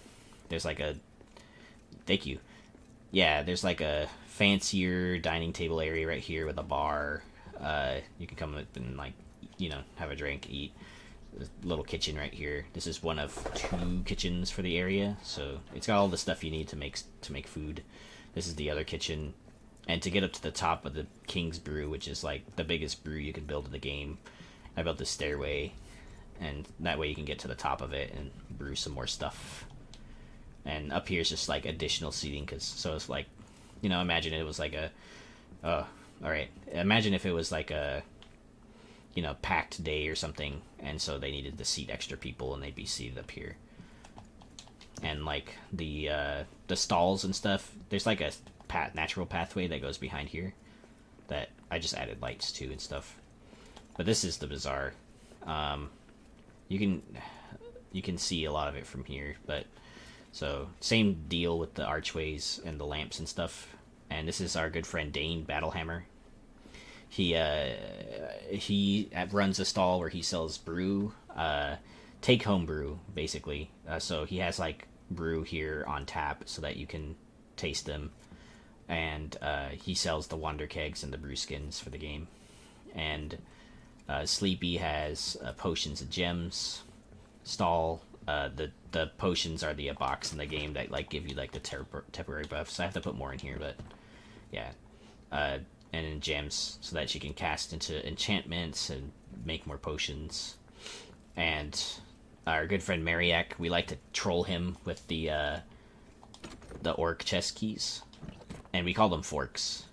And he hates it when we break the chests without the key, and so I made him a cutlery stand, and he actually sells the things, the orc keys. It's funny. So this is like Axebeard's hunting lodge, because he's like a hunting gear. He's like a hunter in real life. He gave me some of his like gear the way that he wears it, like all tinted and stuff. Yeah, I think your stall is like is like the prettiest stall, obviously, because you got the fancy candelabra and such, and gems. And Axebeard, So, you know, he has all his weapons and stuff here. He has his mithril axe with the chilled rune, and he sells hunting gear. Crossbows, arrows, weapons. And our good friend Strider, I made him, like, have a hardware store where you go to buy materials, get pickaxes, get hammers. The only thing I have in here is stone, but I'm gonna put, like, granite and stuff in here. And then this is my... Man, I didn't even eat this. Alright, so, right here is, like, mine, and this is a joke. Axebeard runs a guild, and a guild, or, like, a challenge in the Discord, the game's official Discord. It's called Axebeard's Knuckle Brawlers, and the context is, like, they can't eat goats. Goats are their friends. That's, like, one of the rules. But the whole basis of the challenge is to beat, like, various creatures of Khazad-dûm in the game with only your fists and, like, no armor. And so I just made a play on that. Like actually, I sell goats. I sell food made out of goats, milk made out of goats. And we play around with it, but yeah. So I just have a little stall here to serve, like, goat stuff, goat delights. Alright. So then there's, like, I built a shortcut bridge because I was tired of walking to the other side through, like, the staircases that go down. So this is it right here. I brought out the wall a bit. There's some ore I haven't mined yet, so it's right here. There's a Durin on top of it, and I use stairs for the roof, which is cool. And from up here, you have a pretty good view of the bazaar too, so you can get, like, a way better view of how, like, you know, big it is. And you can kind of see my other build up there. You can see, like, the bridges I built and stuff. And then yeah, so, like, if you run through here, it's just a straight path to the other side with the carpet, and I got the archways in here, so you can look out while you're walking across. I didn't think that people would like to sit there if they're just trying to get to places, but maybe I might add benches later. And there's, like, signs and stuff that I have posted. This is, like, my version of, like, how I would use directional signs, since we don't have the pointy signs. So I set it up like this, and, like, the general direction of the sign will go right there. This is just, like, the name of the bazaar. But it's a little bit of poetries. How many players do I play with? I actually have a group that I play with. Nolia Blue here, I play with her. I play with Axebeard as well. I play with Myriac. In this world, this is mainly my personal project, though. I've been building in this world. It says for 230 in-game days, but I started it with an end-game character, and basically I just set out to just restore this whole area because that's something I've always wanted to do. And I play in this world, but they do come in here, and I do show them, you know, like, what I've built, and I give them a little tour.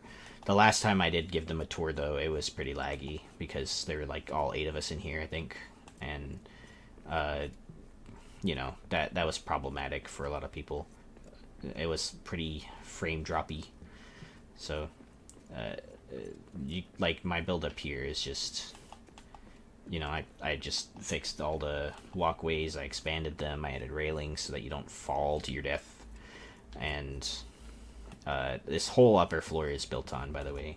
This bridge didn't exist before I built it. It's a little wooden bridge. It's a Durin shrine. This is just a house. So it's fully furnished. I just need to change the layout of it. It's kind of small, but, you know, it's cool. It's cool to fit a house in the corner this small. And this one I'm pretty proud of. This is Yule Pub. Happy little Yule Pub. And I made it look like a bar so that you can, like, come here and chill. Like, once they released the Yuletide update, like, I played around with it. All the brew kegs used to be here in the middle, and I just didn't like the layout, so now I have, like, a big bar counter with the hearth and all these lights hanging, and you can walk up this ladder. Same thing as below, so you can fill up these brew tanks and stuff. And I just imagine that this is just, like, a place to drink and stuff. I built a wood roof using the stairs. And this is Christmas Durin, because they don't have Christmas trees. But they have Christmas Durin, so, well, the gold piles with the presents. And there's a lot more of this. So, like, all of this area is Firemane Keep that I've built since, like, late October of last year. So I've been in this world in and out since late October of last year. So it's been taking me that long to fill this area, but you could also say that, like, not all of those hours are spent building in this world specifically. So this is just like a fake building, facade building, and I stuffed the grand hearth in there, and so it gives you like the hearth. Oh, hi, Sleepy's husband. We negotiated me buying shrooms so that you could get Nolia a Yeti mic for her streaming stuff. So this is a blacksmith stall. It sits right outside the Great Forge. Well, what I call a Great Forge for the area. So this is fully stocked with all the armors and stuff. Well, not all of them, but a lot of them. And this is just an area where you can come and forge things. I haven't, like, filled in this area with weapons or anything, but you can come here and forge whatever you need. And if you come across this bridge, I lit it up. This bridge isn't broken or anything, but I did lay like a checkered plant pattern here. And then walking across here, two-story building again, except this time it's just like a tailor or something, I think. This one I furnished a little bit better in my opinion. So they got like their own stuff to make food. They got a little enchantment corner and a bunch of bookcases as they like to read or something. They loom, they, you know, maybe adjust armors or something, and they like to read day to day, or maybe that's like how they learn. This is like the molten mug. It's like a little stall. You come here and eat or have a drink really quick. Originally I had like the two campfire like tables, the small ones, these ones. Where are they? This one. Originally I had this here, these two tiny tables, but the game prioritizes meal tables only, so I ended up putting it there. So this is the brunt of Firemane Keep. So the first area is Durin's, like a bunch of Durin statues. It's called the Ancestral Courtyard, and I imagined Durin in the center, and originally I was going to place the statues on the floor around it, but there wasn't enough space for something like that. I don't know why I guess I emoted. There wasn't enough space to do something like this for every statue, so instead I had them in the archways up top and the flags in the center, so that, you know, they like overlooked the first reincarnation of Durin. And I was going to put another brew cake there. These are just like drinking stalls. And I got the sign here with the Ancestral Courtyard name. And this is like one of the entrances to the keep. And on the bottom floor, St. Durin's Cathedral. Yeah. On the bottom floor, you got like two places with a small kitchen to, like, for visitors to stock up on, you know, like they just put up their armor, rest, put up their weapons. They have a chest so that they can stay here for a time and be unburdened by their stresses and worries for a bit. This is like the main stairway that goes up to all of the other floors. So Durin in the center, there's a sign there that goes up there, sign there that goes up to the library, and you can also come in through this way too. This is an entrance. You can side cut the courtyard going through here, and this is the entrance for this area. So you got the two Durins in here, and I used archways for these tinier windows. Up. So I'm gonna go over here first. This is my mess hall. I built this for the dining hall challenge. So this is Grand Hearth that I built a granite frame for, and lattice at the top, with Durin on top, and then the ceiling has gold floor that I think works really well in here. And you got a lot of space in here for a lot of people to eat, and unfortunately I can only fit one of those in here, but that's okay. There's on the bottom floor, there's storage for basically everything, and on the second platform right here is like all the kitchen stuff that you'd need. So I have my roasting pit right here, more areas to sit temporarily, and basically all of the stuff to make food for a whole lot of people. And the personal library. Oh wait, okay, hold on. So you can also come in through here, by the way. You can come in through here from downstairs, or you could come in through here from there or over there. And this is like a bridge that goes across that's golden, and we'll walk out of it later. And the library's over here too. So you got the library that's up here. There's just like a small nook here too, you can sit down.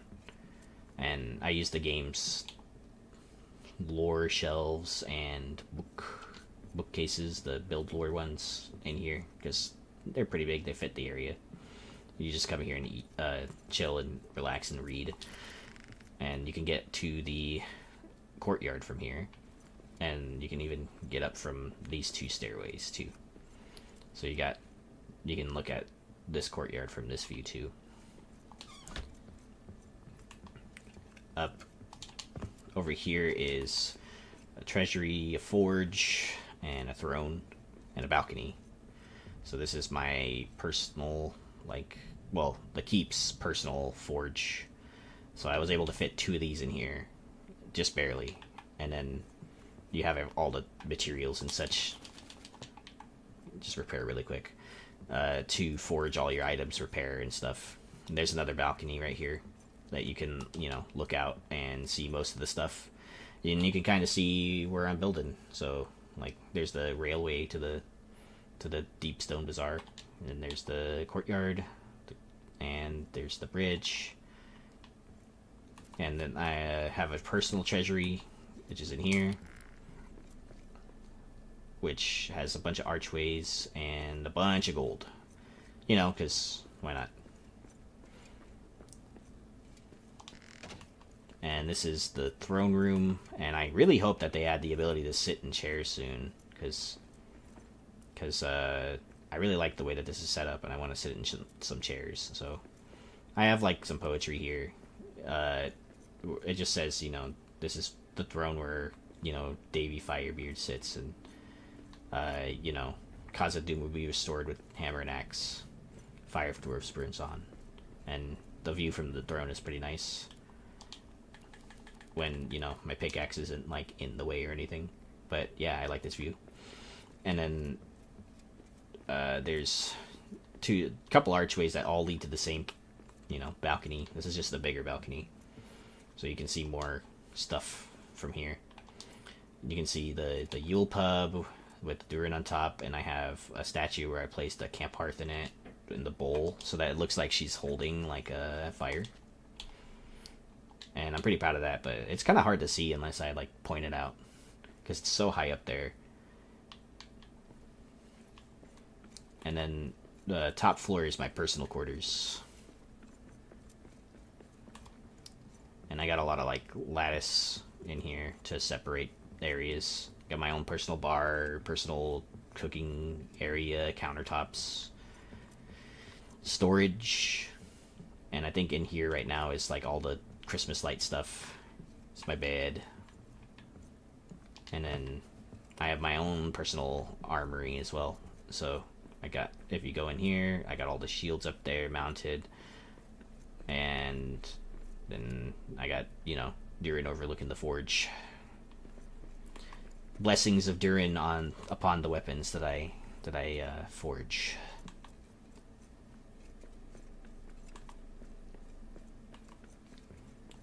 And then so if you come back down here, cross the bridge. I even went so far as to build under the bridge so that it doesn't look like it's just hanging out in midair. But it has, you know, the Durin statues, some flags in the sides. And you walk in here, I made some makeshift gold windows and stuff so that you can peek out a little bit. You can even stand in them.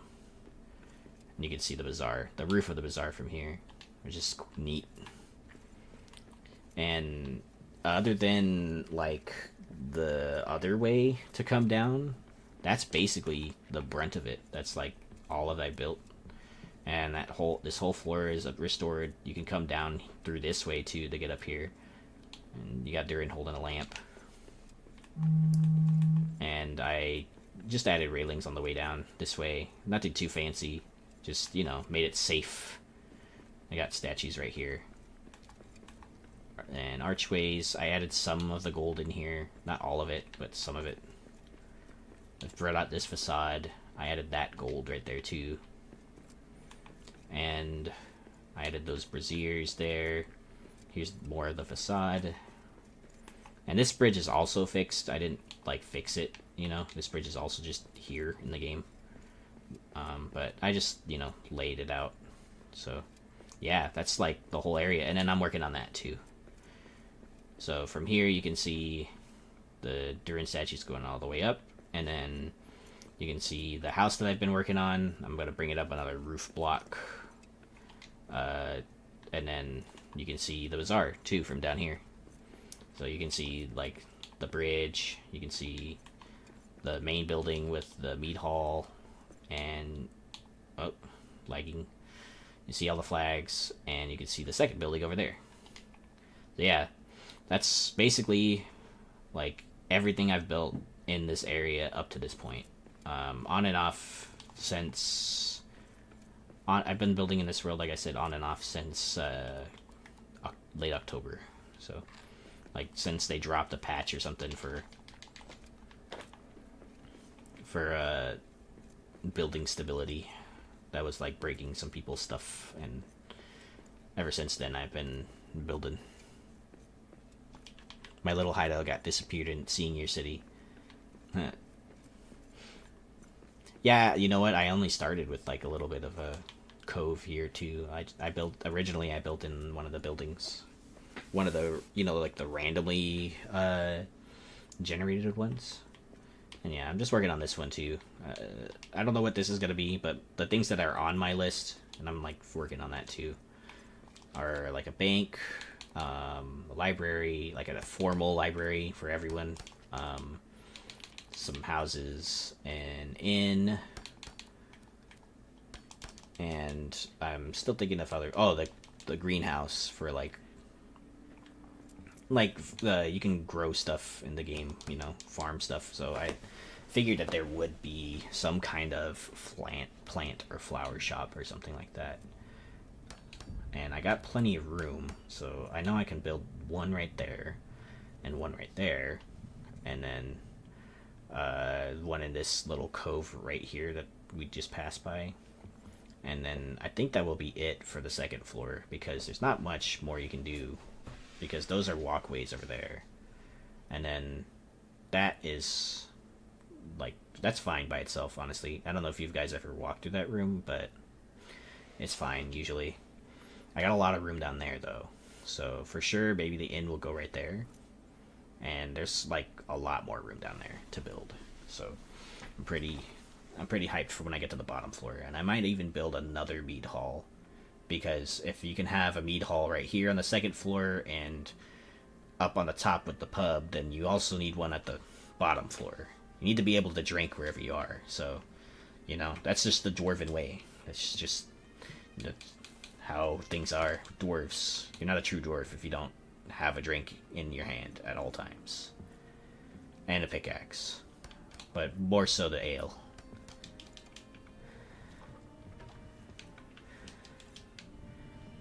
So yeah, I'm just going to bring this up another block. And I've finished the interior skeleton of this, but I'd say the exterior is basically almost done. But But yeah, that's what what I've done so far. So I hope you like the tour, Tao. I'm always happy to give a tour of the keep and show people what I've done.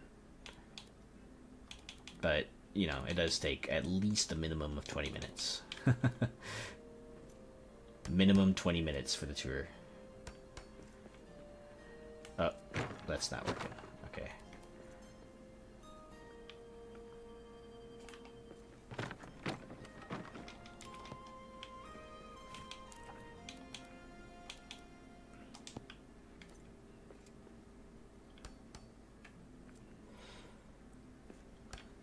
Yay, the game's actual ambient music is back.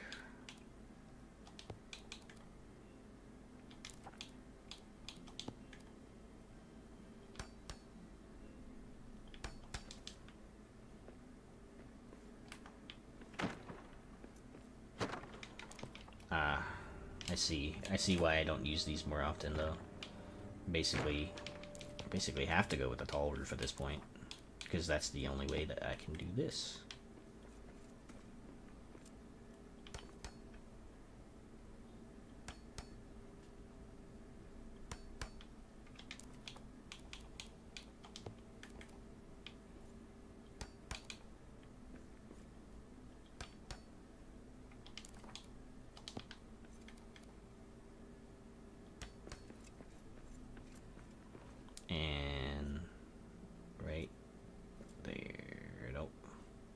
It'll come in a little bit, but that's fine.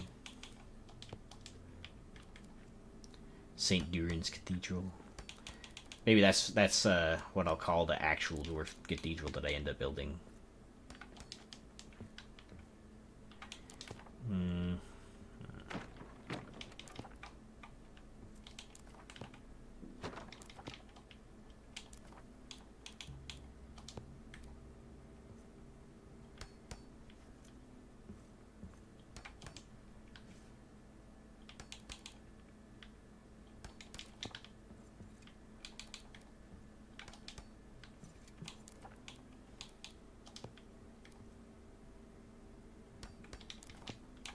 That didn't work out. Okay.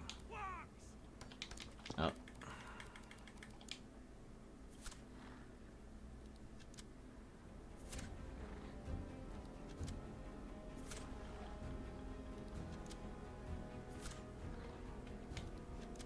There you go.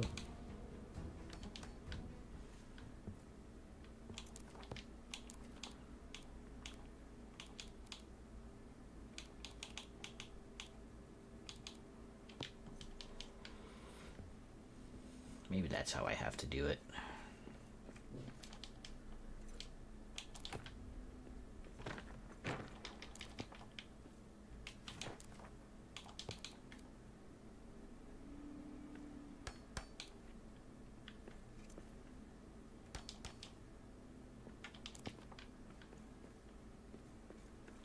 Alright, maybe not. That little, like, wedge right here is gonna annoy me.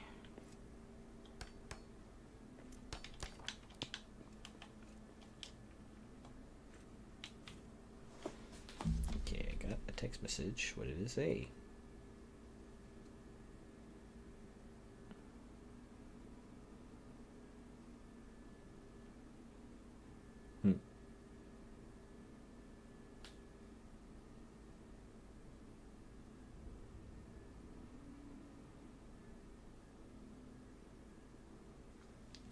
Alright.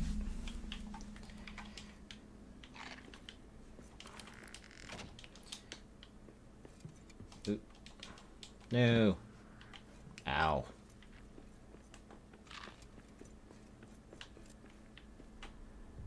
Alright, let's see how this looks from far away. Still working on this bridge, by the way.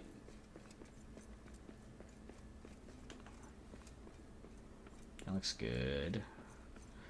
Although this one section of the roof looks really tall.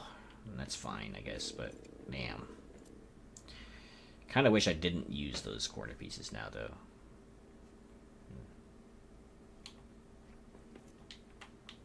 It is very tall.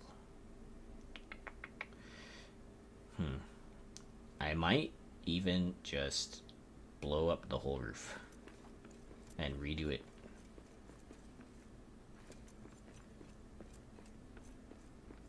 The building looks good, though. I wonder if I should even bother with a roof. It's so high up. Maybe I can make a pseudo roof, like a flat one.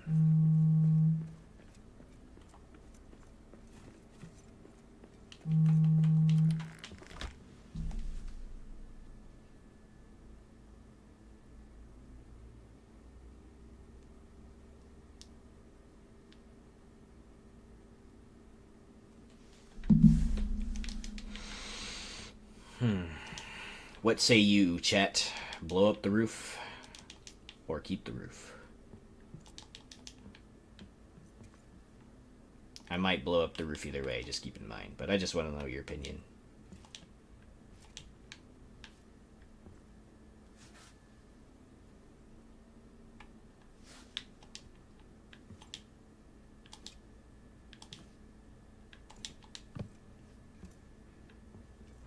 Demolish, yeah.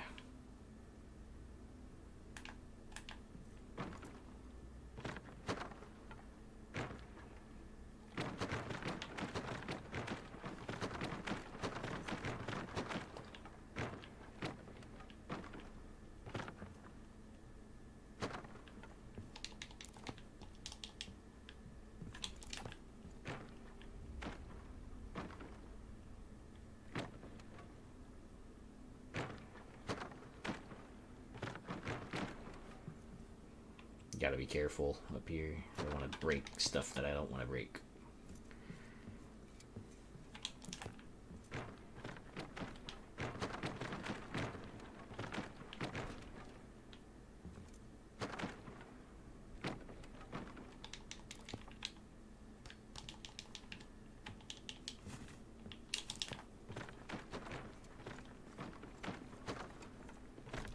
It's a good thing it was only the roof and not like anything else in here. Okay, so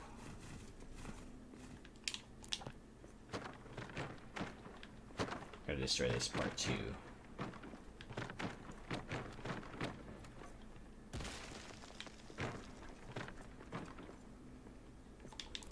Okay, so let's try something different then. Maybe let's just try no roof.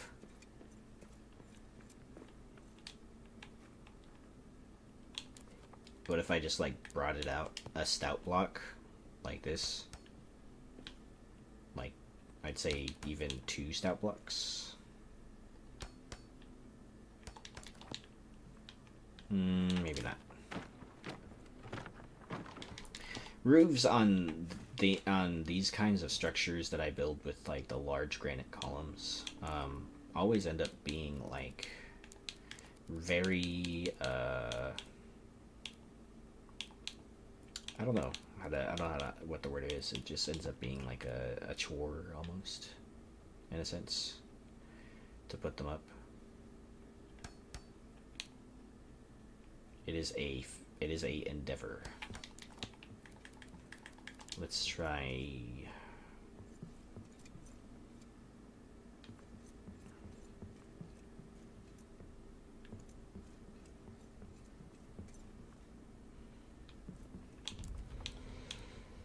Let's try the traditional way.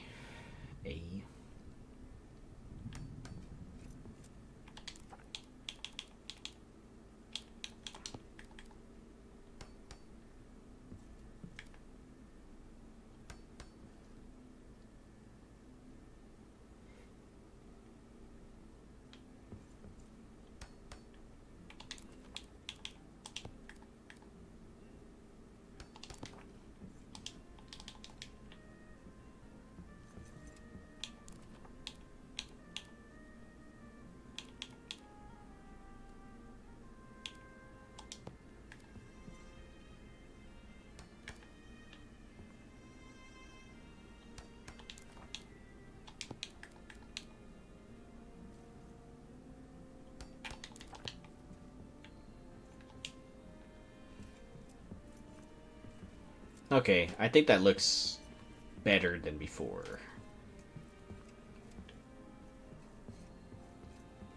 And then maybe instead of like I could go taller as opposed to shorter.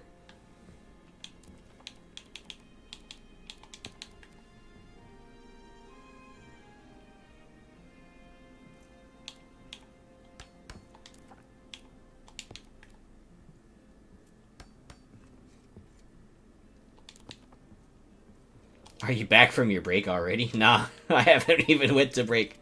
That's hilarious. I totally forgot that I even said that, to be honest.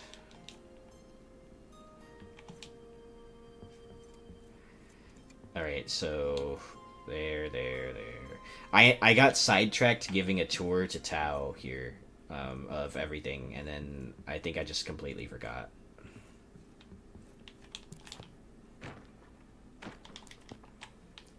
I gave a tour of the keep and everything I've built so far. So they asked if this was like a restoration effort and stuff.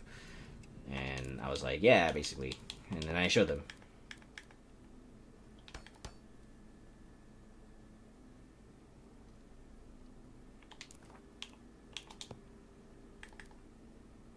Probably should go do that actually.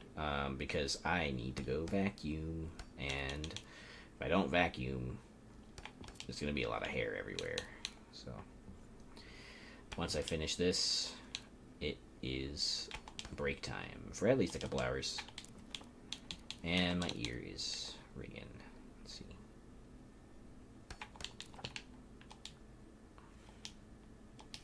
The tour scroll gets you every time. Yeah. Okay, so this looks way better than I had it before.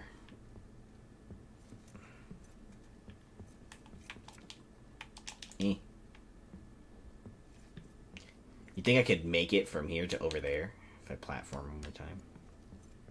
Nah, there's no way I make that jump. There's no way. I fall way too fast.